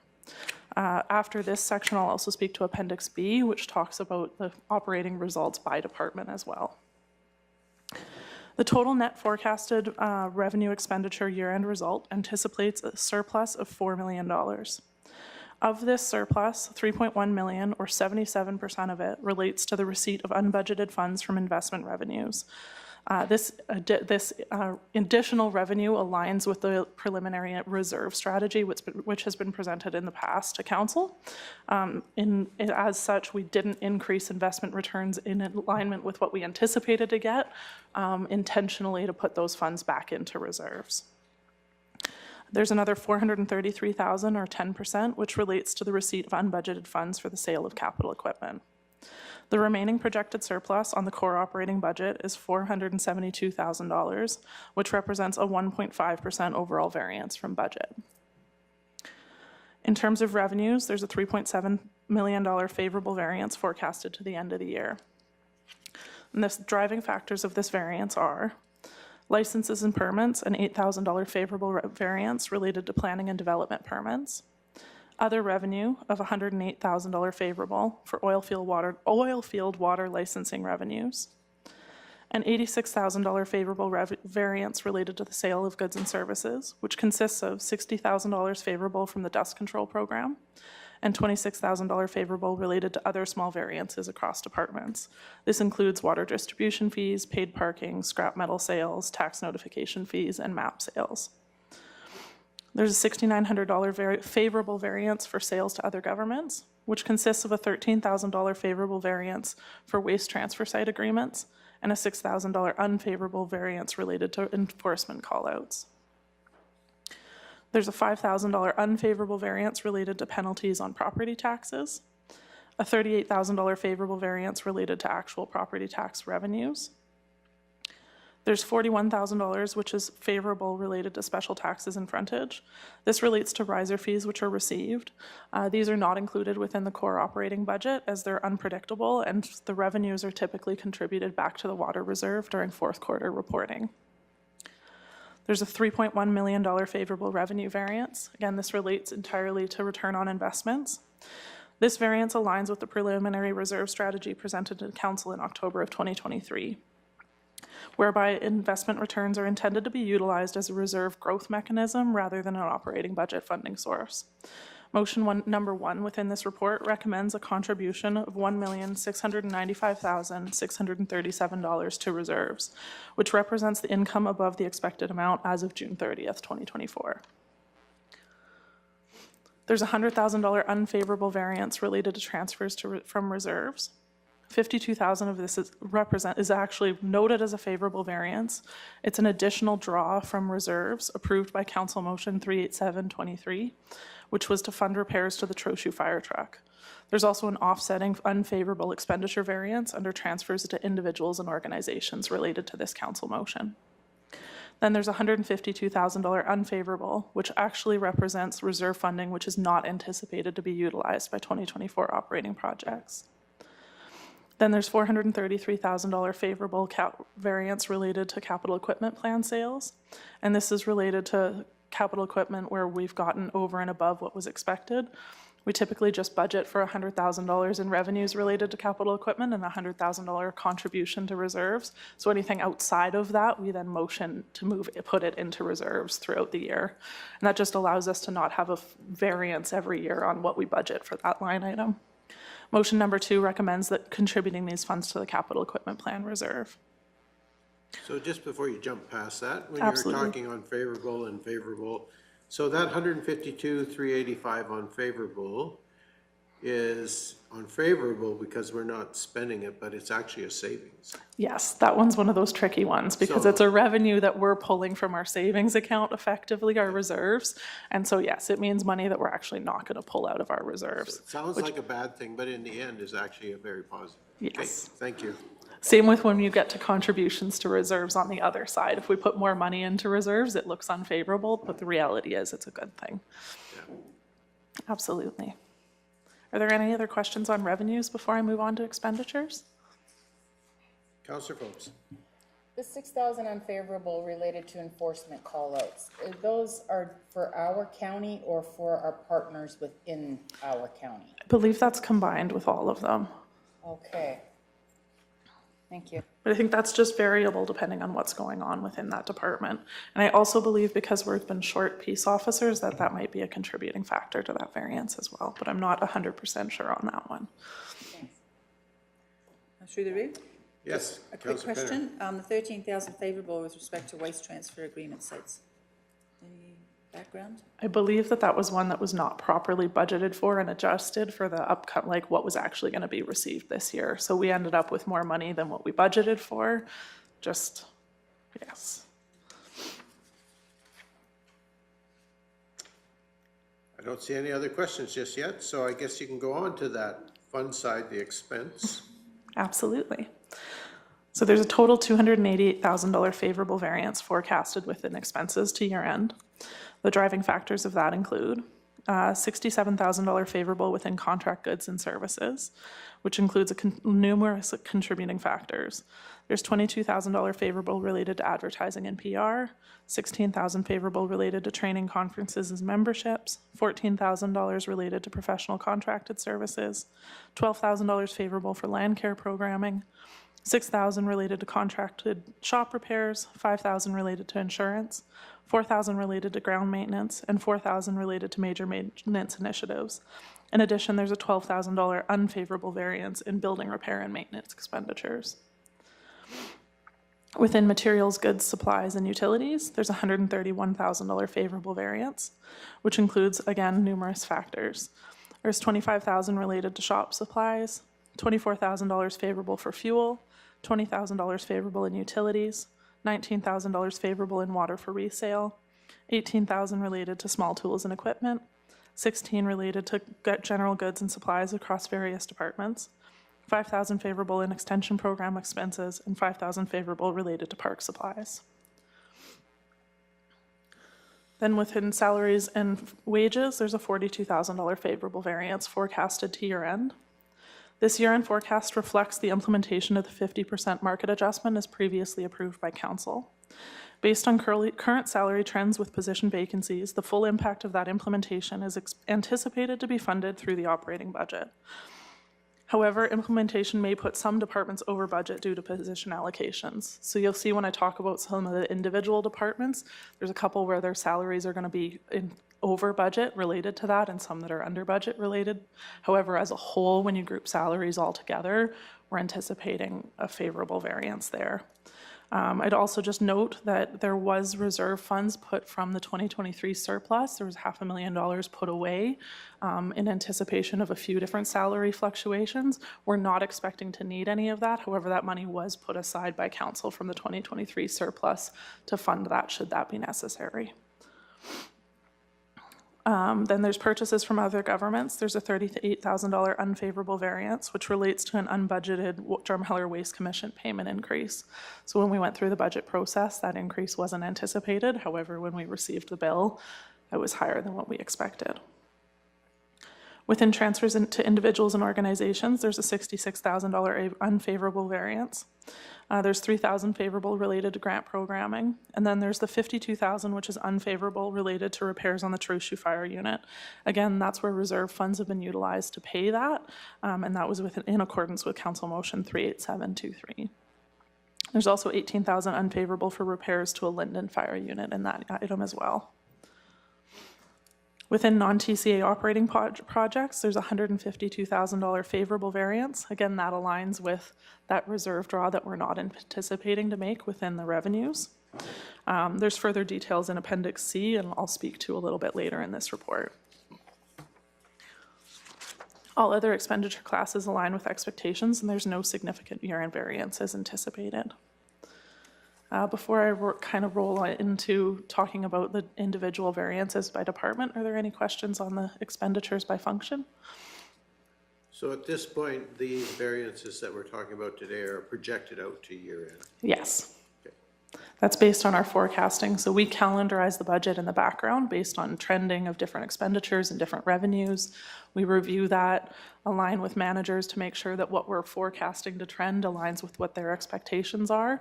And then we try and speak to the year-end forecast just so that it gives council a better picture of where we expect to be at year-end versus just focusing on where we're at and as of the end of June. Okay, thank you. Councillor Cunningham. Okay, so that, I appreciate that salaries and wages piece. This morning I did ask about the July 23rd decision about the market adjustment. And I just wanted to clarify too, that was also done because we had no recording that day. So you can't go back. It just comes up due to the technical difficulties we were having. So that's why I just needed some clarification because this will come to me for sure. So I appreciate that little piece because that gives me a little bit of meat there to be able to use that. So perfect. Thank you. Absolutely. You're definitely saying it's coming from the operating, not coming out of reserves. Okay. Thank you. All right. I think then we're good to move forward on to Appendix B. Okay, so Appendix B speaks to the same operating budget financial information, but instead of being broken out by functional class of expenditures and revenues, it speaks to the various departments that we budget for as well. Within council, there's no forecasted variance on revenues, and the revenues within council relate to the strategic initiatives operating project. Within expenses, there's a $20,000 favorable variance, which includes cost savings in contracted services and grant programming, partially offset by an $8,000 forecasted unfavorable variance in salaries and wages. Within corporate items, there's a $3.6 million favorable variance, and that relates back to those investment returns, which are being recommended to be contributed to reserves. In this report, we're only asking for the amount that we've actually earned over and above as of June 30th. However, once we hit that Q4 reporting, anything again that's over and above, we'll recommend to contribute to reserves as well. It also includes the favorable variance of about $433,000 related to the sale of capital equipment. Within expenses, there's a $12,000 favorable variance, which includes small variances in corporate contracted services and materials and supplies. The Office of the CAO has no revenues associated with it and has a $3,500 favorable revenue variance related to contracted services. Within corporate services, there's an $80,000 unfavorable variance. However, again, that's a revenue that we're anticipating to pull from reserves. And so it's actually a positive thing that it's money we're not pulling from for reserves related to that project. Within expenses, there's a $66,000 favorable variance, which includes favorable variances in operating projects and material costs, which is offset by unfavorable variances in contracted services and salaries. The unfavorable salaries component relates to the market adjustment implementation. In transportation, there's a $171,000 favorable revenue variance, which relates to higher than budgeted dust control and water access agreement revenues. There's a $108,000 favorable expenditure variance, which relates to contracted services, and which is an unfavorable variance in contracted services, which is offset by a favorable variance in materials and supplies and salaries. Environmental services has a $36,000 favorable variance for revenues, which primarily relates to water connection fees, and an $11,000 favorable expenditure variance in contracted materials and goods and materials and supplies, which is also offset by that unfavorable variance related to the Drumheller Waste Commission payment. Facilities has no forecasted variance within revenue, and the revenue in that item relates to operating projects. And then there's a $12,000 unfavorable expenditure variance, which relates to higher than budgeted building repair costs. Within enforcement, there's a $9,000 unfavorable variance related to fines and call-out services, and a $77,000 expenditure favorable variance, which relates to salaries and wages due to vacancies. Within fire, there's a $41,000 favorable revenue variance, which primarily relates to that reserve draw approved by council to fund repairs on a Horseshoe fire unit. And then the expenditures, there's a $46,000 unfavorable expenditure variance, which relates to repairs on the Horseshoe fire unit. They go against each other. And that's anytime we fund something out of reserves, you'll see where it hits both the revenue and the expenditure side of things, depending on whether it's on budget or not. There's no revenues associated with the disaster area, and there's a small expenditure favorable variance related to materials and supplies. Planning has a $13,000 favorable revenue variance related to licenses and permits, and a $5,000 favorable expenditure variance related to contract goods and services, which is offset by an unfavorable salary variance, again related to market adjustment implementation. Agricultural services has a $58,000 unfavorable variance, but again, this relates to reserve funding not being utilized for operating projects. And there's a $112,000 favorable expenditure variance, which includes variances in contract services, salaries, and operating project expenditures. Parks has a small favorable variance for revenues related to the sale of services, and a $34,000 favorable expenditure variance related to contracted services, materials, and salaries. Cemeteries has a small unfavorable variance for revenues related to plot sales, and a small favorable expenditure variance related to seasonal wages. Then there's economic development, which has no revenues associated with it, and has an unfavorable expenditure variance of $107,000, which primarily relates to salaries and wages due to the addition of an unbudgeted position but approved by council motion. That would be the end of Appendix B. Are there any questions on that before I move on to Appendix C and operating projects? I love it when something unfavorable is to our advantage, because we're not taking money from ourselves to pay something. And I love it when favorable things are mainly we're getting more revenue or spending less money. So, I mean, in the budgeting process, I know our staff goes hard at trying to be the best guess of what they're actually going to expend. And sitting here in this chair, I'm always appreciative of the fact that they're spending less than what they anticipated and or generating more revenue than what they anticipated. So I think kudos to you, because you're reporting it, but even more so to our staff who are actually making it happen on the ground. So very much appreciate having that information that shows us that there are really positive things happening in the background. So Thank you. Absolutely goes to note that I would never be able to put these reports together without everybody in the background doing their jobs. Yeah. You get to be the face of all those other people. So Absolutely. Okay, within Appendix C, this speaks to operating projects. There are 17 operating projects which are being undertaken within 2024. And the specific details, including their budget, expenditures to date, funding source, projected final cost, their variances, start date, end date, and comments on their status are detailed in Appendix C.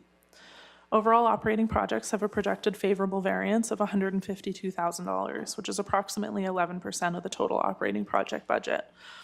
The contributing factors are 10 projects have no projected variance based on the status as of June 30th.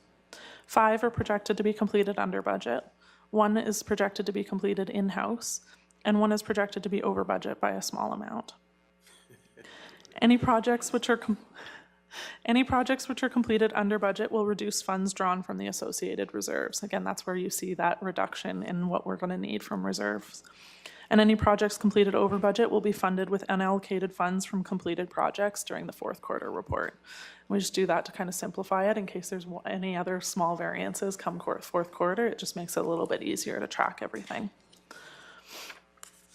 Within Appendix C, there's actually one funding reallocation request. Motion number 3 requests that $20,000 of funding originally intended for the IT master plan be repurposed for building security upgrades. This includes installing card scanners for which keypad access is currently utilized. The remaining $80,000 of funding allocated for this project will not be utilized as the IT master plan is being developed with internal resources. So this is an item where we've determined we can build this in-house rather than contracting it out, and we're hoping to utilize a small amount of that budget to implement a few other security features to kind of align with that. Are there any questions on Appendix C before I move on? Since you're giving us good news all the time, you know. I love giving you good news. I just can't imagine being $204 over budget. No, just go on, and we appreciate the information. Absolutely. So within Appendix D is a capital project summary. We've got 27 capital projects within the 2024 budget.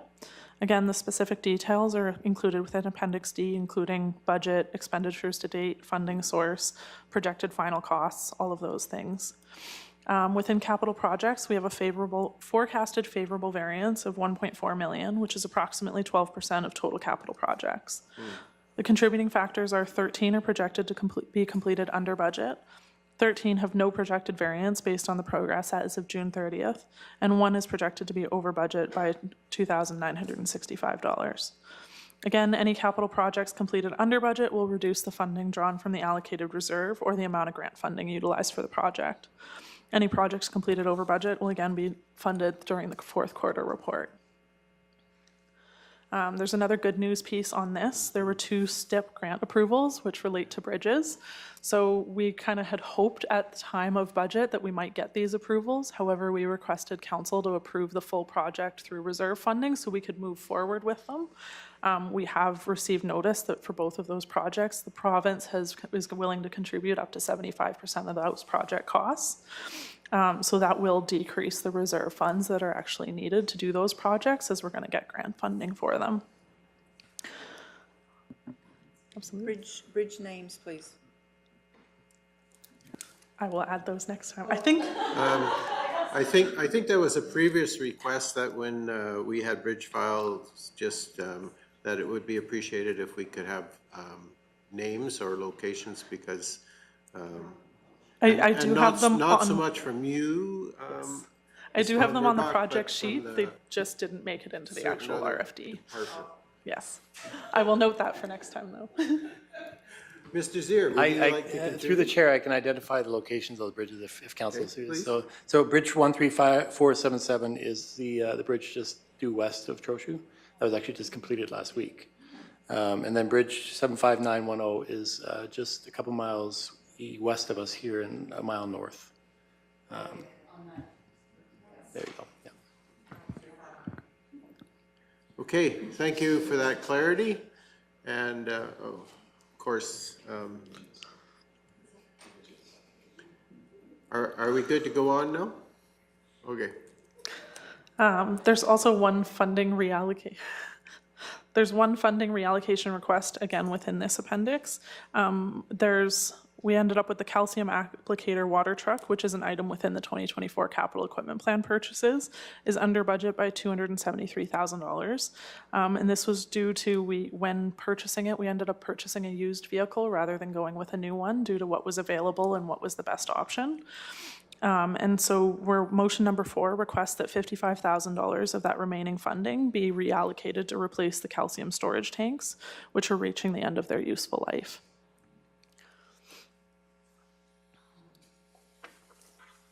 Great, thank you. And then Appendix E speaks to a cash and investment summary.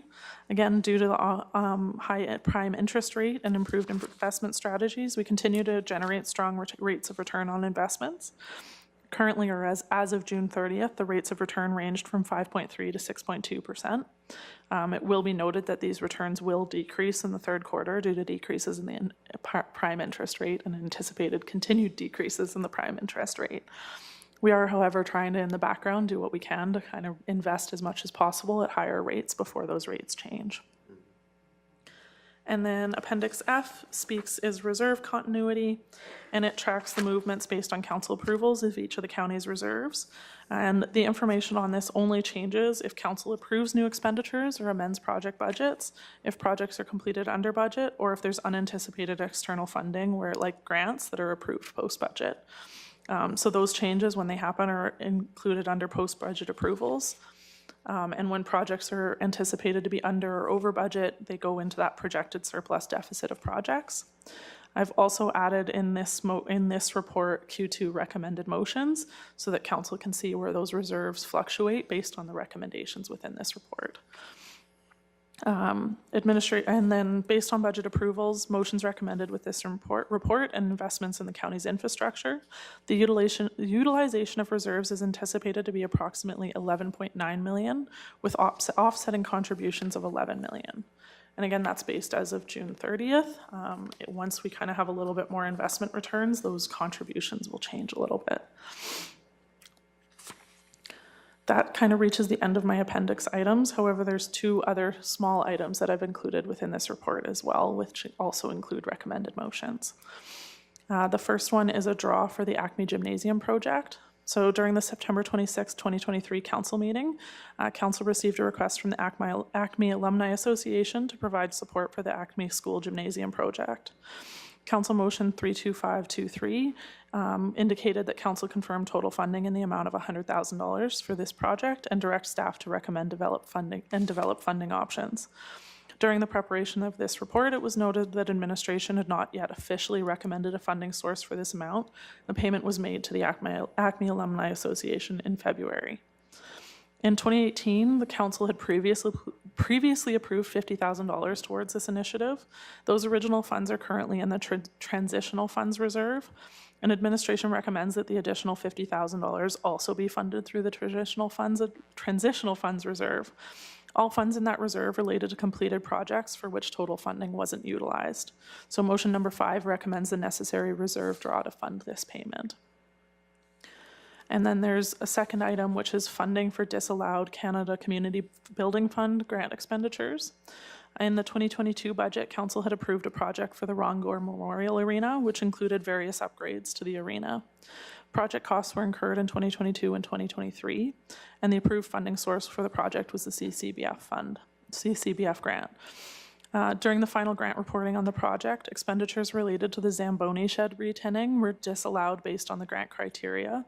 This amounted to $19,574 of disallowed expenditures that do not have an official funding source. So motion number 6 recommends a draw from the Building Capital Replacement Reserve to fund the disallowed expenditures related to this project. All right, thank you for that report and for helping us get a good understanding. Are there any questions from council related to the second quarter variance report that we just have received? It's as clear as mud.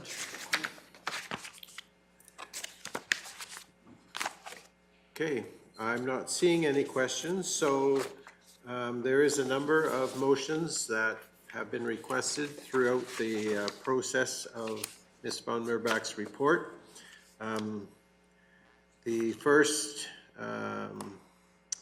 is related to reserve contributions from investment returns and money to the bridge reserves and water reserve. Everybody understands? Okay. Councillor Cunningham. I'll move that council approves reserve contributions related to investment returns of $695,637 to the infrastructure reserve, $500,000 to the bridges reserve, and $500,000 to the water reserve. All right, thank you for that. So comes to a grand total of $1,695,637 and how many cents? So that's the income that we've earned above our expectation to the end of June. Yes, that's correct. Okay, good, thank you. Any further discussion? We know what we're doing. If so, I'm going to call the question. All those in favor?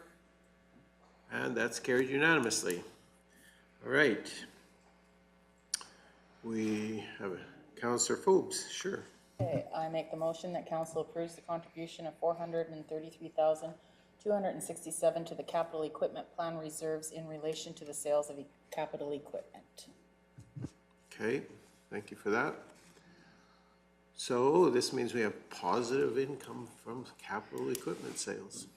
It's a good thing. Any discussion on that motion? Not seeing any, I'm going to ask the question. All those in favor? And that's also carried unanimously. Councillor Christie. I make the motion to reallocate $20,000 of funding related to the IT master plan for security updates. Okay. So in this case, we're just using a portion of money that we saved by doing a project internally and reallocating it to something that's necessary in terms of security. That makes sense. Any questions? Okay, I'll ask the question. All those in favor? And that's carried unanimously. Thank you. Volunteers, Councillor Penner. We're all going to have our name down today. And thanks, Marika. This is awesome what you've presented here today. The council, I'd make the motion that council approve $55,000 of funding related to the 2024 capital equipment plan purchases to be reallocated, to replace the calcium storage tanks, which are reaching the end of their useful life. Okay, thank you for that. So again, this is just a reallocation of money that we actually saved in purchasing a piece of capital equipment to purchase another piece of capital equipment that we really, really need. So totally makes sense. So we're going to reapprove $55,000 in funding. So everybody understands, and we're going to say all those in favor. That's carried unanimously. All right, Councillor McGee. Thanks for the report, and it's very exciting to see some real good results from our excellent staff and the work we've been doing to be very consistent of our spending has proven to be really, really outstanding, and therefore it's really fun to be able to make the next motion to approve the draw of $100,000 from the Transitional Funds Reserve in relation to the Acme School Gymnasium funding contribution as referenced in motion 385-23. Okay, thank you for that. Are there any questions related to the motion? We're just putting a name on where the funds come from. Okay, seeing none, all those in favor? And that is carried unanimously. Councillor Forbes. Turning this on. I make the motion that council approves the draw of $19,574 from the Building Capital Replacement Reserve to fund expenditures related to the 2022-2023 Rongor Memorial Arena project, for which CCBF grant funding was not approved.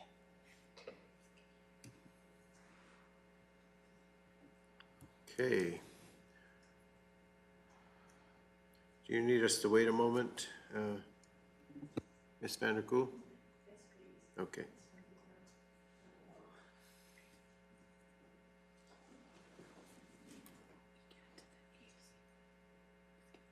We are going to get to that right away.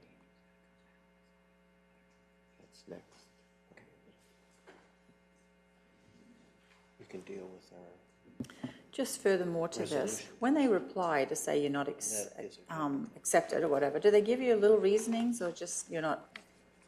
So when we originally submitted the grant funding, like the paperwork, they approved everything within it. And then when we did our reporting detailing exactly what had been done within it, they determined because the Zamboni shed was not directly connected, like connected to the arena, that it wasn't approved within the project scope. We went back and forth a couple times on that one before they finally disallowed it on me. Yes. You couldn't have just nailed a couple 2x4s between the two buildings and called them connected? Then insurance goes on. Anyway, I mean, it's the reality and it's what they determined at the end of the project. And we just have to say thank you that they covered what they did really in the capital, you know, in that grant money, so. I will also note within that grant, it's a grant we get as a whole, so that's actually funding we'll be able to utilize for a different project. It's not funding we totally lost out on. Just for that, that is one of the few grants that we have that applies to. So we didn't have to stroke a check and write it back to them? No. Oh, great, even better. All right, any further questions related to the motion that we approve that draw of 19,574 from the Building Capital Replacement Reserve? If not, I'm going to ask the question. All those in favor? And that is carried unanimously. So again, thank you, Ms. Von Merbach. I know, Marika, you're not entirely 100% responsible for everything that's here.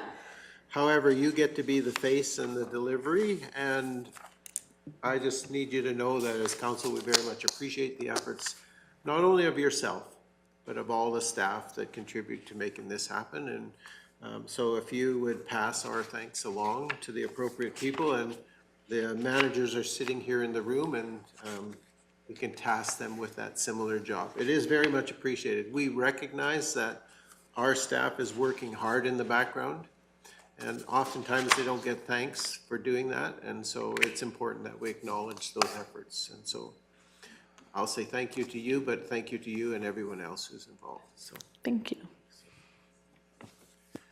Thanks very much. All right. So we are going to, again, bounce around in our agenda, and so just to keep things interesting, at this point in time, I am going to address the two items that we have that are related to energy. So the first one I'm actually going to deal with is 7.4, which is the RMA resolution for electrical grid stability. So that's item 7.4 in our agenda, and then we will be moving to 7.3, which is the AUC Letter of Concern.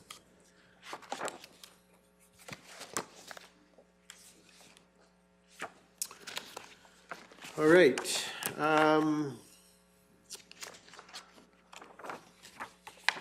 just trying to find it in my own stuff, so here you go.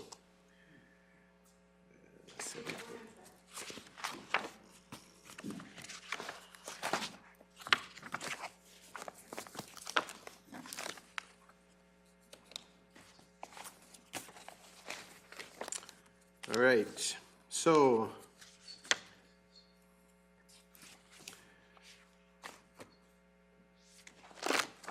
welcome, Mr. Hogan and Ushba, I'm sorry, Khalid. How do you say your last name again, please? Yeah, so it would be Ushba Khalid. Khalid? Yep. Okay, thank you. I am doing my best to make sure I say things correctly. So, welcome, and we're not as bad as we look or as intimidating as we appear to be, and we're very grateful for your work on these files, and of course, Mr. Hogan, for your support and work as well. So whenever you're ready, if you want to go ahead. All right, so good afternoon, Council. Today I will be presenting the RMA resolution for electrical grid stability. So per Council's decision, administration has prepared a draft resolution regarding renewable energy renewable energy development's role in providing stability to Alberta's electrical grid. The attached draft resolution asks the province to establish a minimum threshold of on-demand power that renewable developments would have to provide. This would help to ensure that Alberta's electricity grid develops and expands in a way that is stable, reliable, and resilient. The proposed resolution does not seek to dictate a specific threshold for a power supply, but contemplates that such a threshold could be relative to the size of development. The background contemplates that there are several ways that this could be accomplished, but the responsibility for doing so would fall to the developer. In terms of a discussion, administration is seeking further council input on the draft resolution so it can be formally submitted to the Central RMA Zone for consideration. The benefit of council accepting the recommended motion is that it will provide the council with a valuable opportunity to advocate on behalf of the county and its ratepayers. The resolution will be a key tool for the RMA to communicate member concerns to the province.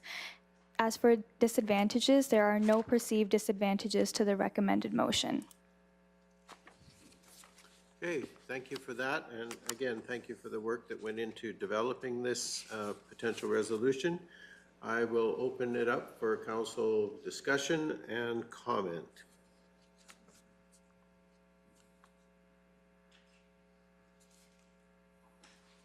So the gist of this is we wanted to ask that the power providers within the province have available a specific or minimum at least supply of energy at all times. And then that way when the grid called on it, it would be available. That is correct. Okay, thank you. Questions, comments from council? Are we happy with the resolution as it's laid out, or are there changes that we're looking for? And of course, we know we're up against the timelines. And so. Mr. Hogan, comment. And through Mr. Reeve, one thing that we've identified administratively since we crafted this, we probably should insert some wording that we're talking about renewable energy developments that are approved by AUC. We're not proposing that Joe Farmer, who puts up a little solar panel for his barn, is required to contribute a threshold to the grid. So this would be for commercial level developments approved through the AUC. So we did catch that as some wording we should probably insert. Okay, so that would be an amendment to the resolution, just in terms of wording to clarify who's responsible. Okay. A question that I had, and I'm trying to go back to our original conversation around why we were going to go forward with this. Were we specifically just asking for this type of commitment from renewable energy companies, or were we looking for that for all energy suppliers within the province of Alberta? And again, I'm just looking for the clarity on the conversation we had originally. So. Oh, Councillor Cunningham and then Councillor Penner. Yeah, I mean, I'm trying to remember back, and I believe, if I remember correctly, that this was kind of a recommendation of our MLA too, to go, if we're wanting to do some advocacy, to go this route. But I know for myself, when I follow the AESO, I don't think the other entities, except now that they've taken coal offline, of course, they're not meeting it, but I don't ever see the deficit in other areas. I just see it in the wind and solar, so. Okay. And that was my comment. I thought it was to do with renewables when we were talking about this, just we're putting so much of this is being pushed on us, and it is not reliable. It was proven this last winter. I thought it was renewables. Yeah. A lot of the other sources of power generation within Alberta, if they're going to go offline, it's often planned, in terms of a maintenance or whatever. And so the grid and the AESO is well aware of where those downtimes are going to be. But as far as the renewable energy side, wind and solar, there is absolutely no way to predict whether they're going to be there or not. So.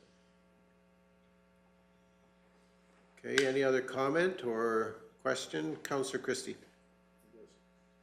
I guess just a comment. I know that the Hinton gas plant has a cogeneration agreement with Alberta Power. if Alberta Power runs short, they can generate power. The loophole in their agreement is if the grid price gets where they make money producing power, they produce power and put it in the grid, and Alberta Power has to take it.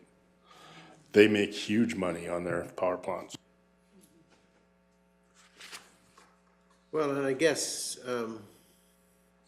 part of the thinking behind this resolution was that this mandate would be they are required to provide power no matter what the price is if the grid needs it, a minimum amount. And that would have to be a cogeneration agreement with someone. Well, and because the resolution doesn't say how they have to provide that, it just mandates that they will provide it. So it could be through battery storage if they had that and were capable to provide, or it could be through an agreement that they have negotiated with another power company. But the whole thing about some of this is when it happens unplanned within our grid is it's not the power companies that pick up the tab.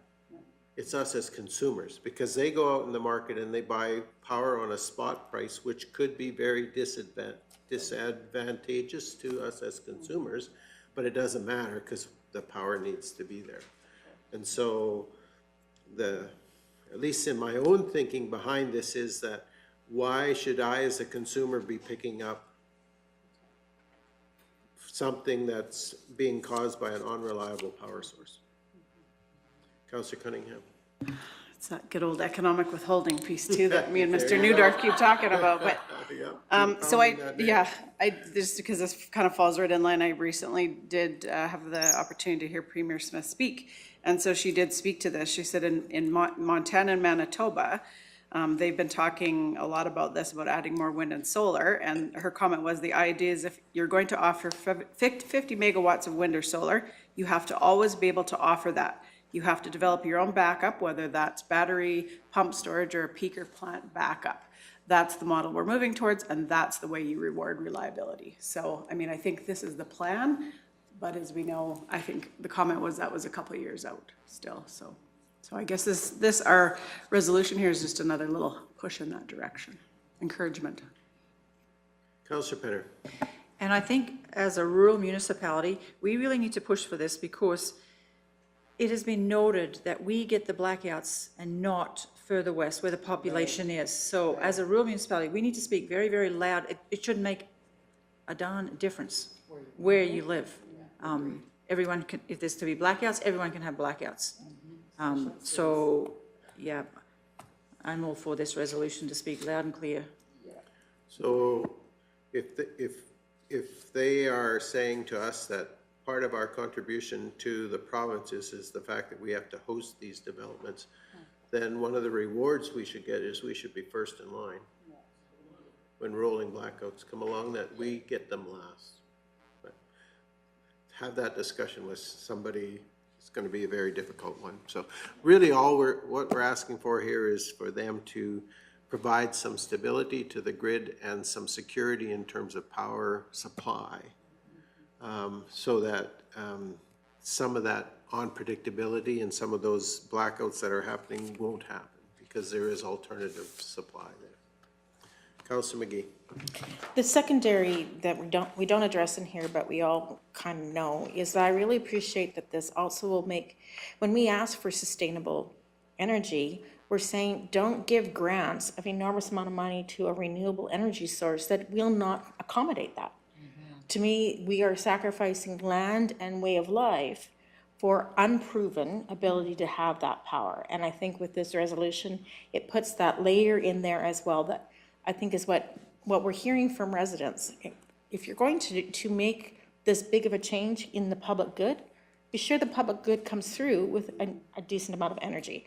And so I'm really pleased that we are doing this because I think it addresses that concern. Okay, thank you for that. Any other discussion or comment? Yes, Councillor Cunningham. I swear this will be it. Don't be sorry. I do appreciate the portion here that talks about the federal policies. Again, it was quite interesting when I did hear the Premier speak recently. She was asked the question about whether there was provincial subsidies, to which she said no, but they do offer a tier credit program, and they have the province has a program called the Technology and Innovation Emissions Reduction Fund. So they're not coming out and saying, I'm handing you a subsidy, but they are giving a subsidy in another way. So I don't know if we want to address that, but she said they really want to move towards getting rid of that program. But right now, she said that's the reason why these companies are coming forward. So they're being doubly subsidized provincially and federally, is my understanding. Well, and I'd be the last person to ever say that I've heard things that have never materialized coming from our provincial government, but we all are well aware that there have been some things that have been said publicly that we're not seeing necessarily with feet under it. And to me, if we're going to continue to race forward and seems like in a crazy mad fashion with green energy and renewable energy development, without providing any security to our residents province-wide in terms of power supply, that doesn't make any sense. And so this is a first step in terms of trying to address that. Any further question, comment, or discussion related to the motion?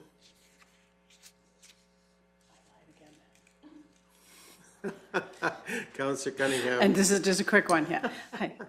So the only thing in here, and it's, I see the AUC continues to make decisions in the public good. I just keep hearing the word public interest, so I don't know if that's something we'd want to change. And it's only because I hear it so much that it's just been molded in my brain. So, I mean, I think they probably mean the public good, but they always, I think in the documentation that we received, it comes up public interest. Okay, so that's a simple clarification. So really, we're looking at two amendments or two kind of adjustments. One is to acknowledge that they're AUC approved, generating power projects, and the other is the good and interest interchange. And then Councillor McGee, you had a comment? Well, I was just going to say that and then make the motion Okay. to approve this resolution with those amendments. Okay. All right, so we do have a motion to approve the resolution with the amendments as we've discussed. So I have a question in terms of process. At the end of this, it says RMA will provide, after resolution is endorsed at the district level in that red print.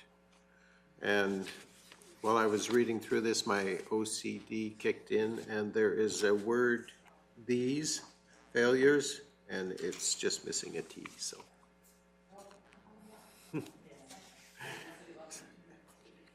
It's in the second last sentence where it talks about these failures, overloads, line failures, and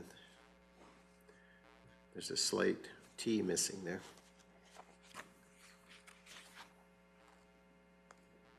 Such as line, you got her? Okay, all right. So, sorry about that, it's just one of my little quirks.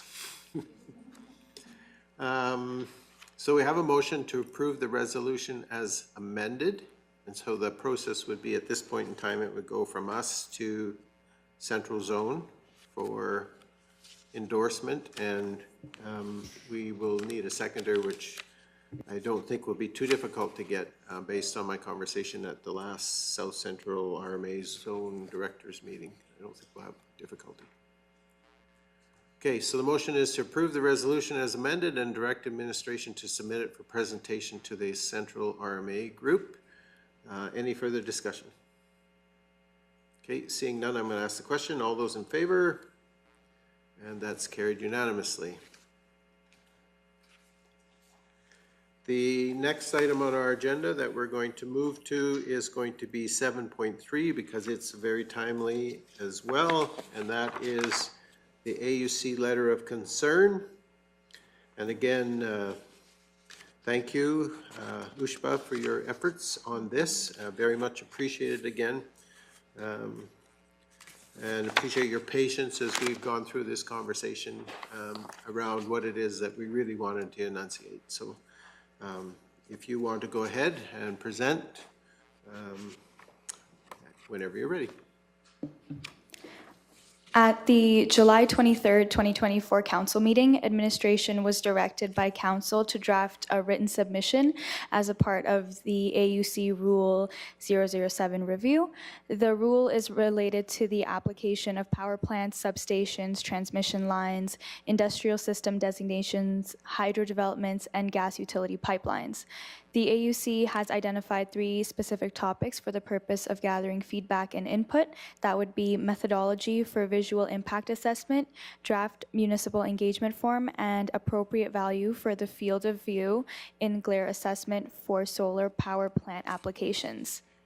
In the discussion, council's feedback to the AUC largely focused on the draft municipal engagement form, and these concerns are highlighted in the letter under the following sections: weight and consideration of municipal planning documents, contribution to grid stability, threshold for coexistence with agricultural activities, reclamation security discussions, mandatory municipal engagement form, monitoring and oversight, verification of form contents, environmental and end-of-life considerations, equitability of development locations, emergency services and municipal standards, and solar glare assessments. Administration is looking to see if council has any amendments they would like to make to this letter before it is due on September 3rd. Okay, again, we're on a timeline on this one in order to get our submission in place. Is there any comment, discussion, or question related to the materials that are in the proposed letter based on the content conversation we have had previously?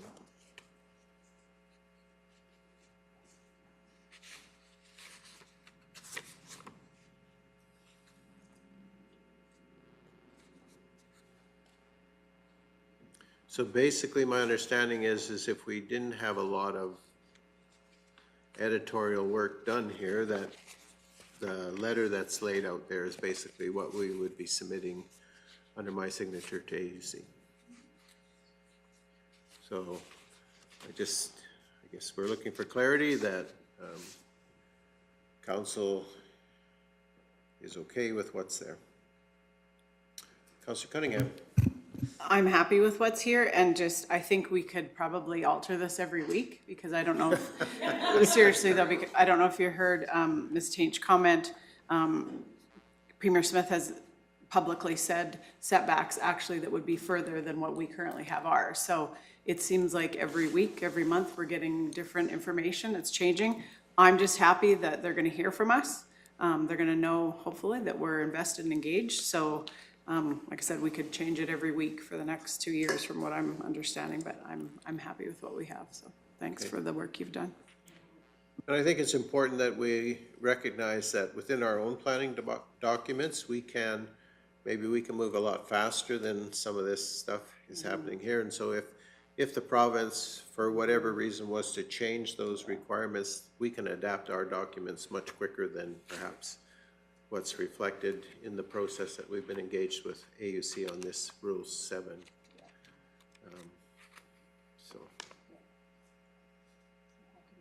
Yes, go ahead, Councillor Cunningham. So I'll make the motion that council approve the AUC letter as presented and direct administration to submit it for the AUC's consideration in their Rule 007 feedback process. Okay, thank you for that. So we have a motion to approve the AUC letter as presented, and we are going to direct administration to submit it to AUC for their consideration in their Rule 007 feedback process. Thank you, Councillor Cunningham. Is there anything additional that we need to add to our conversation? If not, I am going to call the question of council. Okay, I'm not seeing any further discussion. So all those in favor?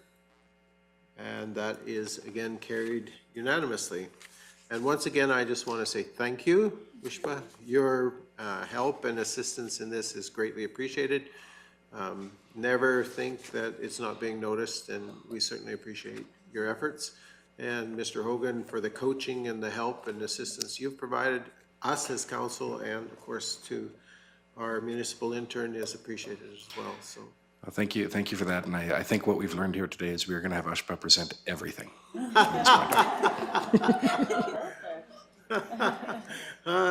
See, there's an advantage to being new, you know, we'd be nice to you and all those things, but it's not because it's undeserved. It's because you have done a good job here, and we do appreciate that. So thank you very much.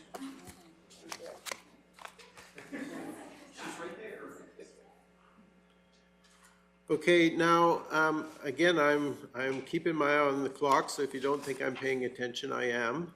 And there's some things I think that we need to finish because we started them today, and that's the disposition of delicate business, and some of those will be quick and some might not be. So I do want to deal with that if we can. So I'm going to go to 8.1, which is Seniors Outreach Delegation, and Ms. Vanderkoel, please. Thank you. So today we heard from the Seniors Outreach Delegation, and it was a motion from council that they were in attendance today, and you wanted to learn more about the programs and statistics, and they provided that information to you today. So I don't know if you want anything more than just to receive their presentation for information. Okay, thank you for that. I guess we did acknowledge and thank them for being here earlier, but I think it's important that we recognize that we did request they come, and the information they provided was useful to us, and so we thank them for that. Beyond that, unless someone has another comment, I'd look for a motion to receive for information the Seniors Outreach presentation. Councillor Phobes. So moved. Okay, thank you for that. Any discussion? Seeing none, all those in favor? And that's carried unanimously. Thank you. Okay, the next item would be, and they're not here, so we're gonna jump over Bylaw 1904, and hopefully they're headed in our direction, and we'll just deal with wind concerns, Kneehill County delegation. And again, because I am mindful of the clock, I want to acknowledge, first and foremost, the presentation that the wind concerns people made for us today. And again, I want to be very thankful for their presence here. And I want to acknowledge that they did ask us questions. And I'm also going to acknowledge that today we are not going to finalize discussion around those questions. But I thought it would be worthwhile to read them into the video record of this meeting so that they, one, know that we have them, and two, know that we intend to address them going forward into the future. So I'm going to do that, and then we'll have a bit of conversation and go from there. So the questions that were raised by the wind concerns individuals were, what is Kneehill County's position on collector lines with regards to renewable energy? Why is the land use not required to be redesignated from agricultural to industrial when in essence that's what these projects are, industrial power plants?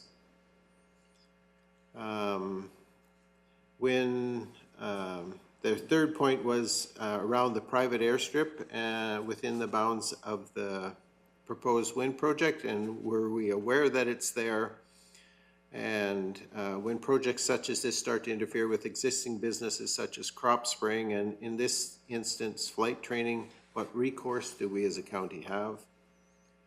Fourth, there is a question around who is responsible for making sure the company stays accountable for such things as dust control, traffic control, school bus, I am assuming route protection, soil degradation, weed control, and the list goes on. Who is responsible for the road repairs after the inevitable damage that will be done?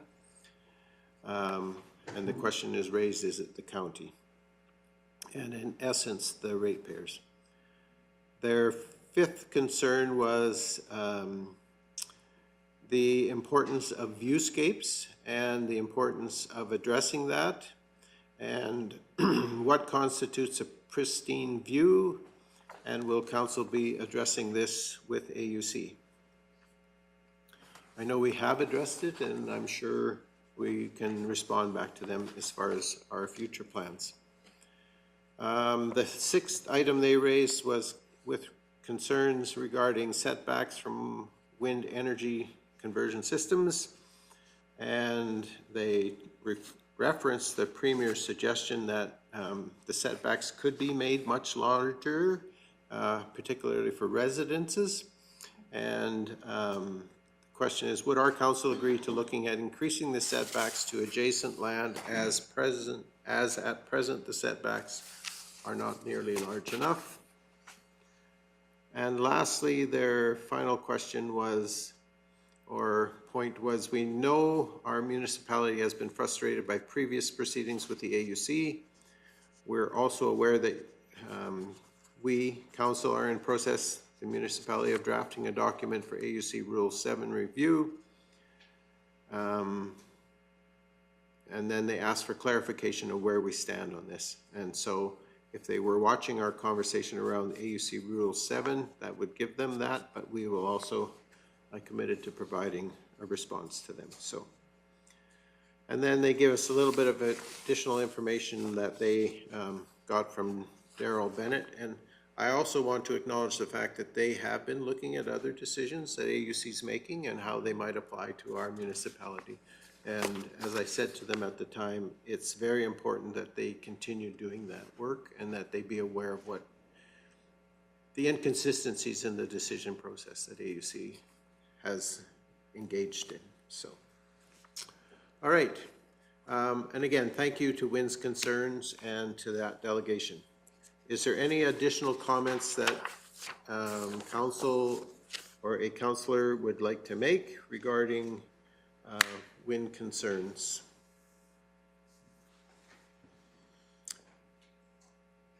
And I guess I'm basically requesting their indulgence to defer our conversation around their questions just because of the clock today.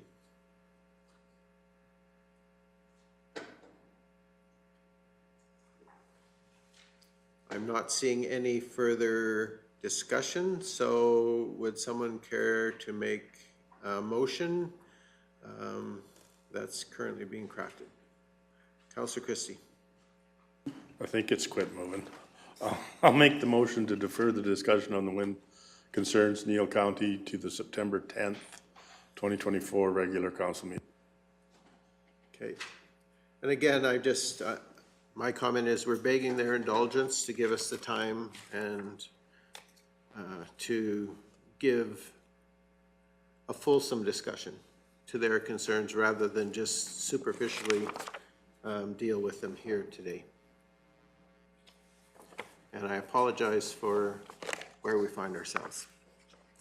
All right, so the motion is we defer discussion of the wind concerns Kneehill County to the September 10th, 2024 regular council meeting. Any further comment or discussion? If not, I'm going to call the question. All those in favor? And that is carried unanimously.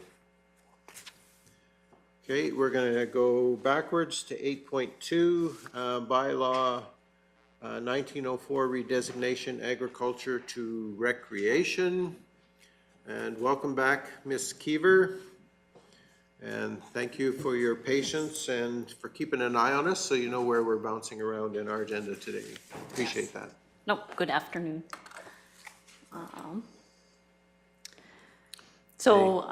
We had the public hearing earlier today, bylaw 1904, for the redesignation from agriculture to recreation. The applicants wish to redesignate a portion of their 9.22 acres to recreation. The subject land is adjacent to the Red Deer River on a portion of southwest of 26, 29, 21, Plan 8210253, Block 1, Lot 1. Rezoning portions to recreation would allow for camping and provide accommodations and wedding in their backyard. Under the MGA, applications for the redesignation of lands require public hearing to be held prior to adopting the bylaw creating the new district. like I said, first reading was, the public hearing was held today and first reading was held on July 23rd, 2024. And that was the mechanism to get the application in the queue.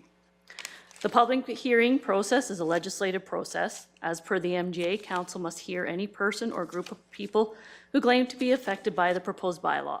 Any landowner who feels they will be impacted by a proposed development, either positively or negatively, had the opportunity to come and speak about the matter directly at the public hearing. Affected parties could also submit their comments in writing. These comments were included in the public hearing package for your consideration. As council reviews and discusses the content of the public hearing, they can approve, amend, or defeat the proposed bylaw. Participating in the public hearing is a legislative method to provide comments to council for consideration for applicants wanting to redesignate their lands. Once a public hearing is closed, no additional information should be considered in the decision-making process. Redesignations are about the proposed use. A redesignation establishes a land use district and is not a permit to develop. As such, the redesignation focuses on the overall site suitability and not the specific conditions of development. The location of the proposed redesignation is between Highway 837 and the Red Deer River. The landowners wish to redesignate portions of their 9.22 acre property, currently zoned agriculture, to recreation. Approximately 4 acres will be for camping in dome tents constructed on movable wooden platforms. His intent is to initially construct one site to a maximum of 6. Another 1.5 acre area southeast of his residence would be for small weddings, less than 50 people. Should this application receive third reading, the rezoned lands would fall under the permitted use of campground RV, and a development permit would be required, and then the portion for the wedding would be discretionary use.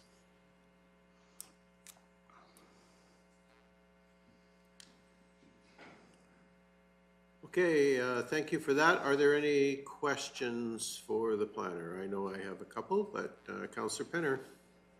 And I must apologize, I did not get Steve's last name. I was just, sorry? Buchanan. Buchanan, okay.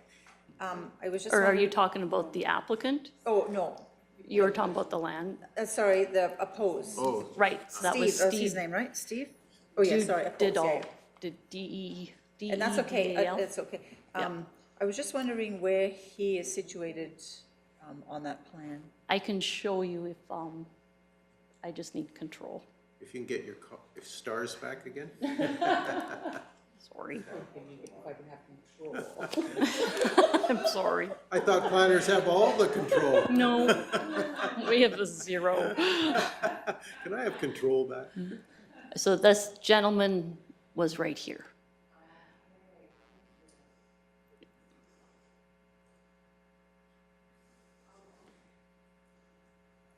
And then this is our applicant up here. I'm sorry? The star map, the one with the stars, Oh, yes, where the letters of concern or yes. response came from. Oh, that was a little ways, sorry. It's quite all right. There we go. So he was right here, the gentleman that spoke today.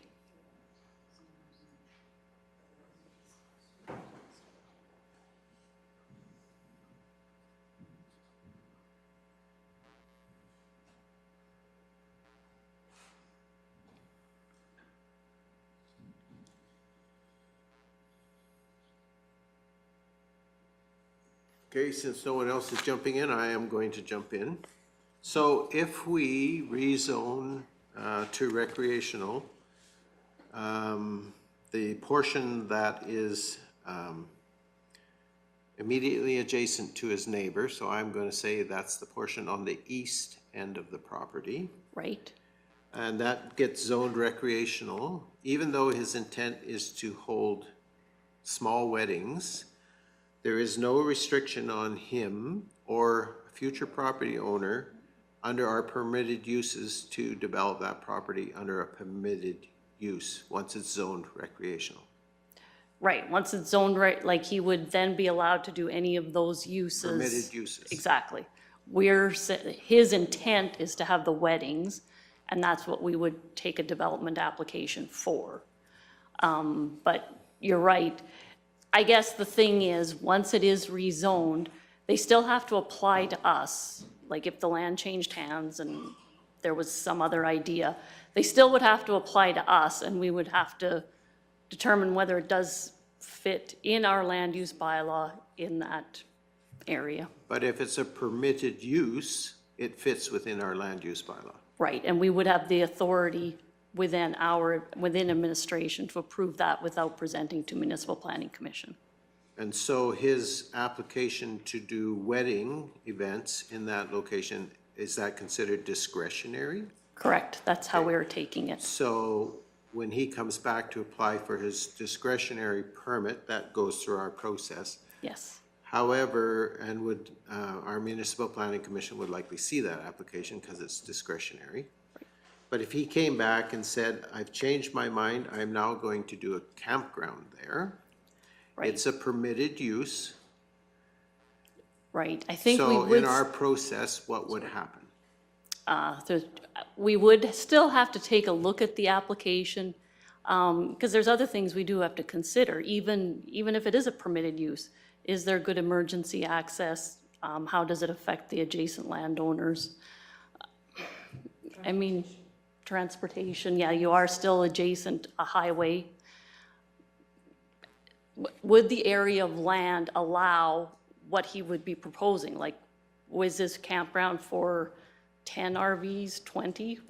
That would be something we would have to consider. We wouldn't just approve it just because it is a permitted use. Okay.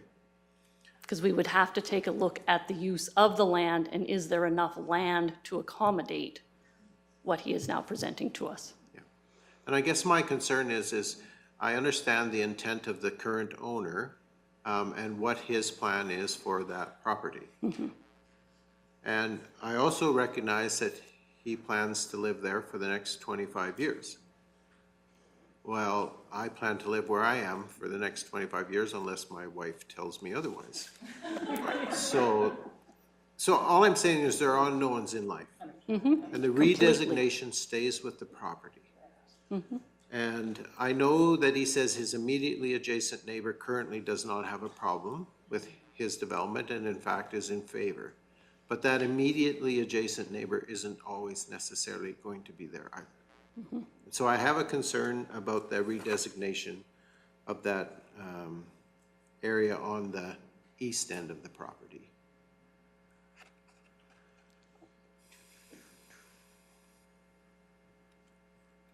This portion here. The 1.57 acres, yeah. But currently, that's only my concern.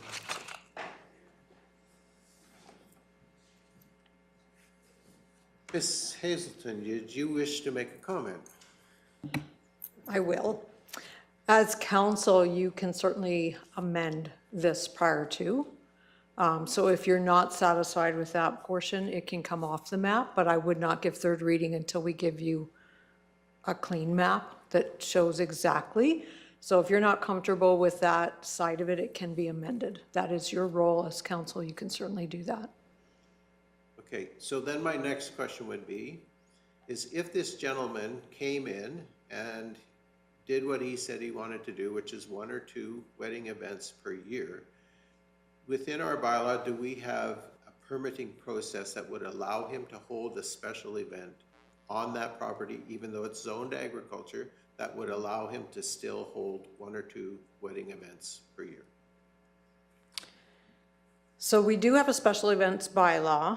It's set up more specifically for Kneehill County property or public lands. So if somebody is going to come, for example, and they want to do something in Horseshoe Canyon, or we've had weddings at the Orkney Lookout, they will get a special event permit from us to do that. It's a one-time thing. It's harder with private land, but he's doing it as a commercial enterprise, so we can permit him under that for that specific event, where we would look at what are your numbers, how are your access, your parking number, washrooms, all of those things that come into play with a special event. So he would have to carry insurance and do all of those pieces. So he could be considered under that bylaw. And I guess the reason I'm asking that question is I'm just thinking if we chose to amend his application to not allow that recreational designation on the east end of the property. Is there another way around that he could hold those special events once or twice a year and still allow him to achieve what he wants to achieve without necessarily redesignating that portion of the property? And I'm hearing that that's quite... There would be a price that he would have to pay, but I think he would obviously pass that along.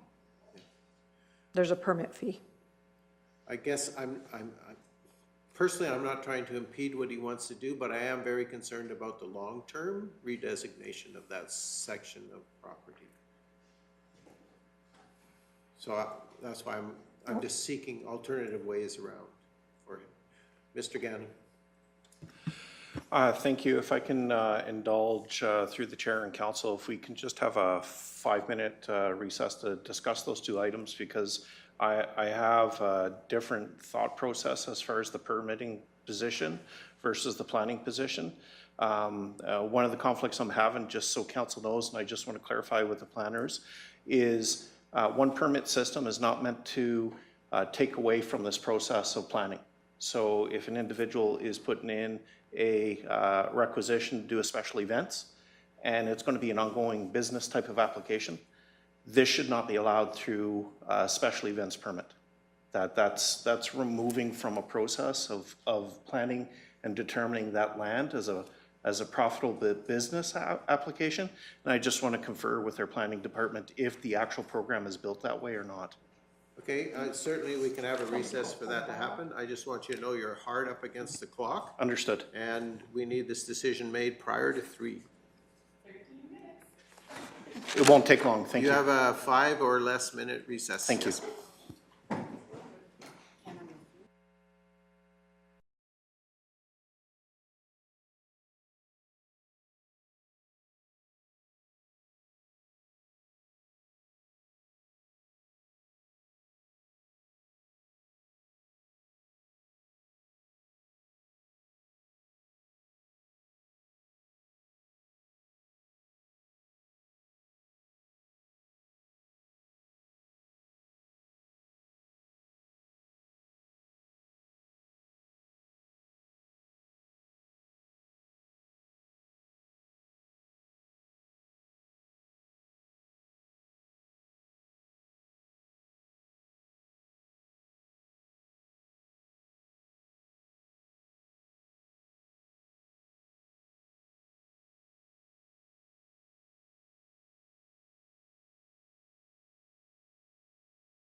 we're live, Carolyn. Okay, we're back. It is now 2:51. I'll call us back to order. Mr. Gannon, did you care to comment? Thank you, through the chair. I'm going to pass this back to the planners. I think we have some consensus of where this file could potentially go with council's concerns. So I'll pass that back to Ms. Hazelton for comment. Okay, back to you, Ms. Hazelton. Okay, so we have no issue from a planning perspective if that east side is removed, because you are correct. There are a lot of things that we would consider, but there are permitted uses that may be feasible if he were decide to do one of those at that point in time. The special events bylaw is set up more for the one-off type things. It's not the expectation that that bylaw is used to circumvent a development permit process, which is what Mr. Gannon had originally said. But it's also really more, that bylaw is really more directed at those public lands and Kneehill County property, not necessarily private events happening on private land. But he would have that commercial side to it. So he could potentially apply to do something under that special event, but it's not the most ideal long-term to do it that way. It would be better to permit him somehow if that's what he wants to do. So I think, and I don't think he will be, and maybe you can comment more, I don't think it's deal-breaking for him if that piece were to come off right now. Okay. All right, any further conversation or discussion? I'm looking for direction now from council in terms of what we would like to do. Mr. Gannon, I thought you said you were deferring to planning. I did. Thank you very much, through the chair. It just triggered just to make sure that what we're recommending is that second reading get approved and defer third reading until the changes can be made and brought back to council for consideration. So second reading would be as it sits right now? As amended. Okay, with the amendment. Yes, and we would contact the applicant in between. Okay, good. Sure. Okay. I'll make the motion that council move second reading to the proposed bylaw 1904 for the purpose of amending land use bylaw 1808 by redesignating a portion of the southwest 26, 29, 21 west of the 4 plan 8210253 block 1 lot 1 from agricultural district to recreation. District as amended. As amended. Thank you. Yeah, but we're still going to recreation district. It's just amendment on the bylaw area. Any further conversation or discussion? Councillor Penner. Just a comment. As council, we do encourage development and that in our county. And even though we have amended this a little bit, I would still encourage this applicant to come back and talk to planning with what our thoughts were and stuff like that, because we really do encourage development here. I just wanted to mention that. Through the chair, we will definitely contact him and discuss and to make sure that he knows your intent and find out if he is likable of this or if he wants to pursue it somehow else. Okay. Okay, any further conversation or discussion regarding the motion that we amend and give second reading? Okay, I'm not seeing any. So the motion that's in front of us is that council move second reading of proposed bylaw 1904 for the purpose of amending land use bylaw 1808 by redesignating a portion of southwest 26, 29, 21 west of 4, plan 8210253, block 1, lot 1 from agriculture district to recreation district as amended.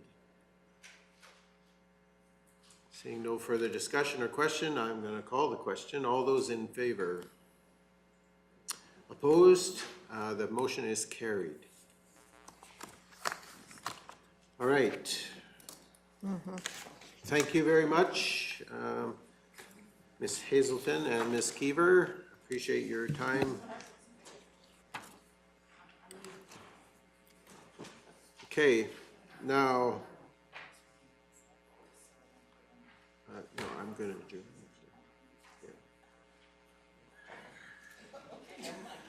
Okay, now, because of the clock and because a couple of the councillors are going to have to remove themselves from the meeting here immediately, as much as I hesitate to do this, I am going to ask for a motion to postpone the rest of our agenda to the September 10th meeting. And my apologies to anyone who has been waiting patiently, specifically you, Ms. Fallon.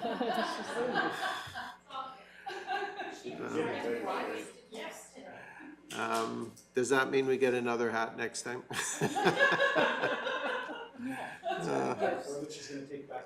Yeah.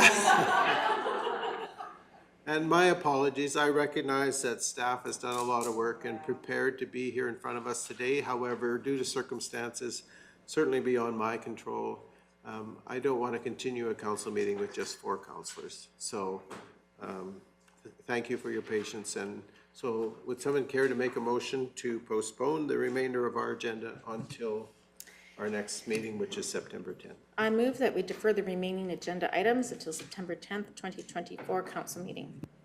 Okay, so we have a motion to defer the remaining agenda items to our September 10th, 24 council meeting. And I will remind council, if we do that, that means September 10th is not going to be a short meeting, and you need to come with your supper and lunch packed. All right, we have a motion. We have a motion to defer. Any further conversation or discussion? If not, all those in favor? And that is carried unanimously. And at this point, I am going to, it is 2:58, I'm going to adjourn our meeting. Thank you for your time and attention and your patience.